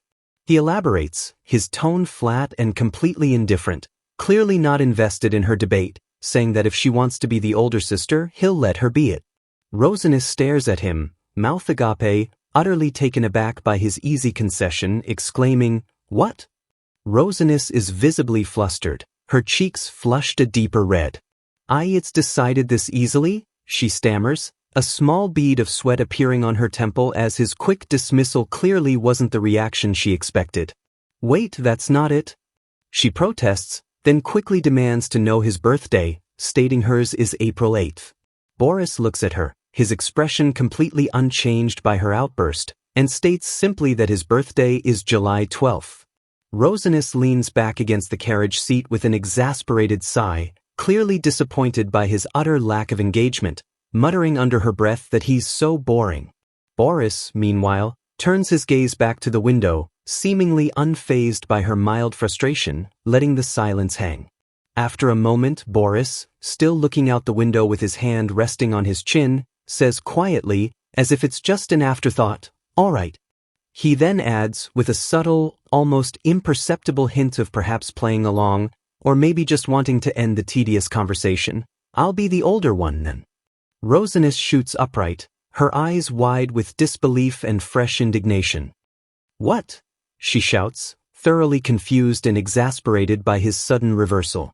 "This isn't it either." Camia, in a small inset panel, can be seen stifling a laugh. Rosinus continues her spluttered protest. "I didn't say I wanted to be the younger one." Boris turns to her, a faint, almost challenging look in his weary eyes. "What's important here is," he asks, his voice quiet but firm, "since when did we become a family?" His question cuts through her childish squabble, reminding them both of the artificial, almost strange nature of their current situation. Outside the carriage, the view shows a beautiful, sunlit path lined with flowers, a stark contrast to the subtle tension inside. The carriages finally arrive at a magnificent, sprawling white estate, gleaming brightly in the sunlight, surrounded by lush, manicured greenery. Rosinus, now changed into a beautiful white dress, leaps eagerly from the carriage, her earlier frustrations completely forgotten. "Mother," she calls out, running towards the grand entrance. "I'm back." A stately woman stands waiting for her. The woman, elegant and poised with her blonde hair styled in an updo, looks at her approaching daughter with a gentle but firm expression. "Rose," she says, "we learn this is Izavo de Belnor, the Countess." Countess Izavo de Belnor addresses her daughter as she approaches, with Count Belnor walking proudly beside her. "I told you not to run while wearing a dress, didn't I?" she reminds her gently. Rosinus looks down sheepishly, apologizing. Boris steps out of the carriage, still clutching Winterer, which remains wrapped. He looks around at the opulent surroundings, a stark and overwhelming difference from anything he has ever known. "I can't believe this place is so bright," he thinks, a sense of awe mixing with a growing unease. "I've really come to a faraway place." He watches as the Belnor family reunites, surrounded by their servants. A profound feeling of isolation washes over him. "I guess there wouldn't be anyone here who'd know me," he thinks, feeling utterly alone in this grand, new world. Countess Izavo looks towards Boris, then turns to her husband, asking if this is the child he mentioned. Count Belnor simply nods, confirming, yes. The Countess then addresses the group, suggesting that since it was a long journey back, they should all go inside and finish their introductions there. Count Belnor agrees. Servants begin unloading luggage from the carriages as Boris stands by, an outsider observing the rhythm of this unfamiliar household. A sweeping view shows the grand Belnor castle, its many towers reaching towards a warm, hazy sky. It's an imposing and undeniably beautiful structure, a symbol of power and wealth. Inside, Boris, Count Belnor, Countess Izavo, and Rosinus are seated in a lavishly decorated drawing room. They are having tea, served in delicate porcelain cups, and the atmosphere is decidedly formal and a little stiff. A servant pours tea with a soft, clinking sound. The fine details of the room, the rich fabrics, the ornate furniture, all speaking of established nobility and immense wealth. Countess Izavo addresses Boris, her demeanor calm and polite. She mentions she received a letter in advance, so she's roughly heard about the situation, and offers a gentle reassurance, telling him to make himself comfortable while he's here. Rosinus, however, leans towards her mother with a bright, almost mischievous smile, declaring that she's always wanted an older brother. She then announces, with a playful glint in her eye, that she's decided she will be the younger one after all. Count Belnor chuckles warmly at his daughter's antics, remarking that they've gotten close already. Boris remains quiet, observing the family dynamic, trying to understand his place in it. The Count then turns to Boris, his expression becoming more serious. He instructs Boris that while he's staying here, he will call him father, and gestures to his wife, adding, "And call Izavo mother." The Countess nods slightly in acknowledgement of this arrangement. The Count continues, his tone firm and clear, also, bear this in mind. He sits back in his chair, looking directly at Boris, and begins to outline the fabricated backstory they will use to explain Boris's presence. You were the youngest son of Elgyuden, the fallen lord of Gvansk in the western Travashes. An image appears, depicting a somber family, Elgyuden, his wife, an older son, and a much younger Boris. You became my adopted son at the age of 5 because our families were close friends. A faded portrait shows a younger Boris. And you've only been receiving financial support from us, but you grew up with your father since your mother passed away early. Bloodstains appear over the portraits, hinting at the tragedy woven into this false narrative. After that, your father suddenly passed away too, and so you came here, to the Belnor castle. A new family portrait is shown. Count Belnor, Countess Izevo, Rosinus, and Boris, standing together as if they were always meant to be a family. The Count looks at Boris intently. Have you remembered all of that? Boris sits, listening carefully to every word. The Count adds that there are people within the Belnor castle who sort of know his situation, but not the whole truth. He lists them, such as Hugh, the secretary. We see an image of Hugh with Rosinus. Willa, the one who nursed you when you first arrived, an image of Miss Willa. Rosinus' maid, Camia, an image of Camia, and the men that were with me when I helped you, an image of the Count's guards, Garaivo, Delamer, and Gromios. But, the Count emphasizes, not even they know your full situation. The only people who know the complete truth would be me, my wife, and Rose. Rosinus and the Countess sit listening, part of this carefully constructed deception. The Count leans forward slightly, his gaze serious and unwavering. So, you must answer the others according to what I've told you. Do you understand? Boris nods slowly, confirming, yes. Boris looks down, processing the elaborate lie he must now live. He thinks to himself that while they're all made-up stories, they unsettlingly have parts in common with his actual, painful situation. The Count turns to his wife, asking her to please prepare Boris's room. He adds thoughtfully that he thinks it would be good for it to not be far from Rose's room. The Count seems to decide on a specific location, a thoughtful look on his face. He specifies, that room on the second floor of the Moonshine Tower. The Countess looks up at him, a flicker of genuine surprise in her eyes. The Countess considers for a moment, then nods her agreement. All right, I'll do as you say. Rosinus, however, looks shocked, whispering urgently to her mother, clearly questioning why he's using that precious room. The Count addresses Boris again, informing him that he'll also find him an instructor who can teach him swordsmanship soon. Until then, he tells Boris to rest and recover from the fatigue of their long journey. The four of them sit in the grand, silent room. The Count then looks at his daughter. Rose, he says, I'd like you to show Boris around the castle tomorrow. Rosinus looks a little surprised by the request. He explains that the castle is huge, so it's easy for someone new to lose their way. Rosinus perks up, a playful idea clearly forming in her mind. A small chibi version of her appears above her head as she asks her father if Boris wouldn't need a servant too. The Count chuckles, amused, remarking that his dear Rose is already looking after her new older brother.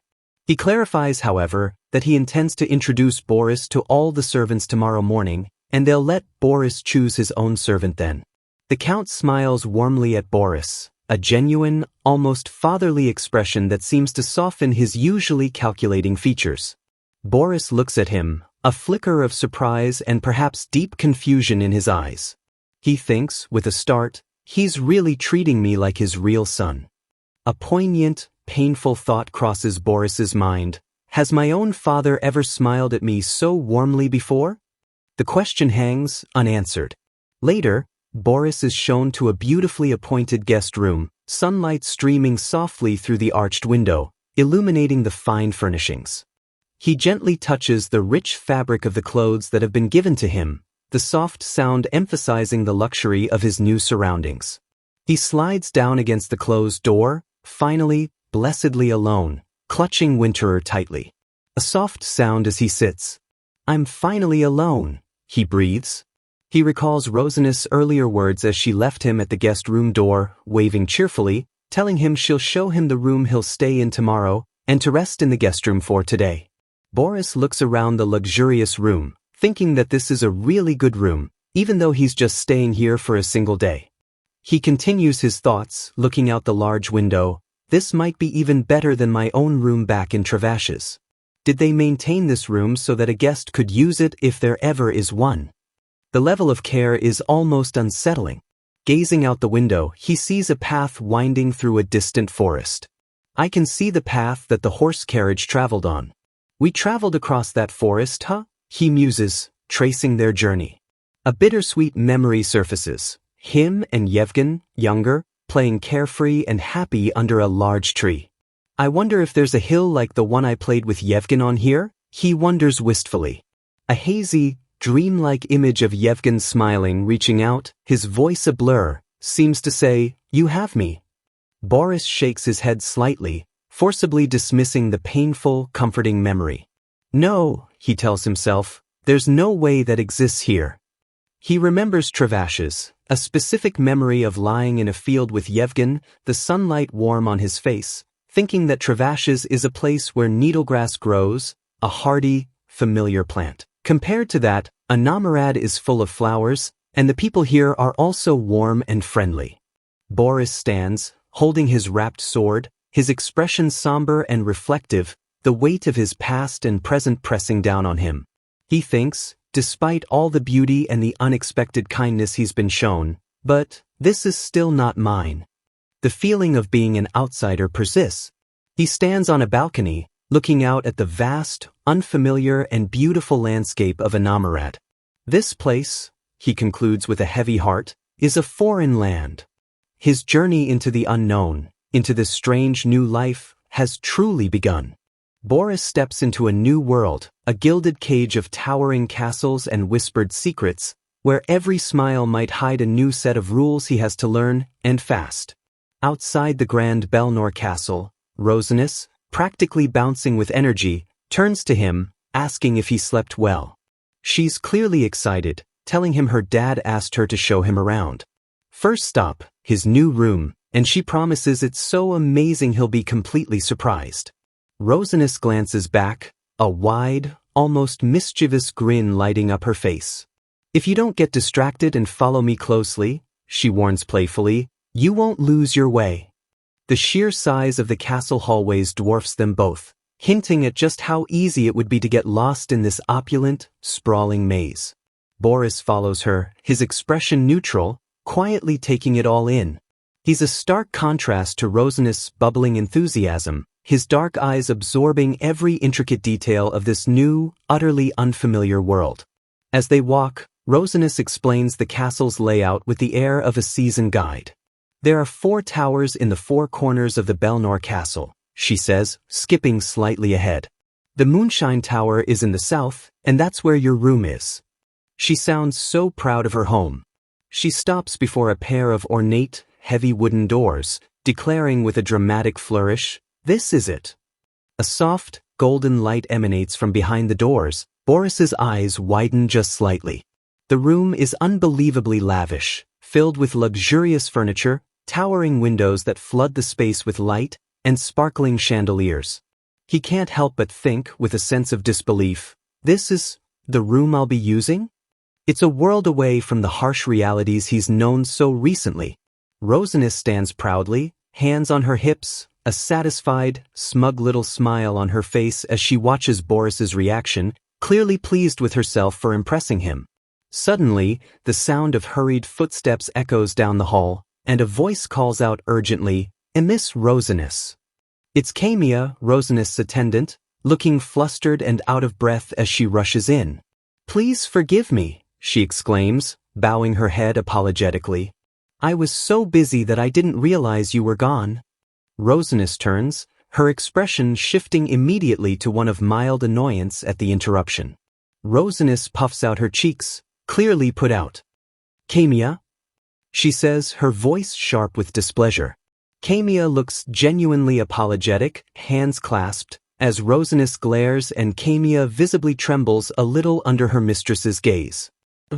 Forget it. Rosinus dismisses with a haughty wave of her hand, arms crossed. I'll be showing Boris around. I want you to follow us from afar. Kamiya, still looking a bit stressed but relieved, replies dutifully, Yes, Miss Rosinus.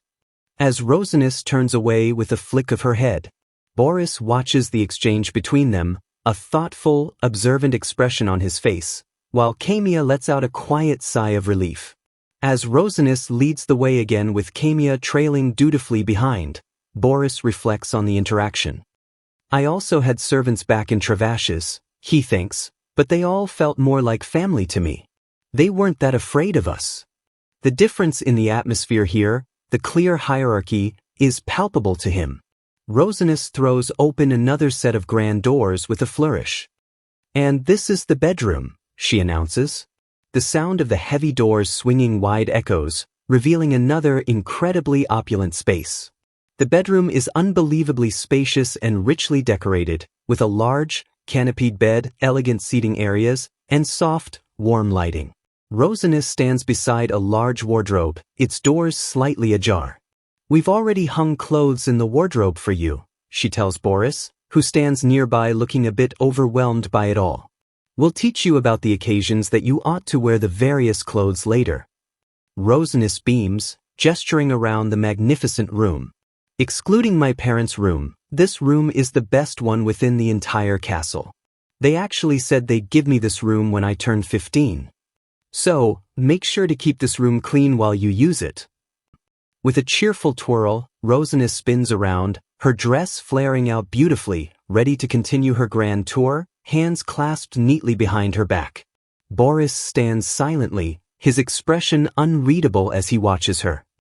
He thinks to himself, his gaze distant and thoughtful, she already knows I'll be leaving next year, but she's still acting so friendly towards me. Her seemingly genuine kindness, despite the temporary nature of his stay, seems to puzzle him deeply. Rosinus glances back, a genuine, uncomplicated smile on her face. Boris continues his thought, observing her, right now, we're siblings with a good relationship, but we'll probably become complete strangers again next year. The scene shifts to a beautiful exterior shot of the Belnor Castle, its many towers and grand, imposing architecture gleaming under a bright, clear sky. They're now on a balcony or perhaps in a room with large, arched windows. Look at this! Rosinus exclaims, gesturing dramatically outwards. Kamiya stands politely nearby. This room has a really good view. The sunset is really beautiful from here, she adds, clearly proud of her home's natural beauty. Next, they're near the bustling kitchens, where cooks are busy preparing food. This is the kitchen. I smell something delicious, Rosinus says, sniffing the air appreciatively. A cook smiles and greets her. Then, they move to a vast, currently empty dining hall. This is the dining hall. It's big and looks great, doesn't it? Rosinus continues, then adds, it's really big though, so we usually eat at a smaller and cozier dining hall. Rosinus pauses, tapping a finger to her chin thoughtfully. What else is there? She muses. I think we're done touring this place. You haven't seen the study room yet. Master is probably out visiting the different areas in our county today, Boris continues, thinking about the count's duties. So I think we can visit the study room right now. Rosinus brightens instantly. Oh right, the study room.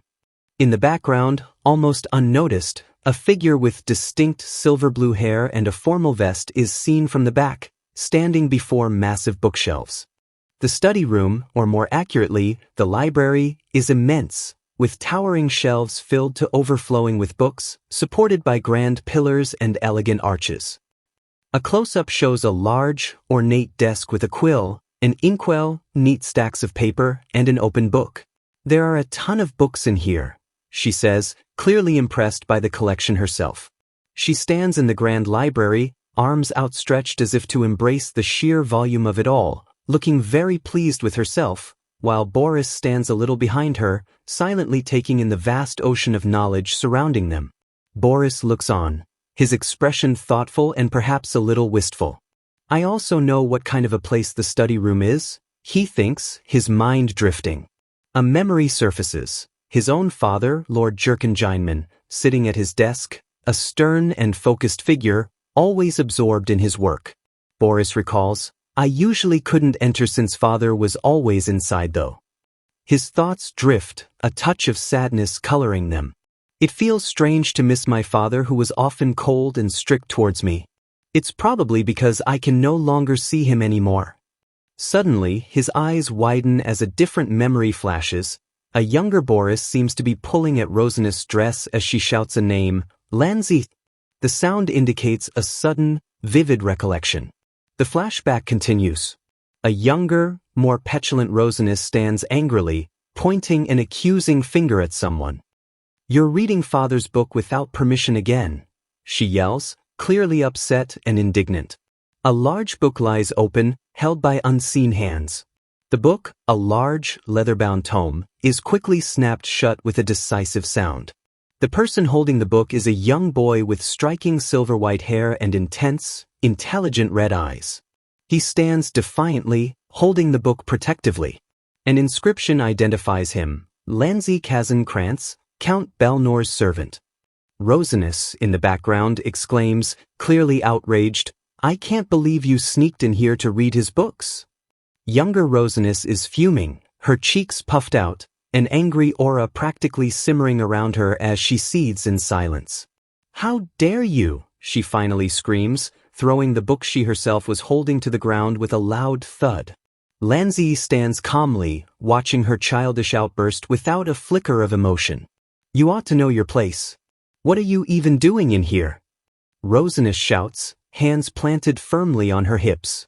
Camia, also younger, rushes up behind her, looking concerned and trying to mediate.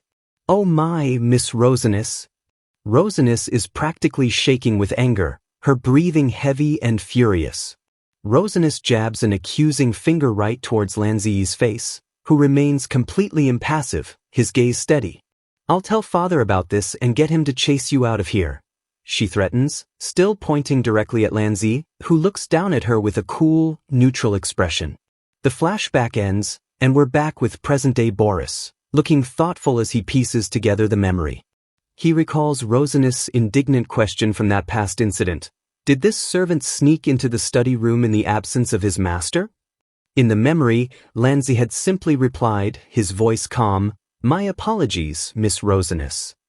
His fingers had twitched just slightly, a subtle movement, though his face remained a mask of composure. I've made a mistake, Lanzi had stated, his striking red eyes unwavering as he faced the furious young Rosinus without flinching. Boris analyzes the memory with a keen eye. He's got a different air around him compared to the other servants. He's totally keeping his calm despite getting caught by Rosinus. And while his actions seem subservient, he doesn't sound like he's really apologizing at all. There was something more complex to Lanzi. Rosinus, arms crossed, winks and says with a pout, I'll let you go just because Boris is here today. But if I catch you again, I'll really tell father about this, she warns. Lanzi gives a slight, formal bow. Yes, Miss Rosinus.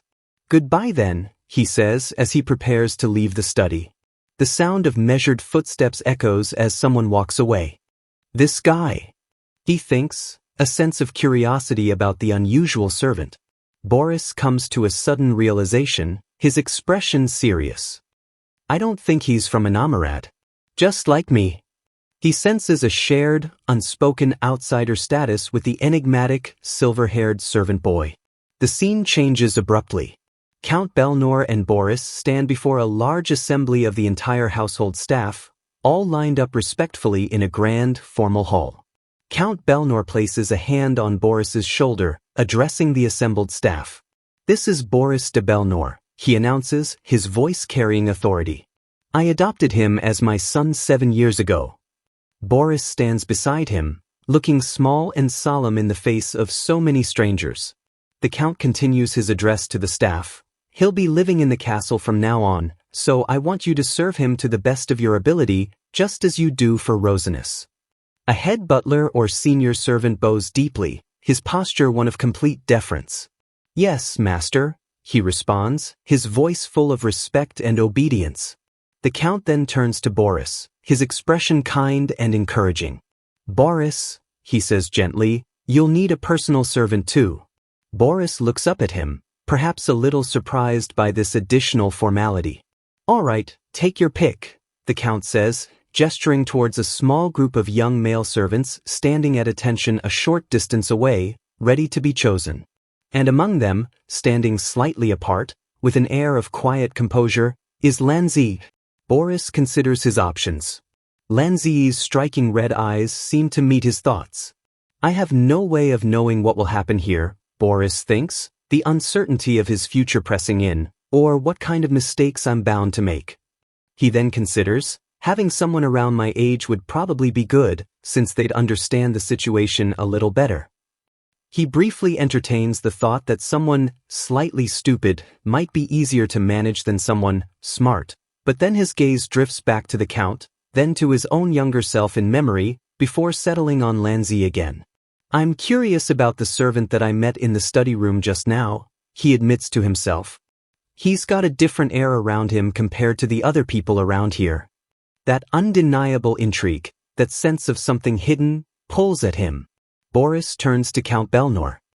"I hope it'd be someone similar to my age," he says, his voice quiet but clear. The Count looks down at him, considering the boy's request. The Count murmurs, stroking his chin thoughtfully as he scans the lineup of young servants, his eyes appraising each one. The Count's eyes land on Lanzi.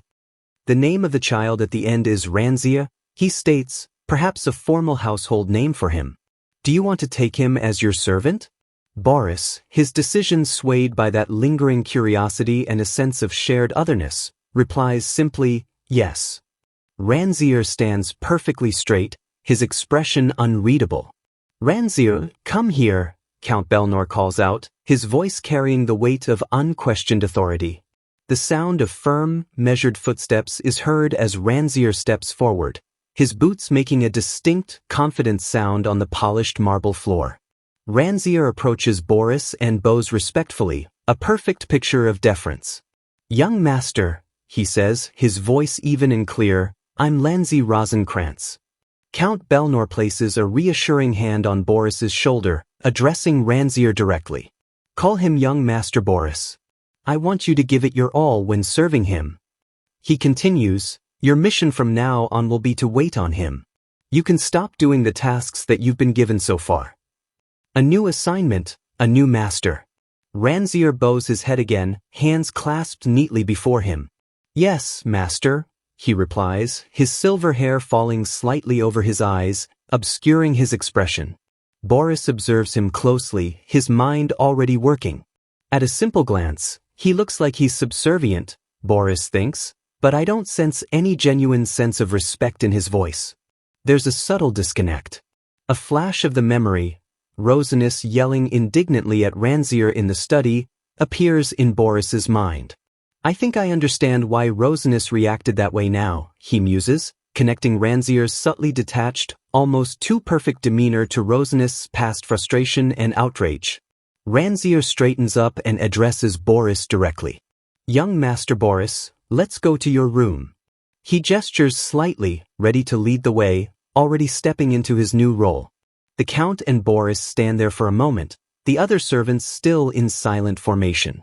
Once they are on their way, or perhaps have just entered Boris's magnificent new room, Ranzier turns to him, his intense red eyes meeting Boris's.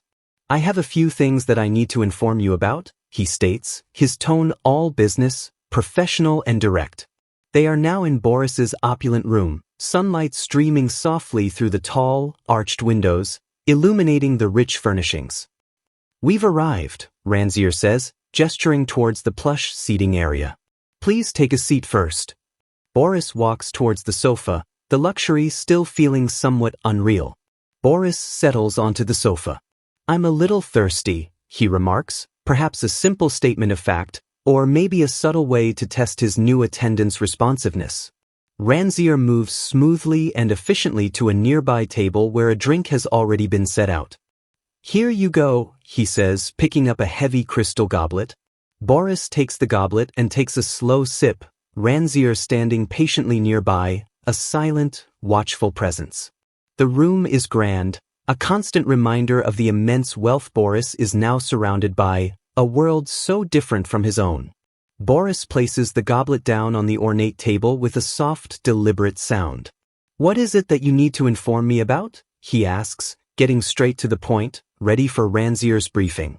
Ranzier begins his formal briefing. "I'll teach you about Master's family first," he says, his eyes slightly downcast as if reciting carefully memorized facts, his posture perfect.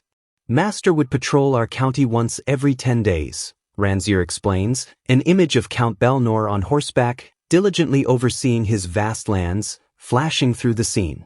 And he travels to foreign lands once every 2 months. Sometimes, the travel lasts only 5 days, but it could also be as long as a month.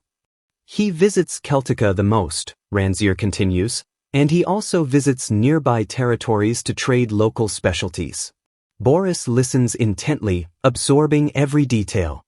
"He's often out of the castle then," Ranzier concludes, establishing the Count's frequent absences. "While Master is generous to the people around him, he's not the type to easily forgive someone if they cross certain lines. A warning, perhaps." An image of Count Belnor, stern-faced and imposing on his white horse, leading his guards through a town at night, reinforces Ranzier's words about his firm, unyielding nature when necessary. He treasures his own people and territory greatly, but is yet very firm with them. Ranzier continues. Boris, seated on the sofa, reflects silently. The Count did seem like that kind of a person. It aligns perfectly with his own initial observations. Ranzier shifts his focus smoothly. Madame almost always stays in the estate. An image of Countess Belnor, elegant and poised, appears in Boris's mind. She wakes up early in the morning and sleeps early at night. She's the kind that would take great offense at even the slightest mistake. Please be careful not to upset her. Boris processes this information, looking thoughtfully to the side. He's asking me to be careful because her personality isn't easy to deal with. He understands the subtle, yet clear, warning about the Countess. As for young Miss Rosinus, Ranzier begins, and then a slight, almost imperceptible smile plays on his lips. He pauses, letting a pregnant silence hang in the air. You probably already know what kind of person she is, Ranzier finishes, looking directly at Boris, his red eyes glinting with something unreadable. Boris thinks, a little surprised, he's suddenly holding back his words? Boris inwardly smirks a little, appreciating Ranzier's subtlety. He probably can't be reckless about what he says of her after what happened in the study room just now. He's good at getting himself out of troublesome situations. Ranzier clears his throat, perhaps to move past the slightly awkward moment or to regain his professional composure. Ranzier continues, Madame's birthday is next month. There'll be a lot of visitors, from relatives to every other dignitary from the capital. Images of a grand, glittering ball, with nobles mingling and dancing, fill the background. Relatives from the Cremain's household, the house she came from, and the madames of the famous families will be the most important visitors. There'll be a party held over 2 days, and there'll be a dance ball in the evening. He then looks at Boris and asks directly, his gaze steady, Are you good at dancing? A dance ball? Boris thinks, the words echoing strangely, foreign to his ears. An image of warriors in the harsh lands of Travashes, armed and ready for battle, a stark, brutal contrast to a refined ballroom, flashes in his mind. The households in Travashes only think about eradicating each other and being wary of each other. Survival was the only dance they knew. There's no way anyone would learn something like dancing there, Boris concludes silently, his expression somber with the weight of his past. Ranzier observes him keenly. It seems you're not familiar with it, he notes, his voice neutral. If you wish, I could teach you, Ranzier offers calmly, his red eyes looking at Boris with a steady, almost challenging gaze. An unexpected offer from an unexpected source. Boris looks up at Ranzier, a little surprised by the offer, a bead of sweat appearing on his temple. The idea of his servant, this enigmatic boy, teaching him something so foreign and refined as dancing is startling. Boris changes the subject, perhaps to deflect from his own lack of dancing skills. or simply out of genuine curiosity about his new attendant. "What kind of work have you been doing in the castle so far?" he asks, his gaze drifting to the vase of perfect flowers on the table. "I've been tasked with waiting on Count Belnor," Ranzier replies simply. Boris then asks, "When did you join this household?" Ranzier answers, his tone even, "I joined last year, and it has been about a year since." "Where were you before that?" Boris presses, still seated, trying to piece together Ranzier's story. "I lived in Celtica," Ranzier states, standing formally, revealing nothing more. "Celtica? That's the capital of Anamarad, but it's very far from here," Boris muses, glancing at Ranzier. He wonders silently, was he sold to become a servant of a wealthy household? Is that how he ended up here? He then asks a more direct, personal question, his voice softer. "Are your parents alive?" Ranzier's expression remains neutral, unreadable. Ranzier looks at Boris for a moment. "I have no idea," he says, his voice flat, devoid of emotion. Boris looks taken aback by the stark answer. Ranzier elaborates, "While they were alive when I left them, I'm not sure how they are right now." Boris looks down, a hint of regret clouding his face. "Maybe I shouldn't have asked that," he thinks, a bead of sweat appearing again. "That means you're alone right now," he says aloud, his voice softer now, touched with an unexpected empathy. "I have a younger sister," Ranzier reveals then, his tone unchanging, a surprising piece of information. Boris looks up, clearly surprised by this new development. An image of the magnificent Belnor castle at night, bathed in the soft light of a full moon, appears. Ranzier continues, "Master has shown kindness to us, and she's also living in this castle together with me." This explains, perhaps, some of his composure. Boris is now seated at a table, perhaps looking through a book, trying to adjust. Ranzier continues, "If you allow it, I'd like to go see my sister for a short while." It's a polite, almost standard request from a servant to his new master. Boris looks up from the table, his decision swift and unexpected. "I would like to go with you," he states, his expression serious, almost determined. Ranzier stares at Boris, a bead of sweat appearing on his own temple now, his composure slightly shaken. He seems to hesitate, clearly not expecting this turn of events. Recovering slightly, Ranzier asks a peculiar question, his voice tinged with something unreadable. "Young Master Boris, are you a gentleman?" The question hangs in the air, unusual, direct, and deeply intriguing. "What?" Boris blurts out, genuinely confused by the strange query. Why is he asking that? He wonders. Ranzier offers a very faint, almost unnoticeable smile, a fleeting expression. "I'll trust that you're a gentleman," he says, his voice soft. The scene then shifts, focusing on a window with delicate white flowers blooming outside. A name is written softly, almost like a whisper in the air, Lanzarini. A young girl with short, light blonde or silver hair is seen from the back, sitting on a chair, looking out the window. The girl turns her head slightly, revealing her face. She has the same striking, intelligent red eyes as Ranzier. Ranzier leads Boris down a quiet corridor. As they approach a simple doorway, Ranzier calls out gently, his voice soft, "Lanzheim." Boris follows a step behind, his expression a mixture of curiosity and a little apprehension about what he's about to see. Inside the room, a young girl with short, pale blonde hair, sitting on a plain wooden chair by the window, slowly turns her head. Her red eyes, identical to Ranzier's, look out blankly, unfocused. She's clad in a simple, loose-fitting white garment, her bare feet resting on the wooden floor. The room is sparse, almost stark, with sunlight streaming in, illuminating floating dust motes and a few soft white flower petals scattered near the window. Boris watches her, a slight frown creasing his brow. She's not looking over, he observes silently, noticing her detached, distant gaze. She seems utterly unaware of their presence. Boris continues his internal assessment, his observations sharp and a little bleak. A child that looks weak, like a flower bud for white tulips, and clearly lacks nutrition. Her face is pale and expressionless. She's like a soulless wax figure. The description paints a heartbreaking picture of a very unwell, almost ghostly child. Ranzier turns to Boris, his voice low. "Master Boris, please sit on the chair for a moment," he requests politely, indicating another simple chair in the room.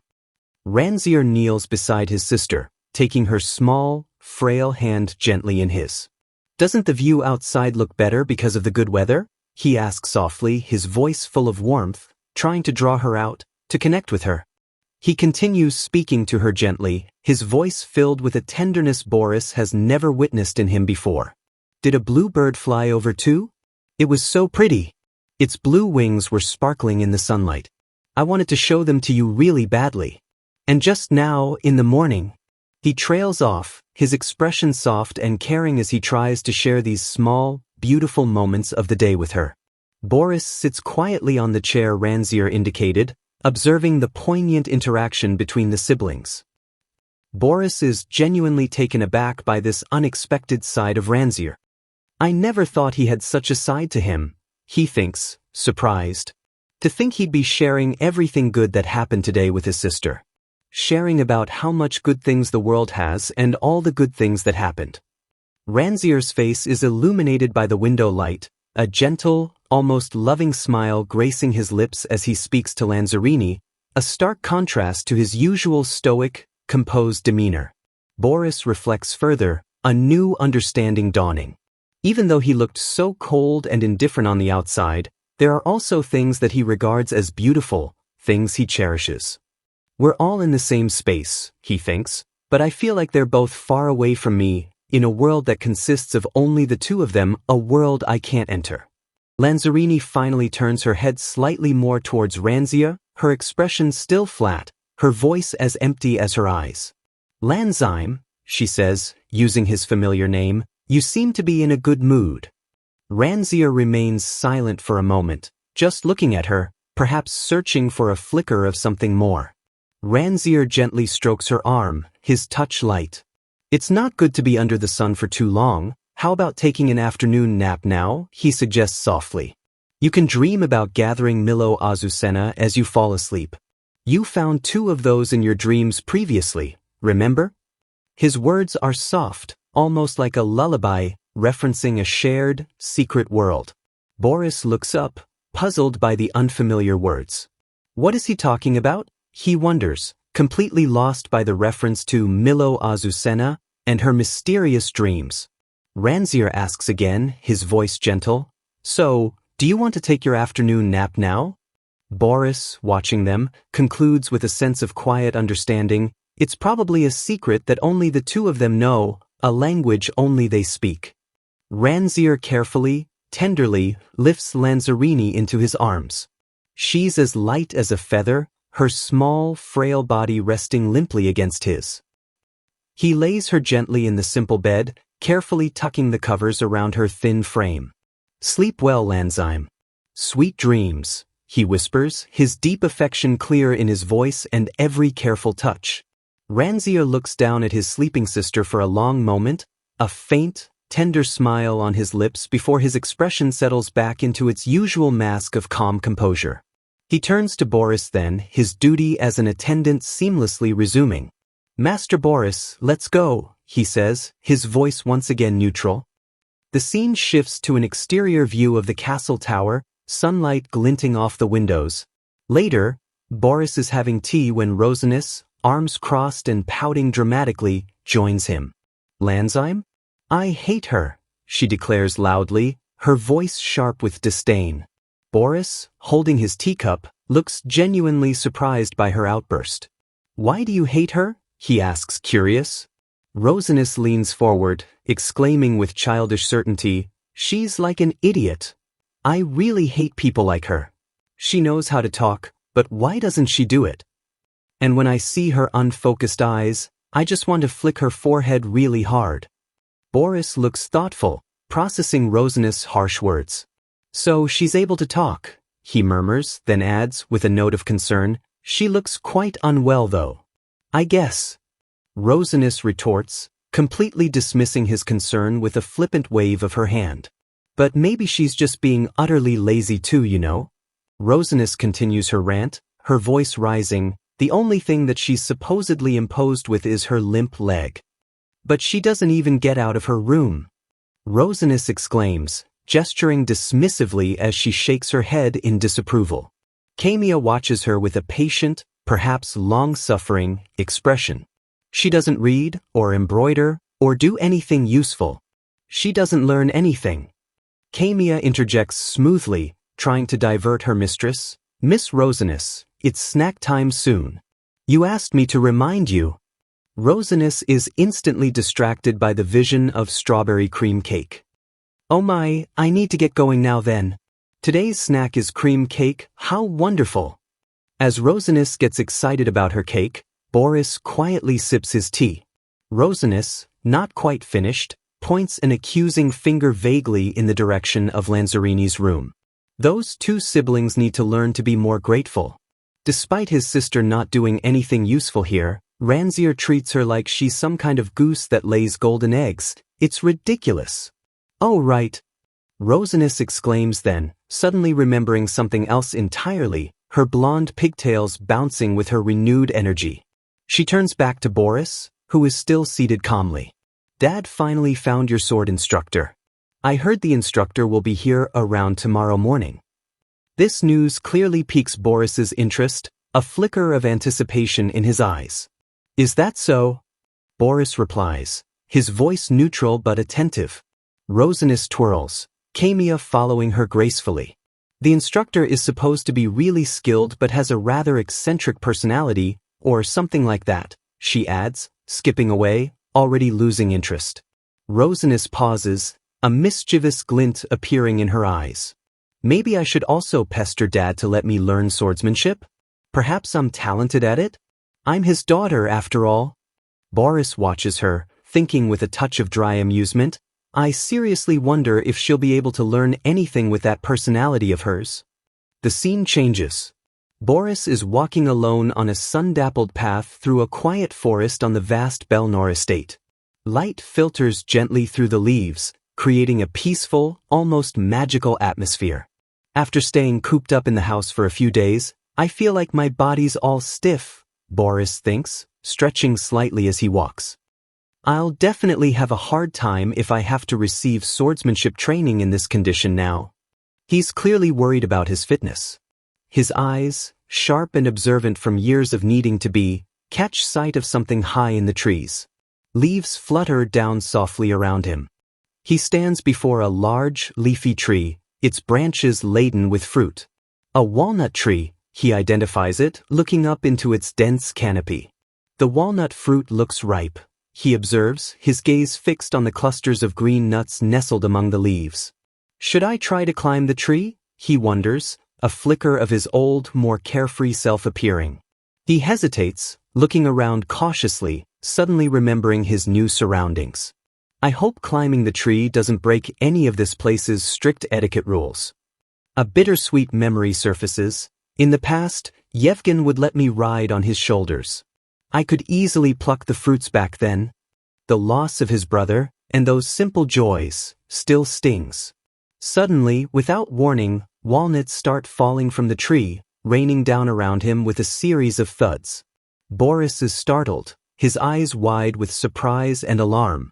What? He exclaims, looking up sharply, his hair slightly disheveled by the falling nuts as he peers into the rustling leaves.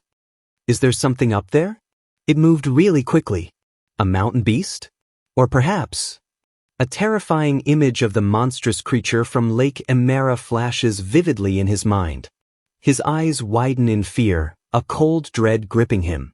Is there also a monster like the one in the Lake Emera here? He thinks, his heart pounding. A single green walnut, and then another cracked open one, fall to the ground with soft thuds, breaking the tense, fearful silence. A cheerful, slightly teasing voice calls down from the tree, "Hey!" A man with light brown hair tied back in a short ponytail, wearing a practical green cloak, grins down at him from a sturdy branch. "Do you like walnuts?" The man has a friendly, rugged look about him, a sword hilt clearly visible over his shoulder.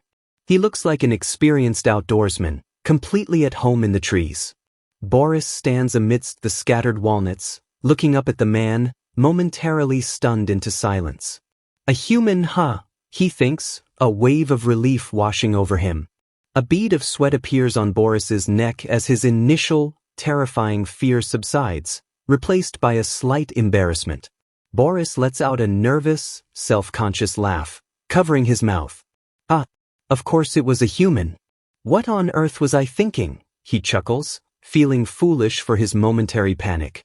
Hey, gather all those walnuts. The man calls down cheerfully from the tree, shaking more nuts loose, which rain down again. Boris cries out, ah, as he tries to dodge them, instinctively putting his hands over his head. The man jumps down from the tree with an agile thud. Sigh, seriously? I told you to gather all of them, didn't I? He says, looking at Boris, who is still flustered and surrounded by nuts. A lot of them dropped down, you know.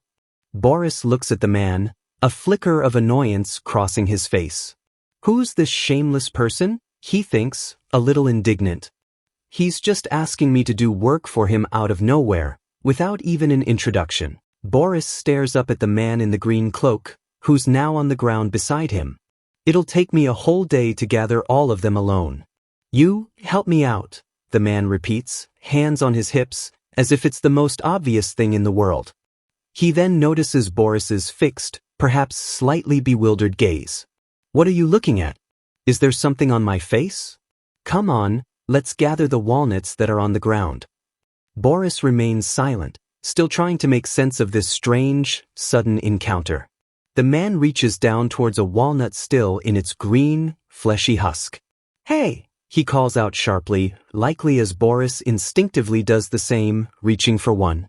If you touch walnuts that still have their shell on like that, you'll get blisters, the man warns, looking over his shoulder as Boris kneels to pick one up. Be careful while you're gathering them. He then spreads out his cloak on the ground with a flourish, intending to use it as a makeshift bag. Boris pauses, looking at his own hand. I think I've heard Yevgen say something similar before, he recalls, a flicker of a distant, painful memory. He wiggles his fingers thoughtfully, the past brushing against the present. Boris looks up at the man, who is now energetically trying to shake more walnuts from the tree.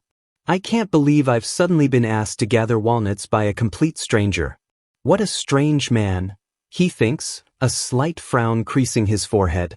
The man calls out, oblivious, should I try shaking the tree a bit more? After some time and a good deal of shaking, the cloak is mostly full of walnuts, tied up into a heavy bundle.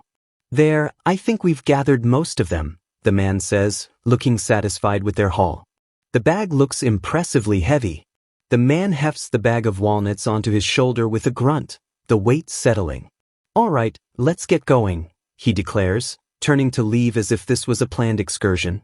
Boris watches him, still a bit bewildered by the whole situation. Wait, where to? Boris asks, quickly following as the man strides purposefully up a grassy hill. Boris has to run a little to catch up to the man's steady, confident pace. The man points ahead with his chin. That castle over there. The grand, imposing Belnor castle comes into view. Boris, looking small and confused, asks, why are we going there? They walk along a sun-dappled forest path. Why do you ask? The man replies, glancing at him. Don't you know where that is? Boris, a little taken aback, answers, what? That castle is the second most powerful household. The man stops, looking genuinely puzzled. No, nobody would even say they're the second most powerful. Everyone knows where that is. It's famous. The man scratches his head, looking towards the distant castle. What was the name of the castle again, though? He muses aloud. Boris, walking beside him, thinks with a sigh, he's kinda clumsy on top of being kinda strange. This man is an enigma. Boris glances at the long sword strapped securely to the man's back. Someone who has a long sword and is heading towards Belnor Castle. He's probably the sword instructor who is arriving today. I guess he doesn't know who I am yet, he deduces, pieces clicking into place. Compared to him treating me formally like he would a member of the Belnor household, I actually like this better, Boris considers, finding the informality refreshing. If he really is my instructor, then getting closer to him now would be better for the future. He then pipes up, his curiosity getting the better of him. Are all those walnuts a present? The man grins smugly, puffing his chest out just slightly. Ahem, one should never visit another's house with an empty hand, you know, he declares, patting the heavy bag of walnuts with an air of great importance. Boris looks up at him with a hopeful, almost innocent smile. So, would the house owner like them? He asks, perhaps imagining the Count's surprised reaction to such an unusual gift. Well, if someone openly dislikes a present, then they don't deserve to be the house owner, now do they? The man says dismissively as they continue their walk. Boris thinks, a little skeptically, does that mean you can bring any present, then, no matter what it is? That's not polite for a guest either, mind you, the man continues, as if imparting great wisdom. Then he adds, since long ago, presents are? His voice trails off as they approach the main path leading up to the castle, the conversation forgotten for the moment. The majestic Belnor castle looms before them, its many towers reaching towards the sky, birds circling gracefully overhead. It's an imposing, almost intimidating sight. As they approach the grand entrance, Boris spots a liveried guard. He calls out, trying to sound authoritative and grown-up, "Tell father that we have a guest." Boris stands beside the much taller instructor, clearing his throat with a little ahem. He tries to maintain a dignified posture, despite the instructor's casual, almost slouching lean. The guard bows deeply and respectfully. "Yes, Master Boris." Boris glances sideways at the instructor, a small, mischievous smile playing on his lips. He'll probably be really surprised once he knows who I am, right? He thinks, anticipating the reveal with a touch of childish glee. The instructor leans down slightly, a knowing, almost teasing smirk on his face. "What are you looking at?" he asks, his eyes twinkling with amusement. Boris, caught completely off guard, lets out a small, surprised. He knew from the start, Boris realizes with a jolt of surprise. The instructor, whose name Boris now recalls as Whittler, likely from Rosinus or Ranzier, says, "Master Boris, I was told to bring the guest, that's you, to the reception room." Master Ganymede is waiting there with Miss Rosinus. They are seen walking through a long, sunlit castle corridor, Boris's little surprise party ruined. In a lavish reception room, Count Belnor sits formally, with Rosinus perched beside him. Boris and Instructor Whittler are seated opposite them. "Welcome, Instructor," the Count says gravely, his tone polite but businesslike. Instructor Whittler smiles broadly, completely at ease. "Thank you for inviting me." He gestures to the bag of walnuts beside him. "It's not much, but I've brought a small present." Whittler opens the bag, and walnuts tumble out onto the low, polished table with a cascade of sound. Rosinus gasps, "Oh my," her eyes wide with surprise and curiosity at the rustic gift. Whittler leans forward, a sly, conspiratorial grin on his face. "It's called the Fruit of Secrets," he explains, his voice full of mystery. "It makes you grow 1 year older with each one that you eat." The camera focuses on a shiny walnut and an ornate teapot, contrasting the humble gift with the opulent surroundings. "So, if Miss Rosinus eats it," Whittler continues, holding up a single walnut towards a now completely captivated Rosinus, "you'd become 20 years old overnight just by eating 8 of them. Imagine that." Boris stares at Whittler, aghast and slightly horrified. To think he would deceive her by saying this is some magical fruit of secrets when he just picked them from the forest. And what's with that sly, overly earnest look of his? He thinks, watching Whittler's performance. But Boris interjects, looking genuinely confused. "How did you know that Rosinus was 12 years old?" He hadn't mentioned it. Whittler winks dramatically. "Ah, there's a way to know these things at a glance. You're 12 years old too, right, Boris?" he says, his grin widening. "Yes," Boris confirms, still looking a bit suspicious and unconvinced. An image of Rosinus looking surprised flashes by. He probably heard it from the Count beforehand, Boris concludes silently, not falling for the instructor's act. Rosinus stares at the walnuts spread on the table, her eyes wide with wonder and perhaps a touch of greed. "I'd grow older if I eat these," she murmurs, lost in thought. Boris quickly warns her, remembering the earlier advice, "Don't touch them with your bare hands, Rosinus. You might get blisters." Count Belnor addresses the instructor formally. "That's my son, Boris, and this is my daughter, Rosinus." Whitler smiles amiably, waving a dismissive hand. "Oh, Whitler isn't my real name, you know. It's just a fake name that I previously used for reasons." "What's your real name, then?" the Count asks, sunlight streaming through a large window behind him, his tone polite but firm. Whitler replies with a shrug.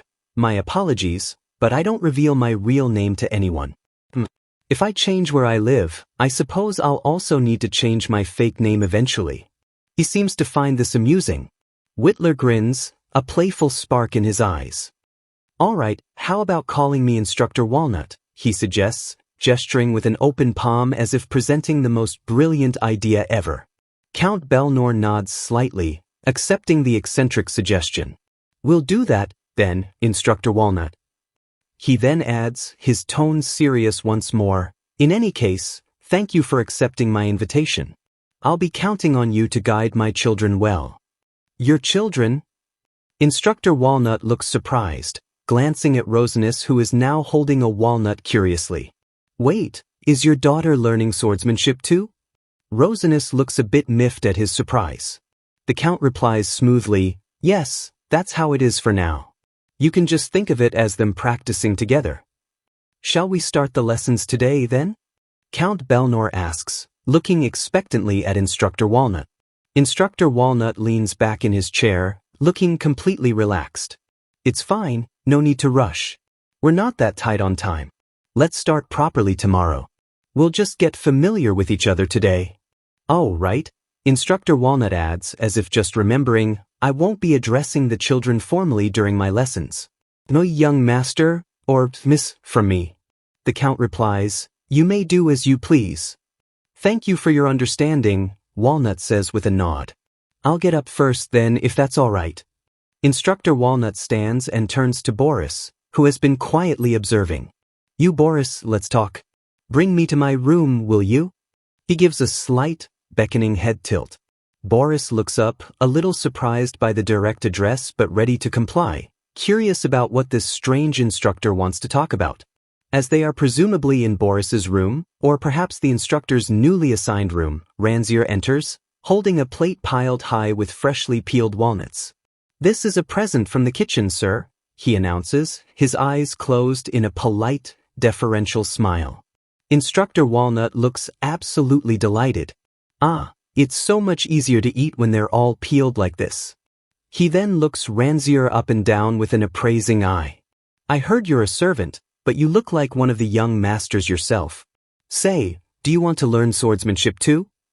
Ranzier replies politely, his voice smooth, "I haven't received a task to do that, sir." Instructor Walnut grins, shaking his head. "Here I am being considerate, offering you a chance, yet you're kicking away your own good fortune. Foolish boy." They are now in Boris's room in the Moonshine Tower. Moonshine Tower, huh? What a nice name for a place, Instructor Walnut comments, looking around with interest. Boris looks at him sharply, a little suspicious. "How did you know the name of this tower?" Instructor Walnut grins cheekily, tapping the side of his head. "I'm your instructor, you know? Instructors always know everything. It's part of the job description." Boris thinks with a sigh of exasperation, all he's been doing so far is asking me to tie my hair because it's messy, and asking my servant whether he wants to learn swordsmanship. Nothing he said is actually related to the lessons at all. An image flashes of the instructor fussing with Boris's hair while simultaneously pestering Ranzier about swordsmanship. Suddenly, Instructor Walnut's playful, eccentric demeanor drops away completely. He says, his voice quiet and serious, "Boris?" Boris looks up, sensing the abrupt shift in mood, a little unsettled. Instructor Walnut leans closer, his eyes intently focused on Boris, one hand gently touching his own chin in a thoughtful gesture. "Boris?" He repeats softly, his gaze unwavering. "Are you from Travashes?" he asks, his voice low, his gaze piercing right through Boris. Boris is frozen, wide-eyed with shock. a bright light seeming to emanate from behind him, highlighting his stunned silence. The unexpected, deeply personal question hangs heavy in the opulent room, charged with unspoken implications. Boris flinches, a small, almost imperceptible sound escaping him as he's startled. Instructor Walnut leans back, a sly, knowing smile spreading across his face. "Are you not?" he presses, his eyes glinting with amusement. Boris quickly thinks, "I'm surprised that he's suddenly mentioned Travashes, but that much is in line with the cover story the Count made up for me." He composes himself and replies, his voice steady, "Yes, it's as you've said." "I knew it." Instructor Walnut exclaims, slapping the table with a couple of sharp taps, his grin widening. "You're not blood siblings with that little girl from yesterday, Rosinus, are you?" Boris, caught off guard by the instructor's rapid, accurate deductions, can only manage a hesitant, "Yes. She's the real daughter of the Count, right? So, you must be adopted, then." An image of Rosinus, looking sweet and innocent, appears almost mockingly behind the instructor as he speaks.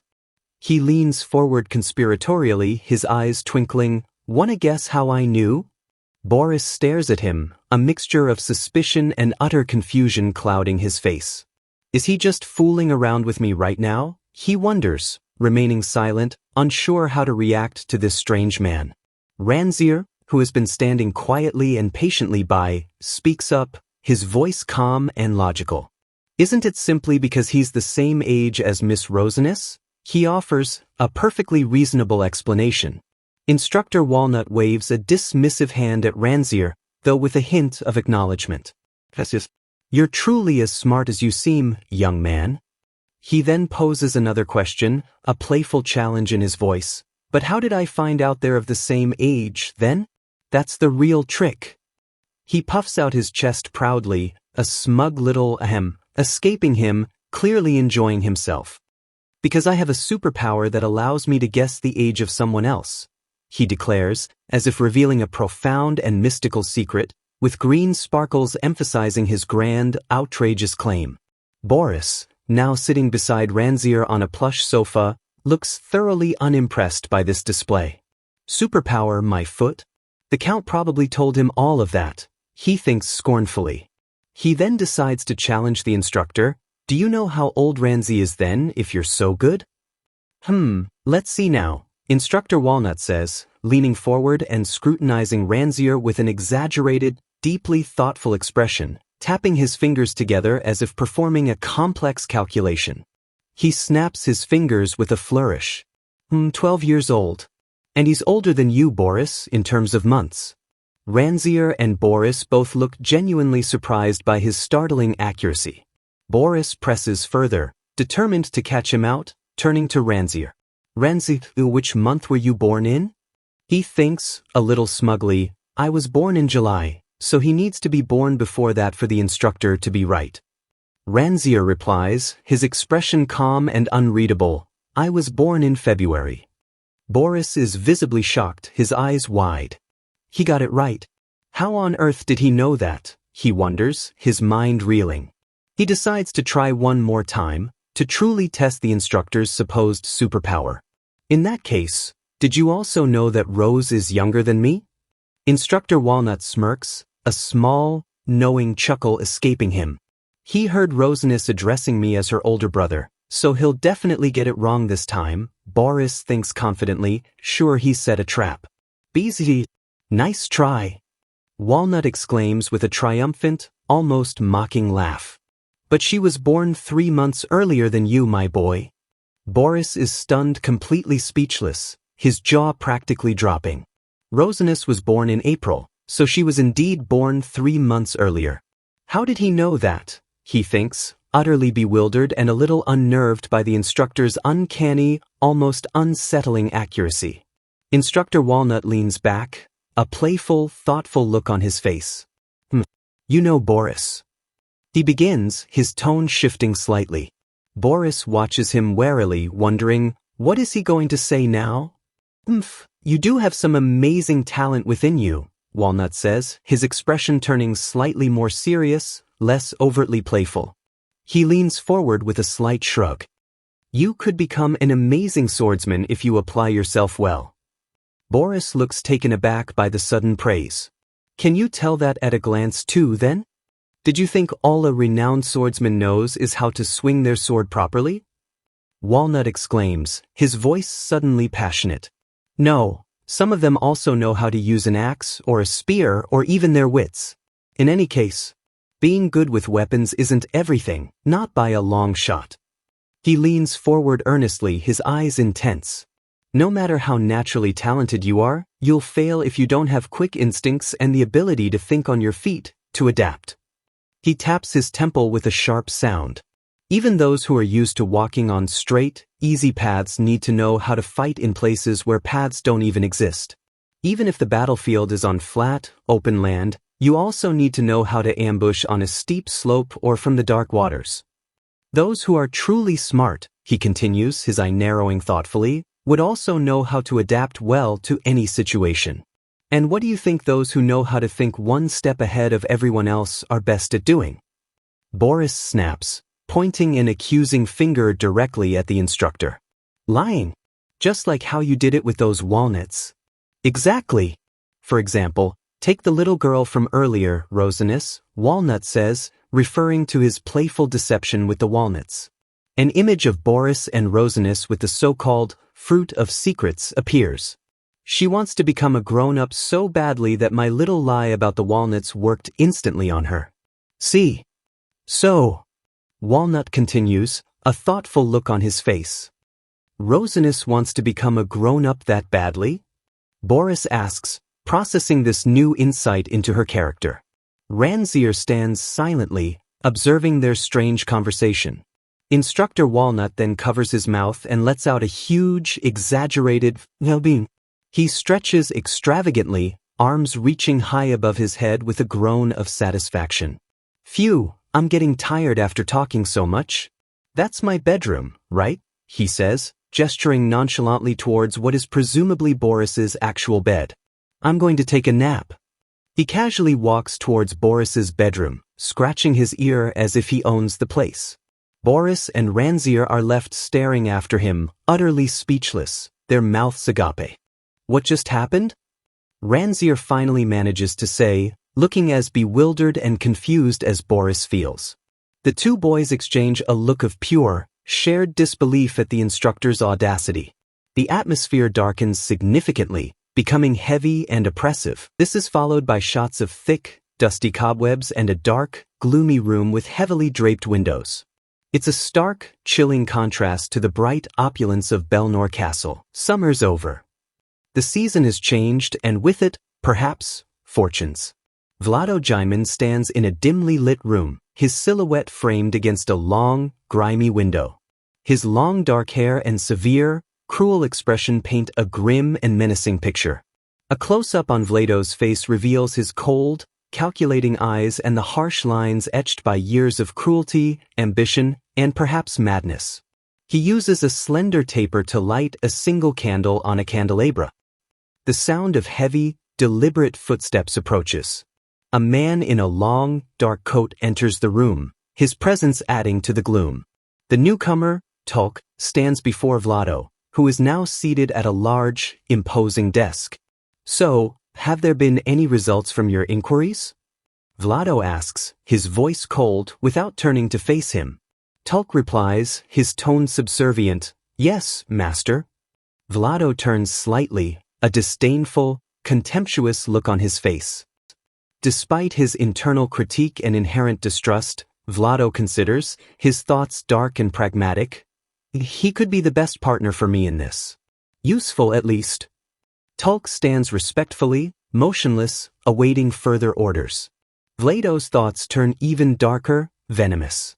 He betrayed his own master, Jurkin, who was also my unfortunate brother. He addresses Tulk, his voice sharp, Tulk. Tulk responds with a slight, almost imperceptible bow. Yes, sir. I believe that brat, Boris, went to Anamarad, Vlado states, his voice flat but filled with certainty. Tulk confirms, yes, even though we're unsure of his exact whereabouts, we've confirmed that a young boy matching his description, carrying a distinctive sword in a white sheath, has gone to a palace of Anamarad. An image of Boris with Winterer, the sword gleaming, is shown. Tulk continues his report, his voice monotonous. The Anamarad noble was using a fake name at that time, so we don't know who that was, but we'll be asking around to find out his identity shortly. Vlado commands, his voice like ice, good. Track down Boris and the Winterbottom kit. Find them both. And Yevgen, Vlado adds, his eyes glinting menacingly, he might be carrying the Snowguard armor, so be careful of that. It won't be easy. An image of Yevgen's formidable Snowguard armor appears, a symbol of the Giantman family's strength. Tulk affirms, his voice unwavering, yes, master. Tulk departs, his heavy footsteps echoing ominously as he leaves Vlado alone once more in the dark, oppressive room, surrounded by shadows and his own twisted thoughts. Vlado turns back to the grimy window, a cruel, knowing smile spreading slowly across his face. Jurkin, my dear brother, what do you think of all this? He mutters, his voice dripping with malice and a twisted sort of triumph. A dark, almost palpable aura seems to emanate from him. Isn't he such an unloyal butler, that Tulk? Vlado muses, his mind replaying past events with satisfaction. To think he would betray the master he served with 7 precious gems and throw him into the swamp like common refuse. An image flashes of a younger Vlado, powerful and surrounded by magic, as a butler figure falls into a dark, murky swamp. But thanks to his magic, my magic, I was able to escape that cursed lake on that day. A minor setback. Whatever the case is, Jurkin is dead, and I've finally gotten my hands on this mansion, my birthright. A dark, reddish aura surrounds him as he clenches his fist, his knuckles white. Kukuku. A sinister, rumbling laugh escapes him. My sister's vengeful spirit, poor Yanichka, does not appear in my dreams anymore. She is at peace, now that I have what is ours.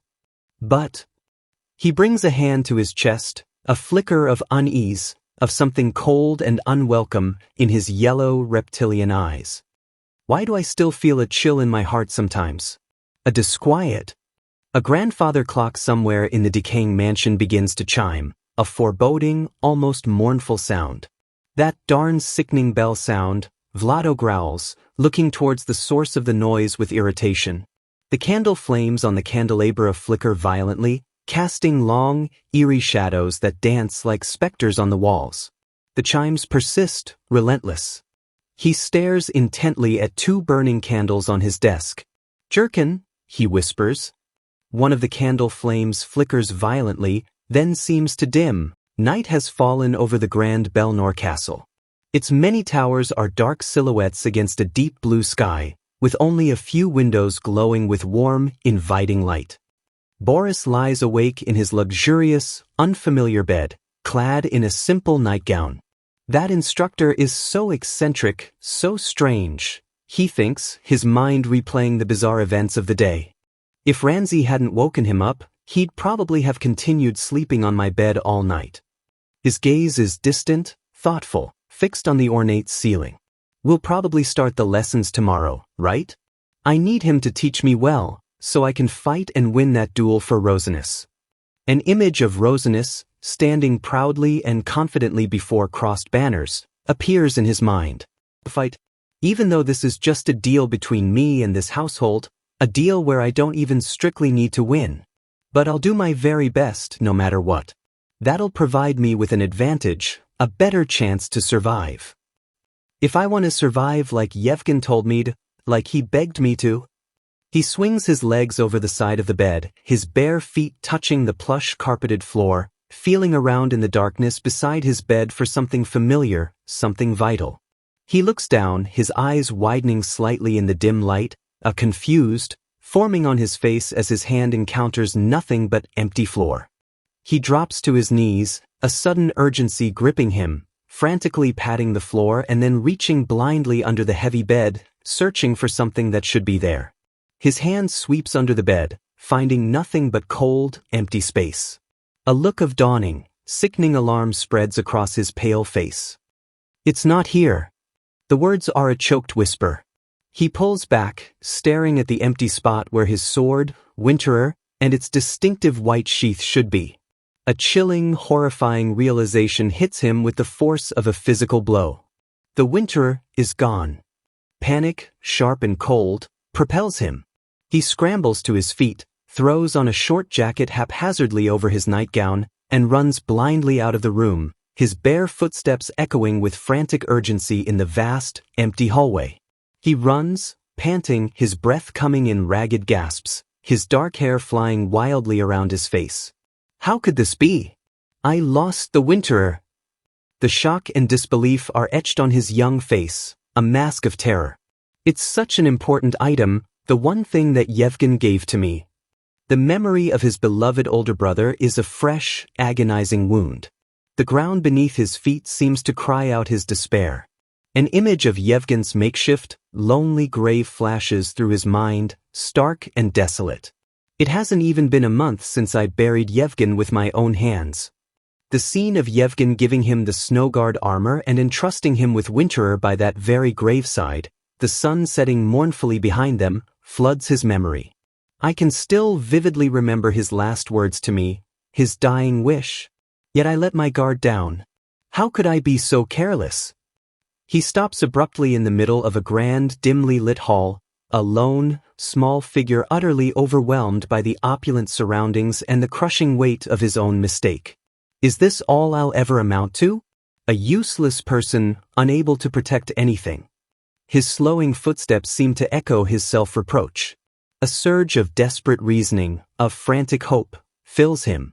There's no way the sword disappeared by itself, so someone must have taken it. Who on earth could it be? His eyes are wide with a frantic, hunted look, searching the shadows. He remembers carefully placing Winterer under his bed. The Winterer was under my bed for the whole day, safe. In that case, he reasons, his mind racing, the culprit must be someone who has entered my room today. He pictures the people who were in his room. Himself, then Ranzir, his attendant, and then a dark, knowing, almost mocking image of Instructor Walnut. That would be me, and the sword instructor. The realization hits him like a thunderbolt. I was a fool. A complete fool. He clenches his fists, a sharp intake of breath hissing through his teeth. How could I leave someone I saw for the very first time in my room alone? I don't even know what kind of person he really is yet. I trusted too easily. I need to find him, and quickly, before it's too late. With renewed, desperate urgency, he sprints down the long hallway again, his flight echoing in the silence. He arrives at a door, presumably Ranzir's. Ranzir opens it almost immediately, holding a lit candle, already dressed in a simple robe, his expression calm despite the late hour. "Master Boris?" he asks, his voice steady, though surprised to see him there. Boris stands before him, panting, his chest heaving, looking utterly distressed and wild-eyed. "I'm sorry for waking you up in the middle of the night, Ranzi, but I need your help with something incredibly important." "I'm here to serve you, so please speak freely, Master Boris," Ranzir says calmly, his composure a stark contrast to Boris's agitation. Boris, clutching Winterer's now empty sheath, says urgently, "I want you to find Instructor Walnut immediately. We must find him." Ranzir replies without hesitation, "Understood. But before that, you can't go out like this, dressed only in your nightclothes." Ranzir picks up a dark cloak with a soft rustle of fabric. "Please put this on." Ranzir gently drapes the warm cloak over Boris's trembling shoulders. Boris, still agitated and distracted, manages a quick, "Oh, okay." As Ranzir fastens the cloak, Boris notices something tucked discreetly into Ranzir's belt, a short sword or dagger, its hilt glinting faintly in the candlelight. Ranzir, now also cloaked and still holding the steady candle, says simply, "Let's go." They turn together and set off into the dark, echoing corridors of the sleeping castle. They enter a well-appointed bedroom, presumably Instructor Walnut's assigned room. The air inside is still, the room clearly empty. He's not here. It seems that he has left his bedroom. Boris frantically pulls back the perfectly made bedsheets, searching with desperate hands, while Ranzir looks on, his expression calm and observant. Boris then moves to the wardrobe, throwing it open with a clatter. Ranzier observes his frantic search, then states quietly, "Are you looking for something specific, Master Boris? There's no place in this room that can be used to hide things of any size." Boris turns, looking defeated, his shoulders slumped. Ranzi is correct. The Winterer isn't here. He nods reluctantly, the hope draining from him. "I'm certain the instructor has it with him. Where did he go in the middle of the night? Has he already run away with it?" They hurry down another long corridor, their footsteps echoing urgently. Boris calls out, his voice tight with anxiety, "Ranzi, if someone wants to leave by the main castle gate, they'll have to go past security troops, won't they? They wouldn't just let him walk out." Ranzier confirms, his voice even, "Yes, they won't open the castle gate this late at night without the Count's direct permission. The north gate, however, is open, but there are also security troopers stationed in the garden." "The north gate," Boris echoes, his mind seizing on the detail. His thoughts flash to the vast, intricate garden maze he'd seen earlier. "So you're saying people can leave via that gate, even at night?" An image of the moonlit garden with its imposing, shadowed gate appears in his mind. They move swiftly through the moonlit garden, their footsteps crunching softly on the path. The atmosphere is eerie and quiet, the shadows long and deep. "We'll arrive at the north gate soon," Ranzier says, leading the way with the flickering candle, his composure unwavering. "If the worst-case scenario happens, if he tries to escape with it, I will not hesitate to act." He draws the blade slightly, the steel whispering in the night. "If I can't even protect the last memento left to me by Yevgen and my father, then I don't deserve to carry the name of Jineman." He follows Ranzier, his small figure filled with a desperate, cold resolve. But a nagging, chilling fear remains, clawing at him. But what if he has already escaped? What if Winterer is gone forever? What if I can't catch him? What do I do then? The weight of potential failure, of losing this precious, final link to his family, presses down on him as he clutches the small, unfamiliar blade. Ranzier suddenly stops, his head tilted, looking ahead into the darkness of the garden. "Master Boris," he says, his voice low and urgent. Boris looks up, startled from his dark thoughts. Boris stares, his eyes widening in shock, his breath catching in his throat. He's utterly speechless. Ranzier asks, his voice calm but clear, "Isn't that your sword, Master Boris?" Instructor Walnut stands bathed in the ethereal light of the full moon, Winterer held casually in his hand. He glances back at them, almost as if he was expecting them. "It looks like a sword with a dark history," Walnut comments, his voice surprisingly normal. Boris looks at the sword, a bead of sweat trickling down his temple. He's right, he thinks, his heart pounding. "It's different from the Winterer that I've come to know," Boris realizes, but it's clear that's the true, unshielded appearance of the Winterer. Instructor Walnut holds the sword aloft, its ancient form radiating a powerful, almost menacing aura under the cold light of the full moon. The sword gleams with an intense, chilling blue-white light, like captured moonlight mixed with the fleeting fire of a meteor shower. It shines with a terrible brilliance and a palpable bloodlust. Boris observes, awestruck and terrified.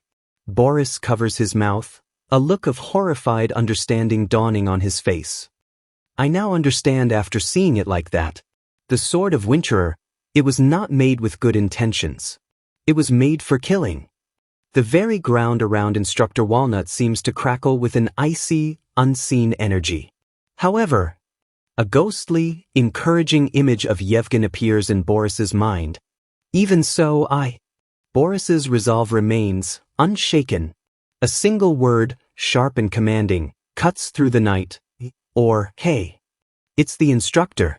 A close-up of Instructor Walnut's profile, his expression unreadable in the shifting moonlight, his eyes fixed on the sword. Instructor Walnut turns fully towards Boris and Ranzier, Winterer still held firmly in his hand, its otherworldly light dimming slightly now. "If you're quite done watching," he says, his tone calm, yet undeniably commanding, "it's time to leave." He implies, with a chilling certainty, that they are going somewhere with Winterer, and Boris has no choice but to follow. Walnut turns, the stolen sword glinting under the night sky.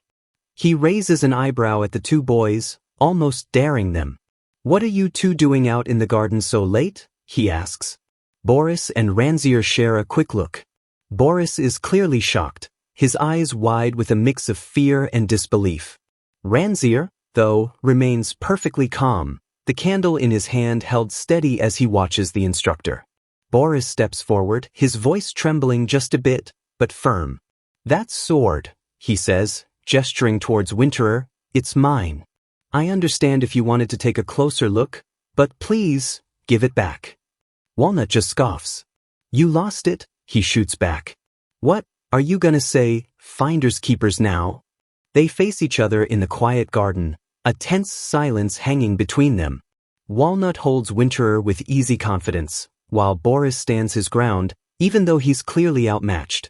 A smirk plays on Walnut's lips, his eyes glinting with a challenge. "You really think you have what it takes to get this back from me?" he taunts. Boris's confusion quickly turns to anger. "I don't understand what you're trying to do," he exclaims. "I thought you were here to be my instructor, not some common thief." Walnut's smile just widens, becoming a little unsettling. "Pretty bold for a young brat," he says, his voice low. Then, Walnut's playful attitude vanishes. He looks down at Winterer, his expression suddenly serious. "But," he begins, his gaze intense, "a kid like you has no business holding a sword like this. You're still just a child. A sword like this will only bring you pain before you're ready for it." He looks straight at Boris. "So, I'm asking you seriously, how did you get this sword? Is this the legendary sword of winter, hidden for so long?" Boris stands in the shadow cast by the instructor, Winterer glowing faintly in Walnut's hand. After a moment, he answers, his voice quiet but clear. "If you're talking about the Winterer, then yes, it is." Walnut lets out a sharp "ha." His eyes widen, as if a puzzle piece just clicked into place. A knowing, almost triumphant smirk spreads across Walnut's face. "In that case," he declares, "your family name must be Gineman." Boris seems to pull himself together, trying to regain some control. He briefly mentions the Gineman legacy in Regresses, their ties to the harsh winters and the sword itself. "But what does that have to do with you?" he demands, then adds firmly, "I'm Boris de Belnor, and I'm about to be your student. You don't need to know any more than that." Walnut stays silent for a long moment, his gaze fixed on Boris, Winterer still held tightly in his hand. The tension in the air is so thick you could cut it with a knife. A soft, metallic shing sound breaks the silence as Walnut seems to test Winterer's balance, the blade's intricate details catching the moonlight. From where Boris stands, Walnut looks incredibly imposing, the sword seeming like an extension of his own will. Another metallic clink suggests he's settled his grip, ready for whatever comes next. Walnut's expression hardens. "I'm not giving this sword back," he states flatly, his voice leaving no room for argument. Boris glares back, his young face set with fierce determination. "I will get it back," he vows, "no matter what it takes." "Then come and take it," Walnut challenges, his eyes narrowed. Boris knows, deep down, that threats are useless. He's no match for this man. Panic and desperation churn inside him. He thinks, even if I attack him, there's no way I can win. But, even if I die trying, I have to get Winterer back. If you keep this up, I'll do whatever I have to. His hand instinctively tightens around the small dagger at his belt. Walnut gives a tiny, almost unnoticeable flinch, as if he can sense the dangerous desperation in Boris's resolve. Suddenly, Walnut throws his head back and starts to laugh, a loud, unrestrained sound that echoes through the quiet garden. Ha, ha. His laughter booms, almost wild. Ha ha. Boris and Ranzier can only stare, completely bewildered by this sudden, bizarre change. Walnut finally calms down, wiping a tear from his eye, though a wide grin remains. "Look at you," he says, shaking his head as if genuinely amused. "It's hard to find a kid with your kind of spirit these days." Then, to Boris's complete shock, Walnut casually plops down, kneeling on the grass right in front of him. The sudden movement makes Boris flinch. Boris, still clutching his dagger, just stares at the kneeling instructor, totally thrown off. He stays wary, unsure what trick Walnut might pull next. "I'm not going to steal your sword and run off," Walnut says, his tone surprisingly gentle. "Besides, I'd never cut down a child." An uneasy quiet settles between them. Walnut kneels patiently, while Boris stands opposite him, dagger still in hand, his earlier fury now replaced by a cautious confusion. A mischievous glint returns to Walnut's eyes, and he gives a slight beckoning nod. "But since you're so determined," he begins, a sly smile spreading across his face, "how about we make a little bet?" Boris hesitates, his expression still wary. This instructor is completely unpredictable, and a bet sounds like just another one of his strange games. Walnut's expression turns a bit more serious. "All right, maybe I didn't make the best first impression as an instructor," he admits. "But I promised the Count I'd teach you, and I will, from now until spring next year." He looks Boris straight in the eye. "Until then," he proposes, "I'll give you a chance, every single day, to take this sword from me. If you succeed," Walnut lays out the terms, "then I'll never touch Winterer again. But if you fail to get it back before I leave," his voice drops, becoming deadly serious, "then I'll do whatever it takes, even if I have to cut you down, to make this sword mine. What do you say?" Walnut asks, the question hanging heavy in the night air. Boris stands silently, the weight of the decision pressing down on him. His life wasn't just his own anymore. He carried his brother Yevgen's last wish. Memories of Yevgen flood his mind. His brother's sacrifice, the heavy burden of survival he now carried. "Yevgen's life is on my shoulders now," Boris thinks, his resolve hardening. "That's why I have to survive, no matter what. Like I'm immortal. And as a Giantman, I have to protect Winterer. I can't let it be taken from me. In that case," he decides, "my choice is clear." Boris lifts his chin, his eyes meeting Walnut's with a newfound steel. "How will you prove you'll keep this promise?" he asks, his voice surprisingly steady. Walnut grins, clearly impressed. "I'll give you this dagger as a token of our deal," he says, and with a swift flick of his wrist, he tosses an ornate dagger towards Boris. "If you succeed, you can return this to me." Boris catches the dagger with a sharp thud. "And if you don't succeed," Walnut adds, his tone firm, "then I'll take it back from you personally." Boris examines the dagger, feeling its weight and the fine craftsmanship. Walnut watches him, then says, his voice a bit softer now, "That dagger is very important to me." Boris turns the dagger over in his hand, noticing an inscription etched into the blade. He silently reads the words, "Remember the disaster?" A flicker of curiosity crosses his face.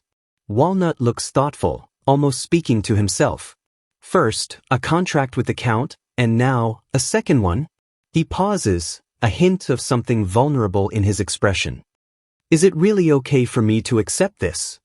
Ranzir, who has been silently observing this whole exchange, finally speaks up, his calm voice addressing Boris. "Master Boris, please accept his offer." Ranzir's crimson eyes are serious as he looks at Boris, offering his quiet counsel. He continues, his tone gentle, almost as if speaking to himself as much as Boris, perhaps agreeing to his proposal is the best way forward. Boris hesitates, about to voice his doubts. "But..." he begins, then gasps as a sudden, inexplicable surge of blue light envelopes him. A wave of energy washes through him, unfamiliar and powerful. What is this sensation? He wonders, startled. This power suddenly surging within me? His eyes widen, reflecting the ethereal blue glow, and a new sense of clarity and fierce determination dawns within them. Standing before the kneeling instructor, under a vast, starry sky, Boris feels a profound shift within his heart. "What I'm feeling right now," he muses, "it isn't despair or humiliation from being forced into a corner. In fact..." Walnut watches him, a knowing smirk spreading across his face as he senses the change in Boris. "So," he asks, "is our contract sealed then?" Boris feels a strange sense of alignment, of rightness. This feels, he thinks, like I'm meeting a guide, someone who's like a beacon of light in this endless darkness. Boris clutches the dagger Walnut gave him, his decision made. The cold metal feels like a binding promise. He looks up at Walnut, his gaze steady and resolute. I hope you'll keep your word, like a true warrior. Walnut nods, his expression serious. All right, I am a warrior, just like your name implies. The moment Boris accepts, a profound sense of hope washes over him. It's as if he's suddenly found a key, a hidden door that will lead him out of this seemingly endless night. The world around him seems to brighten, no longer oppressive, but filled with a new, fragile light and the whisper of possibility. Morning sunlight streams onto the Belnor Castle grounds. Training tents are set up, marking the start of a new day, and with it, Boris's first real training session under instructor Walnut. Walnut stands before Boris and casually tosses a sheathed practice sword his way. Here, take this, he says. It's for boys your age. The Count got it for you. Boris catches the sword, a flicker of surprise on his face. It's heavier than he expected, a proper training weapon. Just as Boris moves to draw the blade, Walnut throws up a hand, sharp and sudden. Wait! Boris, drawn in a simpler style now, looks completely baffled. Huh? He asks, still holding the sword. Walnut looks at him, a slight smirk playing on his lips. Nobody said anything about drawing the sword, he says, his tone almost teasing. He points off towards the wide training grounds. You won't be using swords for a while, he declares. Boris turns to look, still thoroughly confused. Walnut thrusts his hand forward decisively. You're starting with running, he announces, his voice carrying across the open space. Just run at a steady pace around the castle, Walnut instructs. I'll tell you when to stop. Until then, just keep running.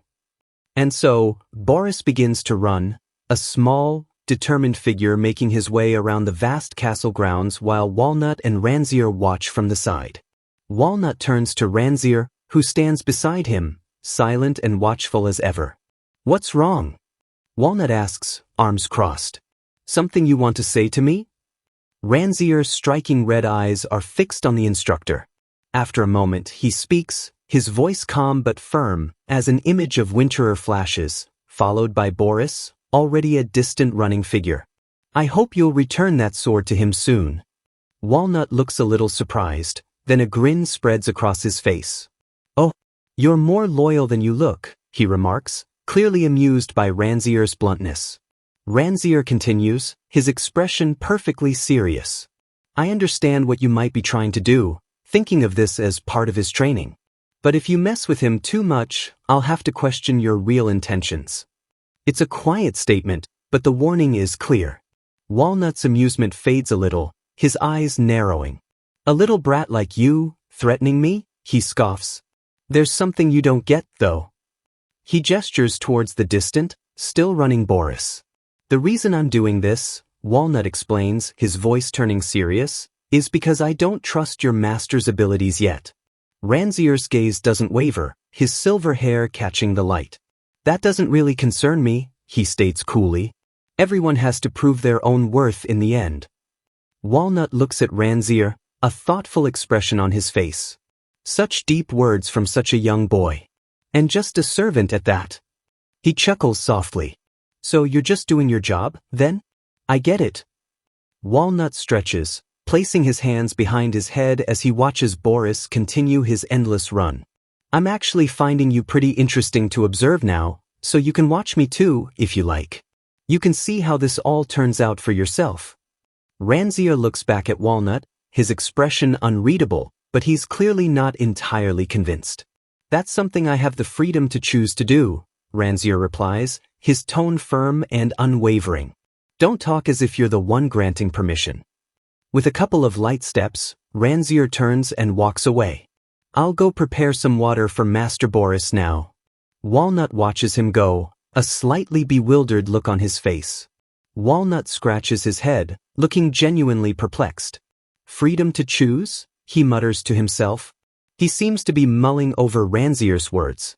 Did he really just say that? Ranzier glances back once, his red eyes holding a quiet intensity, before continuing on his way. The sun climbs higher in the sky, casting long shadows from the grand Belnor castle. Time keeps ticking by. Boris's feet pound the dirt track again and again, his pace steady even as exhaustion starts to creep in. He's panting heavily now, sweat dripping down his face, but he keeps pushing himself, one step after another. Boris runs past the towering castle walls, his breath coming in ragged gasps. I think I've run 10 laps already. When is he planning to come back? He wonders, glancing around for any sign of Walnut. He remembers Walnut's words from last night, about giving him a chance every day. He said he'd only be gone for a bit, but I don't see him anywhere. Is he just messing with me? No, that can't be it. Boris's determination flares. He made a deal with me. This has to be him testing me. Well, I'll show him. I'll show him that I'm the only one worthy of Winterer, Boris thinks, pushing himself onward as the sun begins to dip lower in the sky. His face is a mask of effort, his fist clenched tight. I'll show him I never give up once I start something. That I'll absorb every lesson he teaches me so I can win. And that he can't stop me. His resolve burns like a fire within him.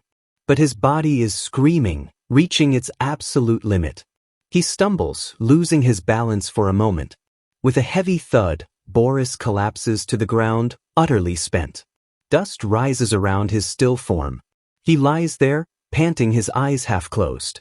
My mind is set on surviving no matter what, but my body is so ridiculously weak, he thinks in frustration. To think I'd be suffering this much, like I'm about to die, just from running for a long time? He pushes himself up slightly, trembling with exhaustion. But I can't just stay like this. A silent command echoes in the depths of his mind. Get up. Boris, get up and run. He has to keep going no matter what. He grits his teeth, forcing himself to move. You need to prove yourself to Instructor Walnut. I have to prove that I'll survive, no matter what situation I'm in. A grunt of pure effort escapes him. But his legs buckle again, and he sprawls face down on the dirt with a defeated sound. Suddenly, cool water splashes over him, a shocking, unexpected sensation. Boris gasps, his eye flying open in surprise. Ah! Ranzier stands over him, holding an empty water skin and a towel. Please forgive me, he says calmly, though there's a hint of concern in his red eyes. Boris, still struggling to catch his breath, manages a weak, thanks, as Ranzier gently drapes the towel over him. Boris quickly sits up, his first thought for the practice sword lying beside him. Can't let the sword get wet, he thinks, reaching for it despite his overwhelming exhaustion. He somehow gets to his feet, a new wave of determination washing over him. Let's start running again. When Instructor Walnut comes back, at least he'll feel a little sorry for me, he thinks, a touch of naive hope flickering in his weary mind.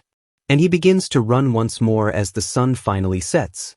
The practice sword glints in the fading twilight, still clutched tightly in Boris's hand. Just as he's pushing himself onward, a sharp voice cuts through the air. Stop. Instructor Walnut is back, and he looks absolutely furious.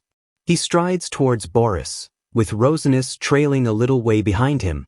Why did you put down the sword? Walnut demands, his voice booming. Do you think you're just out here practicing running? I only teach things related to swords. Boris flinches, looking up at his enraged instructor. What kind of swordsmanship do you think you'll ever learn if you have the kind of mindset where you just put down a sword because it's too heavy? Walnut yells, his face twisted with anger. Pathetic. Boris lowers his head, instantly recognizing his mistake. There's no point talking back or making excuses, he thinks, picking up the sword again. That was definitely my fault. He kneels, placing the sword on the ground before him with a soft clink. I'm sorry. I won't do it again, Boris says, his voice small but sincere. Please punish me. Walnut looks down at him, his anger slowly starting to fade, replaced by a grim expression. Yes, he says. I will punish you. He turns to Ranzier, who has reappeared nearby. How many laps did he run today? Ranzier replies evenly, 12 laps. Walnut looks back at Boris, his gaze intense and unwavering. You'll run 12 laps every single day from now on, he declares, until the day I leave this place. Boris, still kneeling, looks up, a mixture of utter exhaustion and quiet acceptance on his face. Yes, thank you, he says, understanding that this is his new, grueling reality. Walnut nods curtly. Okay then. Rosinus, who had been watching all this quietly, steps forward with a little smile as Walnut turns his attention to her. Shall we finish our training? Boris overhears Walnut say to Rosinus as they begin to walk away, the instructor's arm casually around her shoulder. Boris watches them go, the weight of this new, harsh reality settling heavily upon him. Walnut glances back at Boris one last time, his expression unreadable in the dimming twilight. He sees Boris still kneeling, a small, determined figure, with Ranzier standing silently nearby. A flicker of something unreadable crosses Walnut's face. As he walks away with Rosinus, Walnut runs a hand through his hair, a sigh escaping him. Seriously? He mutters to himself, a look of troubled thought on his face. What did I just do? Later, Boris is seen drinking water, Ranzier standing beside him with a tray. Walnut's voice seems to echo his own internal conflict. Why did I get so angry at him for no reason? He seems to be questioning his own harshness, a rare moment of self-doubt from the usually eccentric instructor. A month has passed. Belnor Castle stands under a cloudy sky. Time's moved on, and so has Boris's training. Boris's hands, now more calloused, grip his practice sword. He swings it with a familiar, practiced motion. In the training yard, Boris, his dark hair tied back, executes a powerful sword strike. He's clearly been putting in the work. Rosinus, her blonde hair tied with a bow, watches Boris train. She looks thoughtful as she observes his progress. Rosinus approaches Instructor Walnut, who's with her attendant, Camia. Mister, she says, looking at the sky, I think it's going to rain. Walnut agrees and Rosinus suggests they head inside and talk. Rosinus looks a little hopeful, as if she genuinely wants a break from training to chat. Boris, still practicing, overhears them. He's sweating, focused. Rosinus seems to think Walnut treats Boris poorly, doubting he'll invite him in. Rosinus turns to Walnut with a bright smile. How about we get Boris inside and talk together, just for today? She suggests cheerfully. Walnut strokes his chin thoughtfully. Rosinus, in a little thought bubble, eagerly awaits his answer. Should we? Walnut muses. Rosinus' face lights up. Yes. I'll ask for snacks too. Soon, they're inside, around a table filled with cakes and tea. Ah, this is so good. Rosinus sighs happily. Walnut, lounging on a sofa, remarks, after eating all this, I'm actually feeling hungry. Rosinus looks baffled. Is that even possible?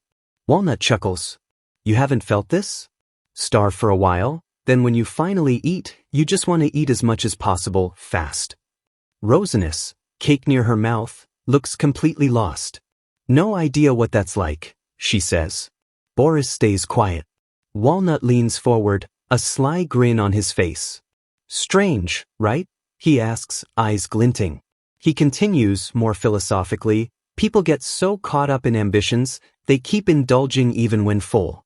Wanting more, always climbing higher. Walnut leans back. When are our ambitions ever satisfied? He muses, looking at the two kids. He turns to Rosinus. What do you want most, Rosinus? Something that, once you have it, you won't wish for anything else. Rosinus looks thoughtful. I have everything, Rosinus declares confidently. If I want something new, Father buys it for me. Walnut smiles knowingly. I doubt that. Aren't there wishes your father can't grant? Like, Walnut continues, being the most beautiful lady at your coming-of-age ceremony in Celtica Palace. An image shows a radiant Rosinus. Then you'll get tons of marriage proposals. Rosinus gasps, completely flustered. What? Boris watches silently as Rosinus recovers from her shock. Walnut then turns his sharp gaze to Boris. What about you?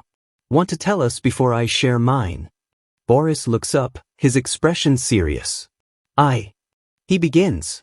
A close-up on Boris's eye shows a deep, unwavering resolve. His thoughts drift. Even with the sword, there are things I can't forget. He pictures Belnor Castle, the kind count and countess. Friendly servants, everyone here is kind. But a darker truth remains. But I can't forget, none of this is really mine. An inverted image reflects his unease. He remembers Camia and Rosinus' innocent, privileged world. The glint of a sword pommel. I'm like a child thrown into an enemy camp. The words reveal his deep vulnerability. If anyone really wanted to hurt me, they could. He sits, practiced sword beside him, keenly aware of his dependence. What do I need most to survive? This question burns in his mind. He pictures himself alone in a field, holding Winterer, a solitary figure. That would be. What I want is. Boris says, his voice quiet but firm. Walnut listens intently, his playful mood gone for a moment. Boris looks up, eyes clear. To have the ability to live by myself and not have to ask anyone for help. True independence. Walnut is silent, his expression unreadable. After a moment, he simply says, I see. Belnor Castle stands against the cloudy sky. Walnut repeats Boris's words thoughtfully, the ability to not ask anyone for help. Walnut leans back, a smirk returning. That's easier than Rosinus' wish, he declares. At least you won't have competitors. Rosinus jumps in shocked. What? I have competitors? Who? Walnut leans in. Have you heard of her? Chloe de Vontina, daughter of Duke Vontina, Walnut reveals. An image of a poised young lady appears. Same age as you. People say she'll be a Nomarad's top bride. Rosinus exclaims, daughter of a duke? If you don't get rid of her, your dream's over, Walnut teases. Rosinus cries, no way. That's a lie. Boris thinks, he's teasing her again. Boris interjects seriously, stop that and continue. Walnut smiles. Should I? Walnut hums, clearly enjoying himself. He leans forward, a map appearing. Strongest knight in a Nomarad? Both Boris and Rosinus say, no. Walnut explains, Viscount Ganpir. Good with spirit swords. His son, Bernard, is famous too. They won a huge, ancient competition. The victor gets continent-wide recognition. Boris thinks wistfully, if that was known in Travashes, Yevgen would have joined. He says aloud, anyway, ready for Walnut to go on.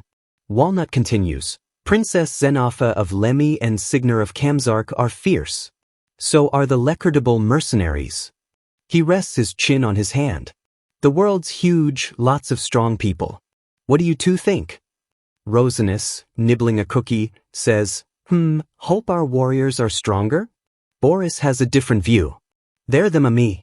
Doesn't matter unless they're enemies. Walnut's expression darkens. That's your problem, he says sharply. He leans forward, voice laced with challenge. You didn't think about wanting to be stronger than them or learn from them, did you? Walnut stares at Boris, who stands silently, the instructor's words pressing down. Boris looks up, genuinely confused. Why would I want to become that strong? He asks, the question hanging, showing their different views. Outside Belnor Castle, the sky is dark, thunder rumbling, matching the tension inside. Walnut, Boris, and Rosinus are still seated, snacks forgotten on the table. Boris looks almost defiant, his dark eyes fixed on his instructor, waiting for an answer. Walnut leans in. Why, huh? He repeats. You're learning the sword but don't want to be the best? He looks at Boris intently. For someone learning the sword, you're not very ambitious. Boris replies calmly, chances of meeting those strong people are low. Even lower they'd be enemies. I just want to learn enough to live safely. Walnut raises an eyebrow. Ho, is that so? Is surviving your only goal? Boris meets his gaze, practice sword by his side. Yes, he states simply. Walnut's eyes narrow. You don't want to survive in a more amazing or satisfying way? Boris's gaze flickers. I don't know if I'm allowed that luxury, he admits, pain in his voice. Walnut picks up on that. Allowed, huh? In that case, His expression turns serious, almost stern. You want a quiet life, Walnut interprets, as a cloaked figure walks from a burning village. Avoiding fate. Suddenly, Walnut points at Boris, who flinches. Don't you have any dignity, any desire to leave your mark on this world? He demands, his voice rising. Walnut's voice is loud, almost a shout. Have you never thought a flower blooming at its peak is beautiful? An image of Yevgen, vibrant and noble, appears. Boris stares, shaken, pain in his eyes. Sweat trickles down Boris's temple. The mention of his lost brother hits hard. Boris clenches his fist. His composure cracks. It's all over once you die, he says, voice tight. He continues, weary, a stuffed specimen has no meaning. I don't want to burn brightly just to burn out. I don't want to live on only in memories. He squeezes his eyes shut, trembling, trying to hold back his emotions. Yes. Yevgen Jeinman's life stopped at that field, flashes across a serene, sunlit field, a stark reminder. The peaceful field holds so much loss for Boris. Walnut looks at him, his words still challenging. What meaning is there for his brother to remember him like that? An image of Yevgen and a younger Boris appears. Secondly, Walnut continues, lecturing, you can't deny your ambitions as long as you live. A single, tempting piece of cake appears on a plate. Walnut explains, when you're hungry, you should eat. Do you just stare at plates? How long can you last? Is that living? Lose ambition, you die. Can you bury it completely? With that starved soul of yours? Boris stands, slumped. He begins, voice strained. He looks up, face contorted with anguish. If I become strong, kill all the great warriors, what changes? He asks, voice raw. Even if I do that. His voice cracks as he shouts, pure despair in his eyes, the dead won't come back. The finality of Yevgen's death echoes. Walnut watches Boris's outburst, his expression unreadable as grief consumes Boris. Walnut clicks his tongue, then slowly stands. Boris remains still, overcome. Walnut looks down at Boris, stern. You're wrong. Placing life's value on the dead, that's absurd. Don't you want anything for yourself? Walnut presses. The will to live fully, feeding your ambitions? Don't you know, Walnut continues, softer, you honor the dead by improving your own life, not just living long? An image of Boris, alone with Winterer in a field, shows his solitude and burden. Boris looks up, weary. There was a time I wanted that too, he admits. For my family to be safe. For my brother to survive. His eyes are shadowed with sadness. But I'm sick of wishing. It's been a long time since I cared about anything but surviving. Memories surface, Yevgen walking away in snow. Yevgen's words, my brother wanted me to see all my possibilities and survive. So I will. But Boris stands alone on a snowy hill. This long life I'll get, what should I use it for? His uncertainty is profound. Turns his back, thoughtful. Is just surviving alone really meaningless? Rosinus, confused, finally speaks. Teacher. She looks perplexed. Why say Boris is poor? He has everything here. He'll never be hungry. Her innocence highlights Boris's inner turmoil. Walnut chuckles softly. I guess that's true, he concedes. He stands straighter, looking at Boris. So, what now? Not going out tonight because of the weather? Rosinus looks startled. Train in this weather? Walnut replies, if you don't want to, stop for today. Boris hesitates, then slowly stands. No, let's go, he says, quiet but firm, new resolve in his eyes. He follows Walnut out, leaving Rosinus looking surprised. Camia sighs. If you're tired, do it next time. Rosinus nods. I agree. Ranzier stands silently, holding a towel, his red eyes thoughtful as he watches them leave. He seems to understand more than the others. Rain pours relentlessly on Belnor Castle. Under a tent, Ranzier watches the downpour.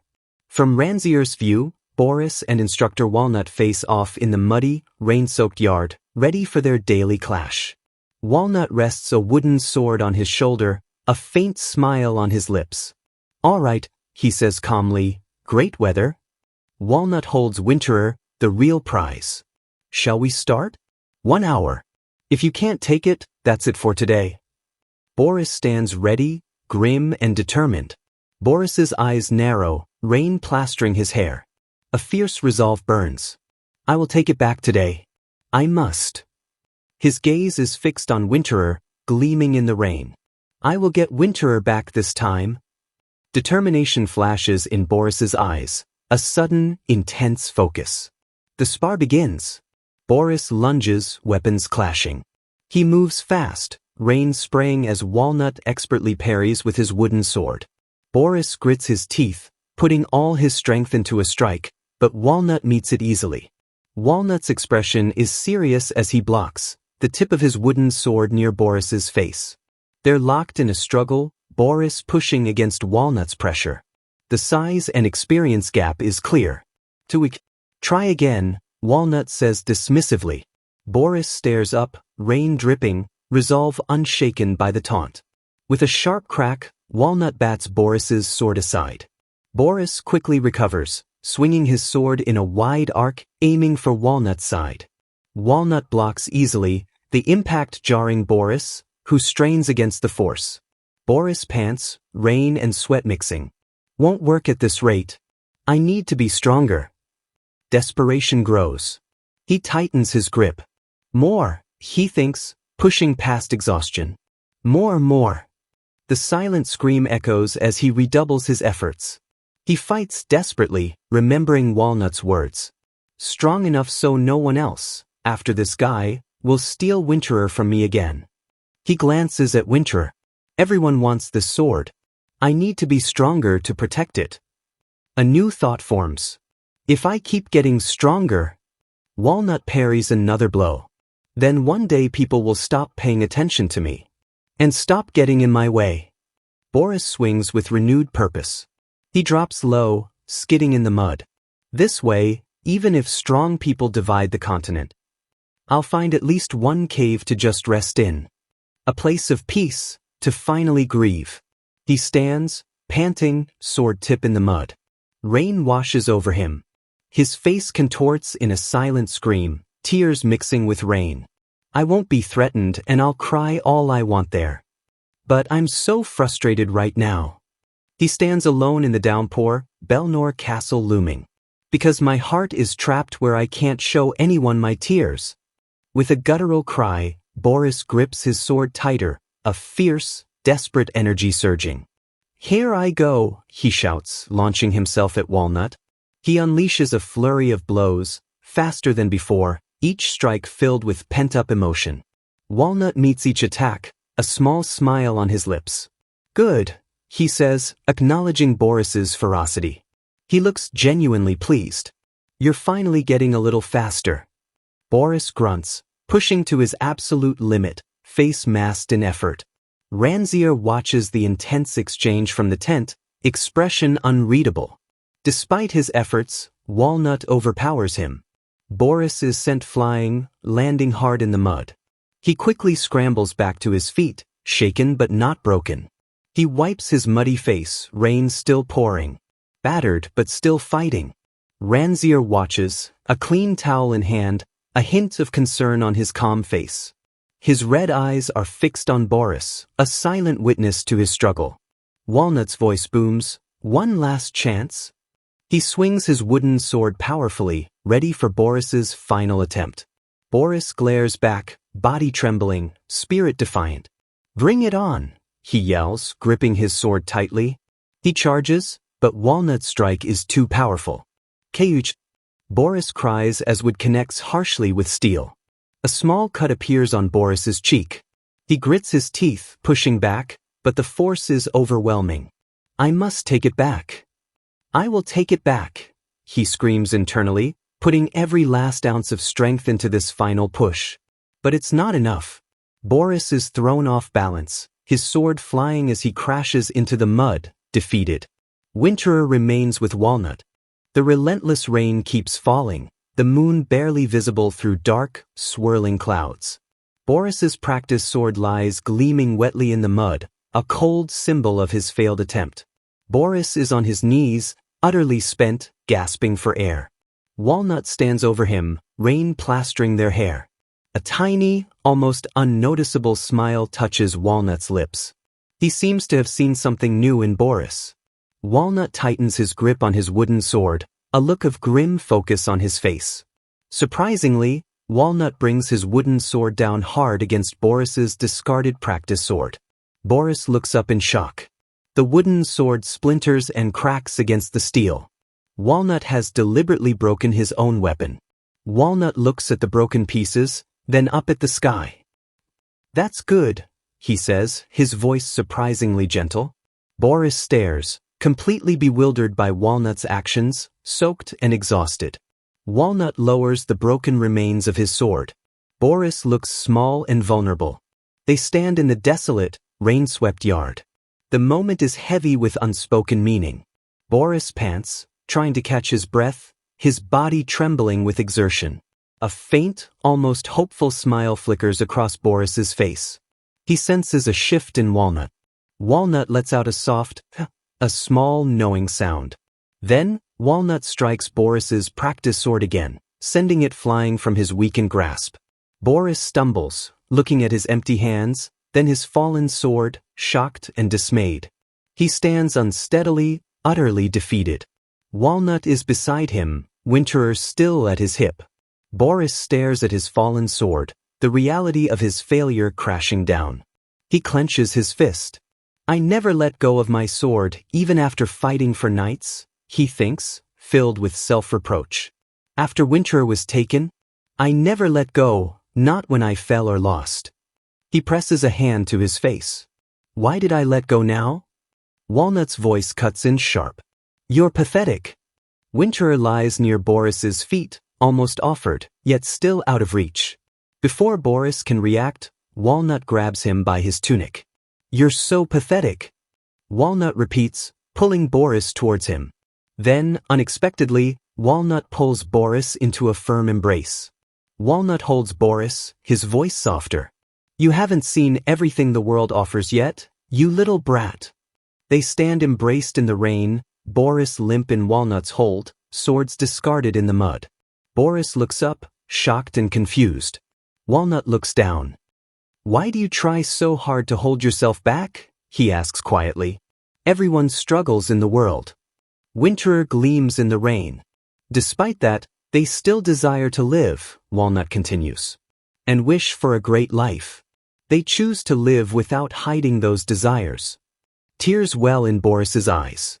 The walls around his emotions finally begin to crumble. Walnut holds Boris as he finally breaks down, tears streaming, mingling with the rain. The moon shines through a break in the clouds. Memories flood Boris, his burning home, his cruel Uncle Vlado, his dead father and Vlado's man. The terrifying lake wraith, the evil spirit that cursed Yevgen, a symbol of the horrors he's faced. And to top it all off, the bright, smiling face of his beloved brother, Yevgen, full of life. "My brother, who meant the world to me." A younger Boris, alone in a field, watching the sunset. Yevgen's voice echoes, "Boris, you must live on." Yevgen's final words, "Overcome this insanely tough world with all you can and survive." Boris clings to Walnut, sobbing, the full weight of his grief unleashed. Walnut holds him, a hint of a sad smile. "Humans don't live just to not die," he says gently. "They only live every second for what comes tomorrow." Boris weeps uncontrollably, his small body shaking. From the tent, Ranzier watches, thoughtful and serious. The rain lightens, stars peeking through. Ranzier's red eyes are fixed on Boris and Walnut, a complex understanding on his face. He gazes at Belnor Castle, silhouetted against a clearing, starry sky. Ranzier's thoughts drift. This is just the start. You're an outsider here. He pictures Rosinus asleep, Count Belnor observing. Many eyes are watching you. The question hangs, vast and open. What decision will you make? A figure stands on a balcony overlooking a vast sea, releasing a white dove. Where will you head to? What kind of life will you live? Winter lies on the ground, its blade gleaming, snowflakes mixing with rain. For the sake of surviving? The question is no longer just about survival.